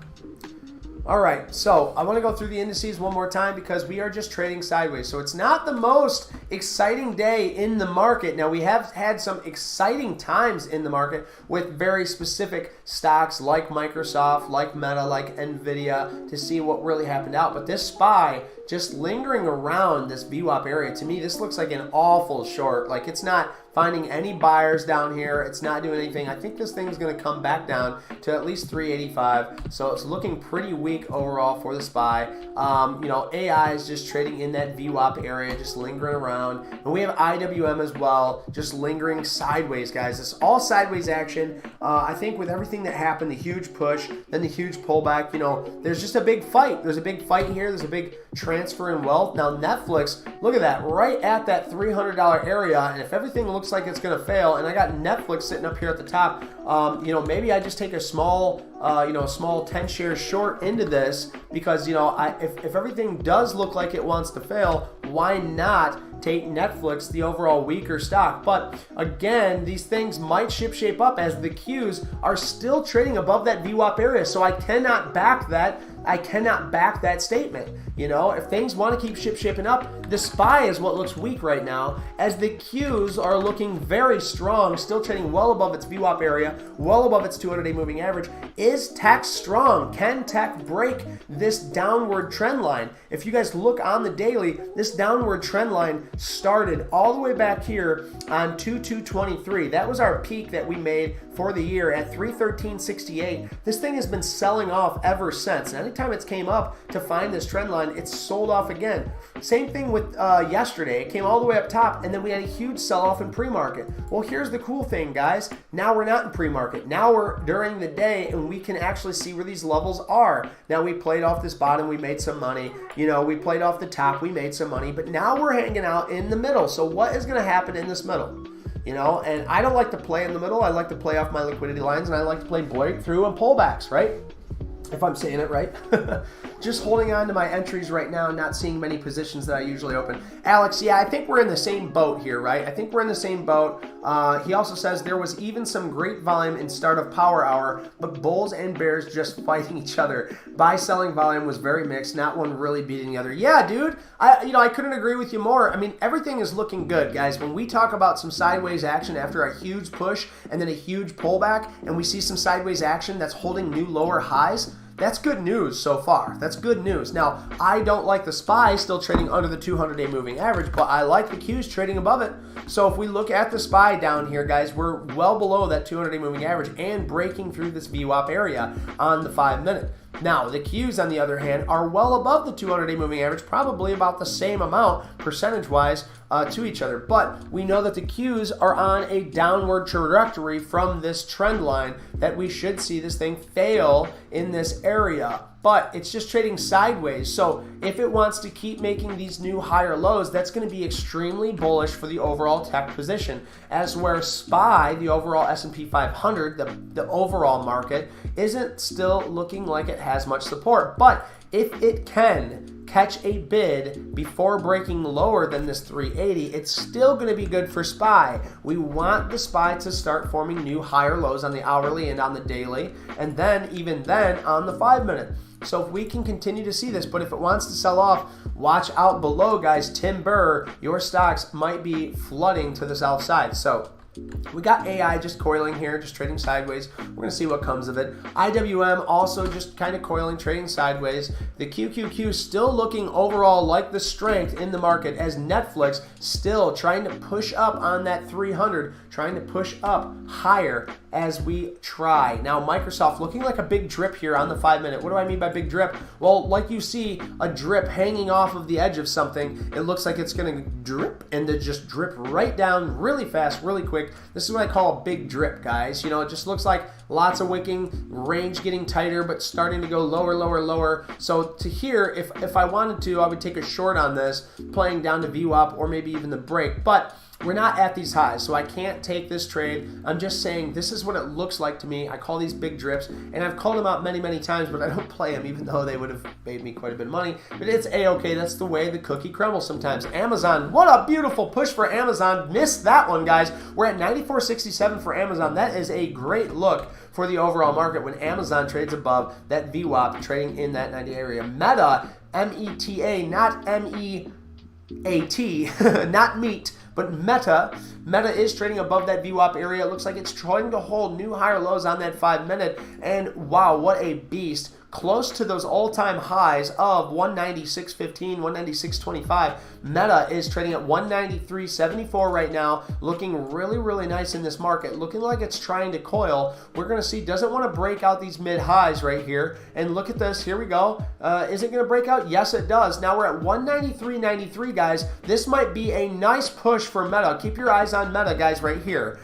This looking very, very good. As the Qs still trading much higher above the VWAP than I anticipated that pullback being. So looking really good. As Microsoft's still giving a little back, which is understandable. It's still above that VWAP area, so it's still looking good. Guys, I got 20 minutes left with you, so if you don't see something I'm watching or I'm not watching something you want to see, put that crap in the chat and I will react.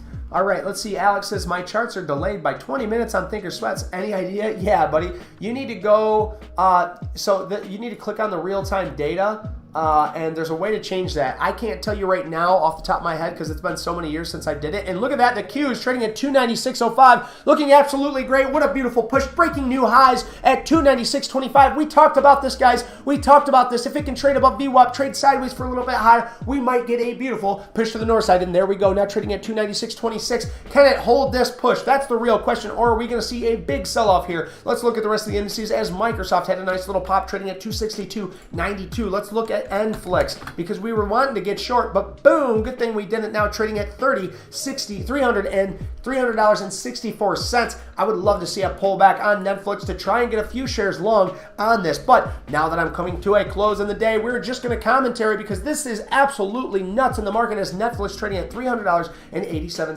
Let's see how the SPY is doing while all this craziness is happening. We did get a nice little pop on that SPY, so that big drip did drip. It dripped down past that VWAP, but then got bought up really quick. Now the SPY trading at 386.56. Wow, what a crazy day, guys. What a crazy day in the market. Lots of choppy action, but a lot of fun. Now AI, nice little push for AI as well. It looks like AI is moving with the rest of the market, which that's not really what I like to see. When it comes to AI, I want to see AI moving on its own like a small cap stock, even though we know AI probably has a higher float. So let's look at AI. We're going to bring up AI. I'm pretty sure it's around 100 or 50,000. I can't remember exactly, but it looks like we got a click search now. I don't like this new float checker. I really don't. It's not, it doesn't work nearly as well as it was. So yeah, it used to be super fast. You didn't have to click anything. Is this really even the same site? Maybe they took down Float Checker. Maybe Float Checker isn't around anymore, guys. We might have to find, oh, and now I'm going to verify I'm human. Very interesting. Okay, now it looks the same. Wow, much better. Wow, I must have caught it during an update or something. But yeah, we're about 100 million float for AI. So AI could move like a low float, like we have seen it do before, but we are in AI risking these bases on a very small share size, guys, because I just want to take these low floats with small share size, risking small, risking $4 or $5 to try and make $10 to $30, guys. So that's the thing. If you get proper risk reward, it doesn't matter how small your share size. It's about the trade, and then from there you can scale. Everything is fractal, guys. Just keep adding zeros. If I lost $3 today, we could add 2 more zeros and say I lost $300 today. You know, you could say, hey, you won you won $1.20. No, you can add some zeros on that. We won 1,200. It's all fractal, but that is based on your trading experience. The more and longer you trade, the better you get at your strategy and understanding how the market works, the better your scale will be. You'll be able to take 1,000 trades, 1,000 shares, the same as if you took 10 shares, but that takes time. It takes a lot of time because trading is hard, and that's what I'm here to do. I'm here to prove it to you that it is hard, but you can do it. You can day trade. You don't have to be the 90% that fail. You just have to take every single day and make it the most, and make sure you're not a loser, because you are a loser unless you are learning. So guys, thank you so much for being here. I am Dave. This is LoFiTrader. I'm here doing this every single day, Monday through Friday, 8 until 12. Guys, if you like it, if you love it, if you want some more of it, hit that like, hit that subscribe button, because I love doing it. I am passionate about the stock market, and I can guarantee this, you will not find another YouTube person out there doing it like I am doing it. Not one person will be able to match this enthusiasm, this passion that I have for the market. I can guarantee that. That is my LoFiTrader stamp of approval. I'm telling you guys, even when I say it, I get goosebumps even saying it out loud, because I truly mean it, and it comes from deep, deep within, down deep in these loins, down deep in the plums. I can feel it. F-Flex. Look at F-Flex, and good thing I took my own advice today, ladies and gentlemen, because we had a nice little breakout on NFLX, and it looks like there's a lot of other things getting ready to go. The Qs, oh my goodness, the good old Qs look like they're trying to break out, and there we go, 296.40. The Qs are starting to push back up. Tech is strong, baby, so watch out. If you got puts, if you got shorts, you need to watch out, guys, because this thing could climb even higher. Microsoft trading at 263.96. Let's look at Amazon. Yes, sirree, that's what we want to see, Amazon. Let's push up out of this supply area. Let's find a new demand area so we can diddle in someone else's middle. Okay, guys, let's look at Meta. Meta pushing up, breaking new highs. Goodness gracious, 195.55. Now I'm wishing I held those few shares that I had on Tesla to the long side. I'm still wishing I had it, but look at this. Tesla not really pushing up high. That could be a very tall sign that Tesla is weak, and this push might not be so formidable. Now remember, guys, Tesla is under the 200-day moving average, but right now it is looking very weak in an overall strong market with the tech-heavy market pushing up higher. We're not seeing Tesla even budge. What is going on with that? Is this a lagger? Goodness gracious. Let's look at NFLX and see as well, because it looks like we are getting some movers and some things that aren't moving, and that's very, very interesting, guys, because that can tell you who your leaders are, who your laggers are, and where they are sitting in the overall market, as NVIDIA finally getting that push that we have been expecting for the longest time.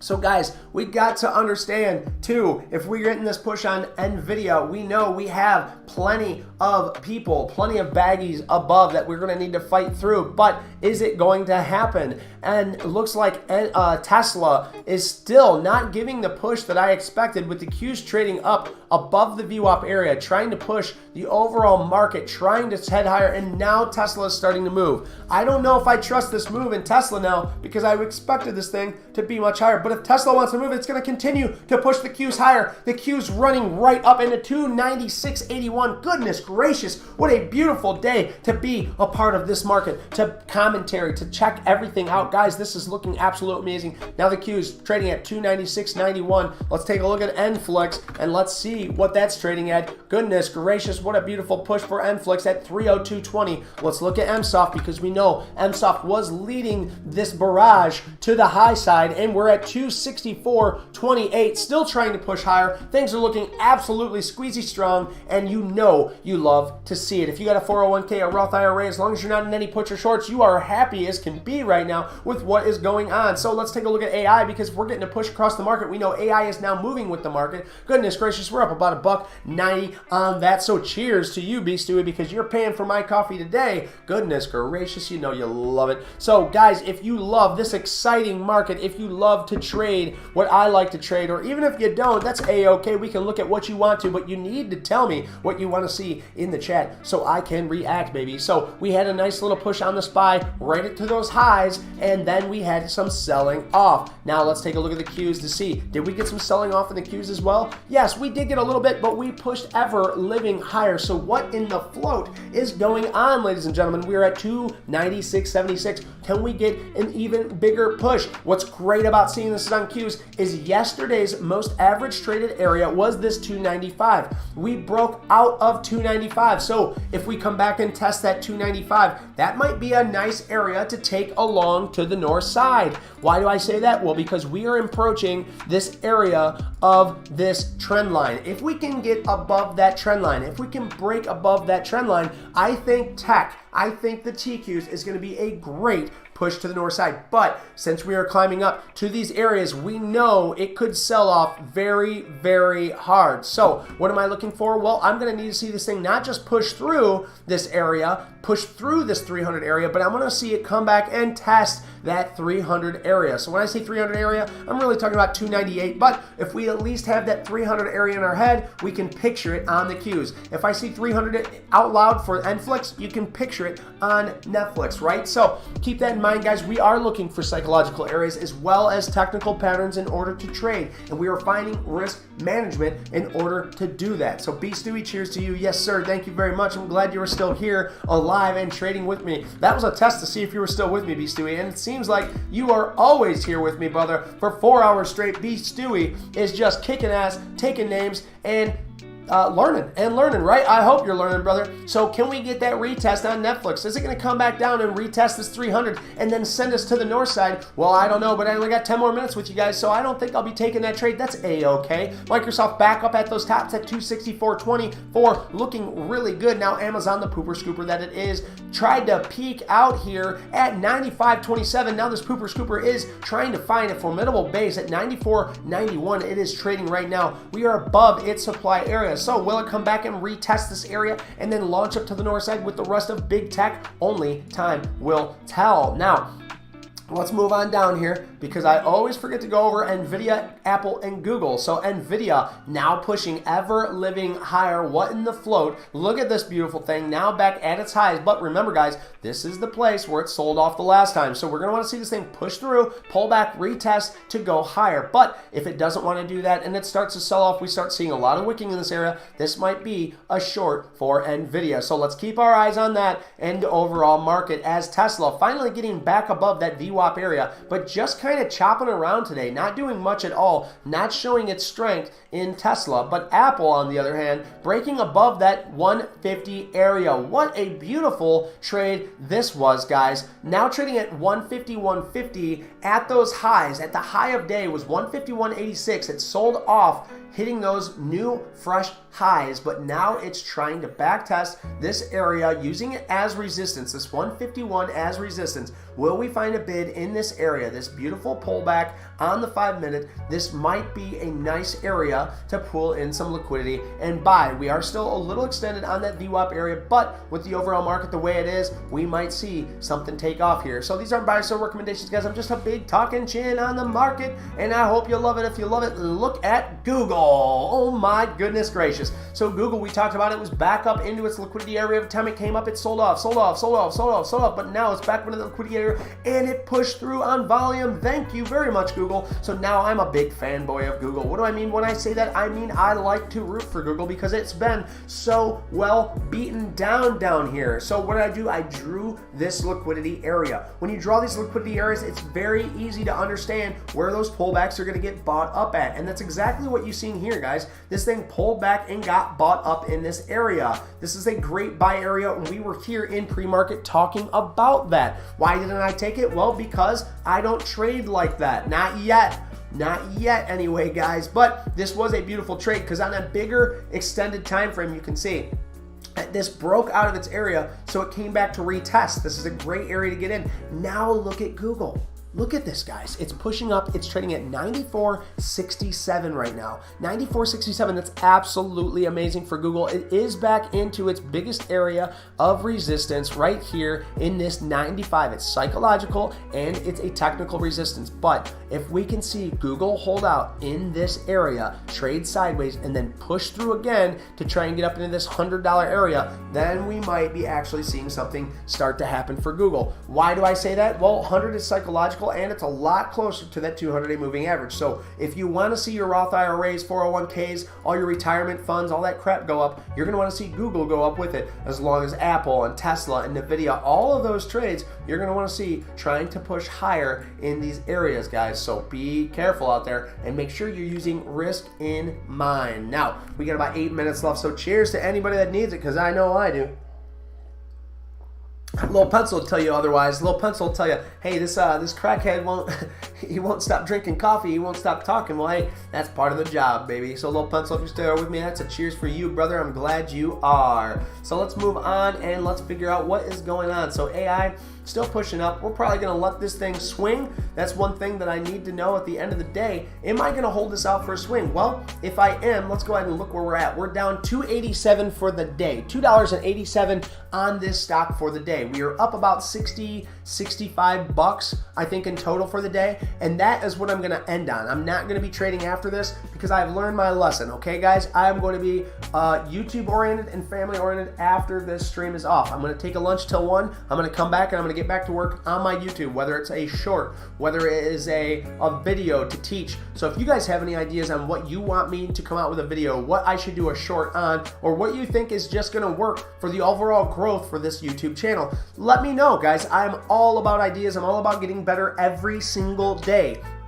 I don't care if you just learn how to tie your shoes a little better. You got better throughout the day. As long as you're not sitting in front of a TV all stinking day and not learning anything from it, turn on that Discovery Channel. You know, even though sometimes that can be mind-numbing too, turn on something where you're learning. I want to at least broadcast that a little bit, guys. I want everybody in here to get better every single day, whether it's in your life or it's in your trading or if it's just in your technical analysis. Whatever you're doing, do it with passion and do it with strength so we can see things every single day getting better. We want to see progression. That's the word I'm looking for, is progression. Progression is the key to success, guys. You always want to see progression. And progression isn't always moving forward and doing better. Progression sometimes is failing and learning from that. That's why I always say you are a loser unless you are learning. So thank you guys so much for being here. We got about 5 minutes left, so if you want to see anything, let me know in the chat. Now, I'm going to run through the indices one more time right here, guys. So let's start with the IWM. It is trading at 172.13 at its all-time lows. When I say all-time lows, I'm talking about for this year. The last time we were down here was over here in 1423.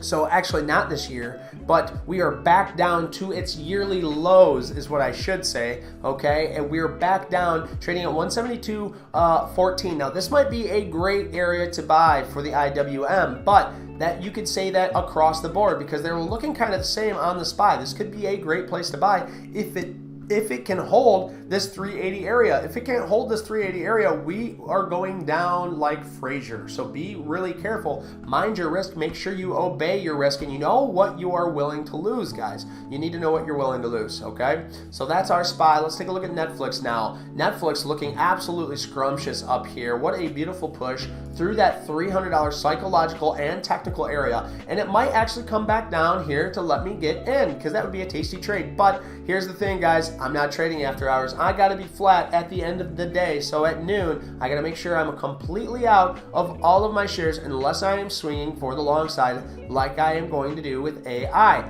So this AI, this stop that's right here, this is going to be set for good till close. So I'll right click and then I will cancel or replace the order and then I will set this not today but good till close GTC. What does that mean? Well, that means when I come back in tomorrow, this will still be set because if not, they cancel all your orders at the end of the day. That's usually what your brokers do. So if the day ends, all of your orders that were out that weren't filled are going to cancel. So what GTC means is good till cancel. Good until I decide I am done. It looks like New Vision, my boy New Vision, says SPY. Let's take a look at the SPY and see what's going on. So the SPY's been chopping around all day today, not really choosing a path that it wants to go, and it still is. It's just chopping around. It's not doing anything at all. It's just trading below that VWAP area, not looking the absolute best, just trading under that VWAP area. But I have to say, any sideways action is okay in my book. You want to see that. Now look at this, guys. The QQQ pushed through that resistance at its top, now came back and is testing this area at 296, okay? That looks really, really good because that's yesterday's VWAP area that we broke through, and then we came back and tested that VWAP area. So if I had some more time in the day, I would say this looks like a nice place for me to buy, risking this area, meaning if I were in this, I would get out of this almost immediately if we pulled back below this 195.75. Okay, I really like this area. I would enter SPY puts here is what Alex said. Alex C says, but it's an absolute scalp here. You are not going to get a moonshot here. Yeah, and moonshots, you know, you really can, you know, mess up your account trying to do moonshots or lotto trades or anything like that. I would never condone to trying to take a moonshot or you know, a lotto trade. Now, if your trade is, you know, for a week, if you're a swing trader and that's considered a moonshot, to me that's considered a moonshot. I have a hard time holding on to anything more than, you know, 2 or 3 days, guys. If I'm up, I'm up. I start taking out. That's just me as a trader, and I will learn to grow. You know, anytime I read about trading or anything like that, everybody starts off doing whatever random, and then they start zooming in more and more and more until they're scalping, until they start zooming out more and more and more until they're a swing trader. So that's just how the kind of the process goes. That's the way the learning curve is. But guys, I only got 1 more minute left, so let me just show you really quick. Take a look at my screen, guys, before you go. Look at this, guys. I want to just show you how awesome this community is. Look at this, guys. We're up to 32 likes. Look at that, 32 likes. We beat our goal. So here, I'm going to go ahead and do this for the goal. No, I'm not going to. That's only for the bell. But we beat our goal, guys. We're at 32 likes. That's the best we've done on the stream. So thank you so much for doing that, guys. Thank you so much. There's only 3 things I ask. Hit that like, hit that subscribe button, and show up for that pre-market prep, guys. So I'm going to be here every single day, Monday through Friday, 8 until 12. You know the spiel, so why don't you show up, be here, do your due diligence with me, guys. We draw those lines in the sand so that way you can take those trades, and that way you can have confidence and confluency in your trading. So today we're up about $65. Thank you guys so much for being here. You know I love you.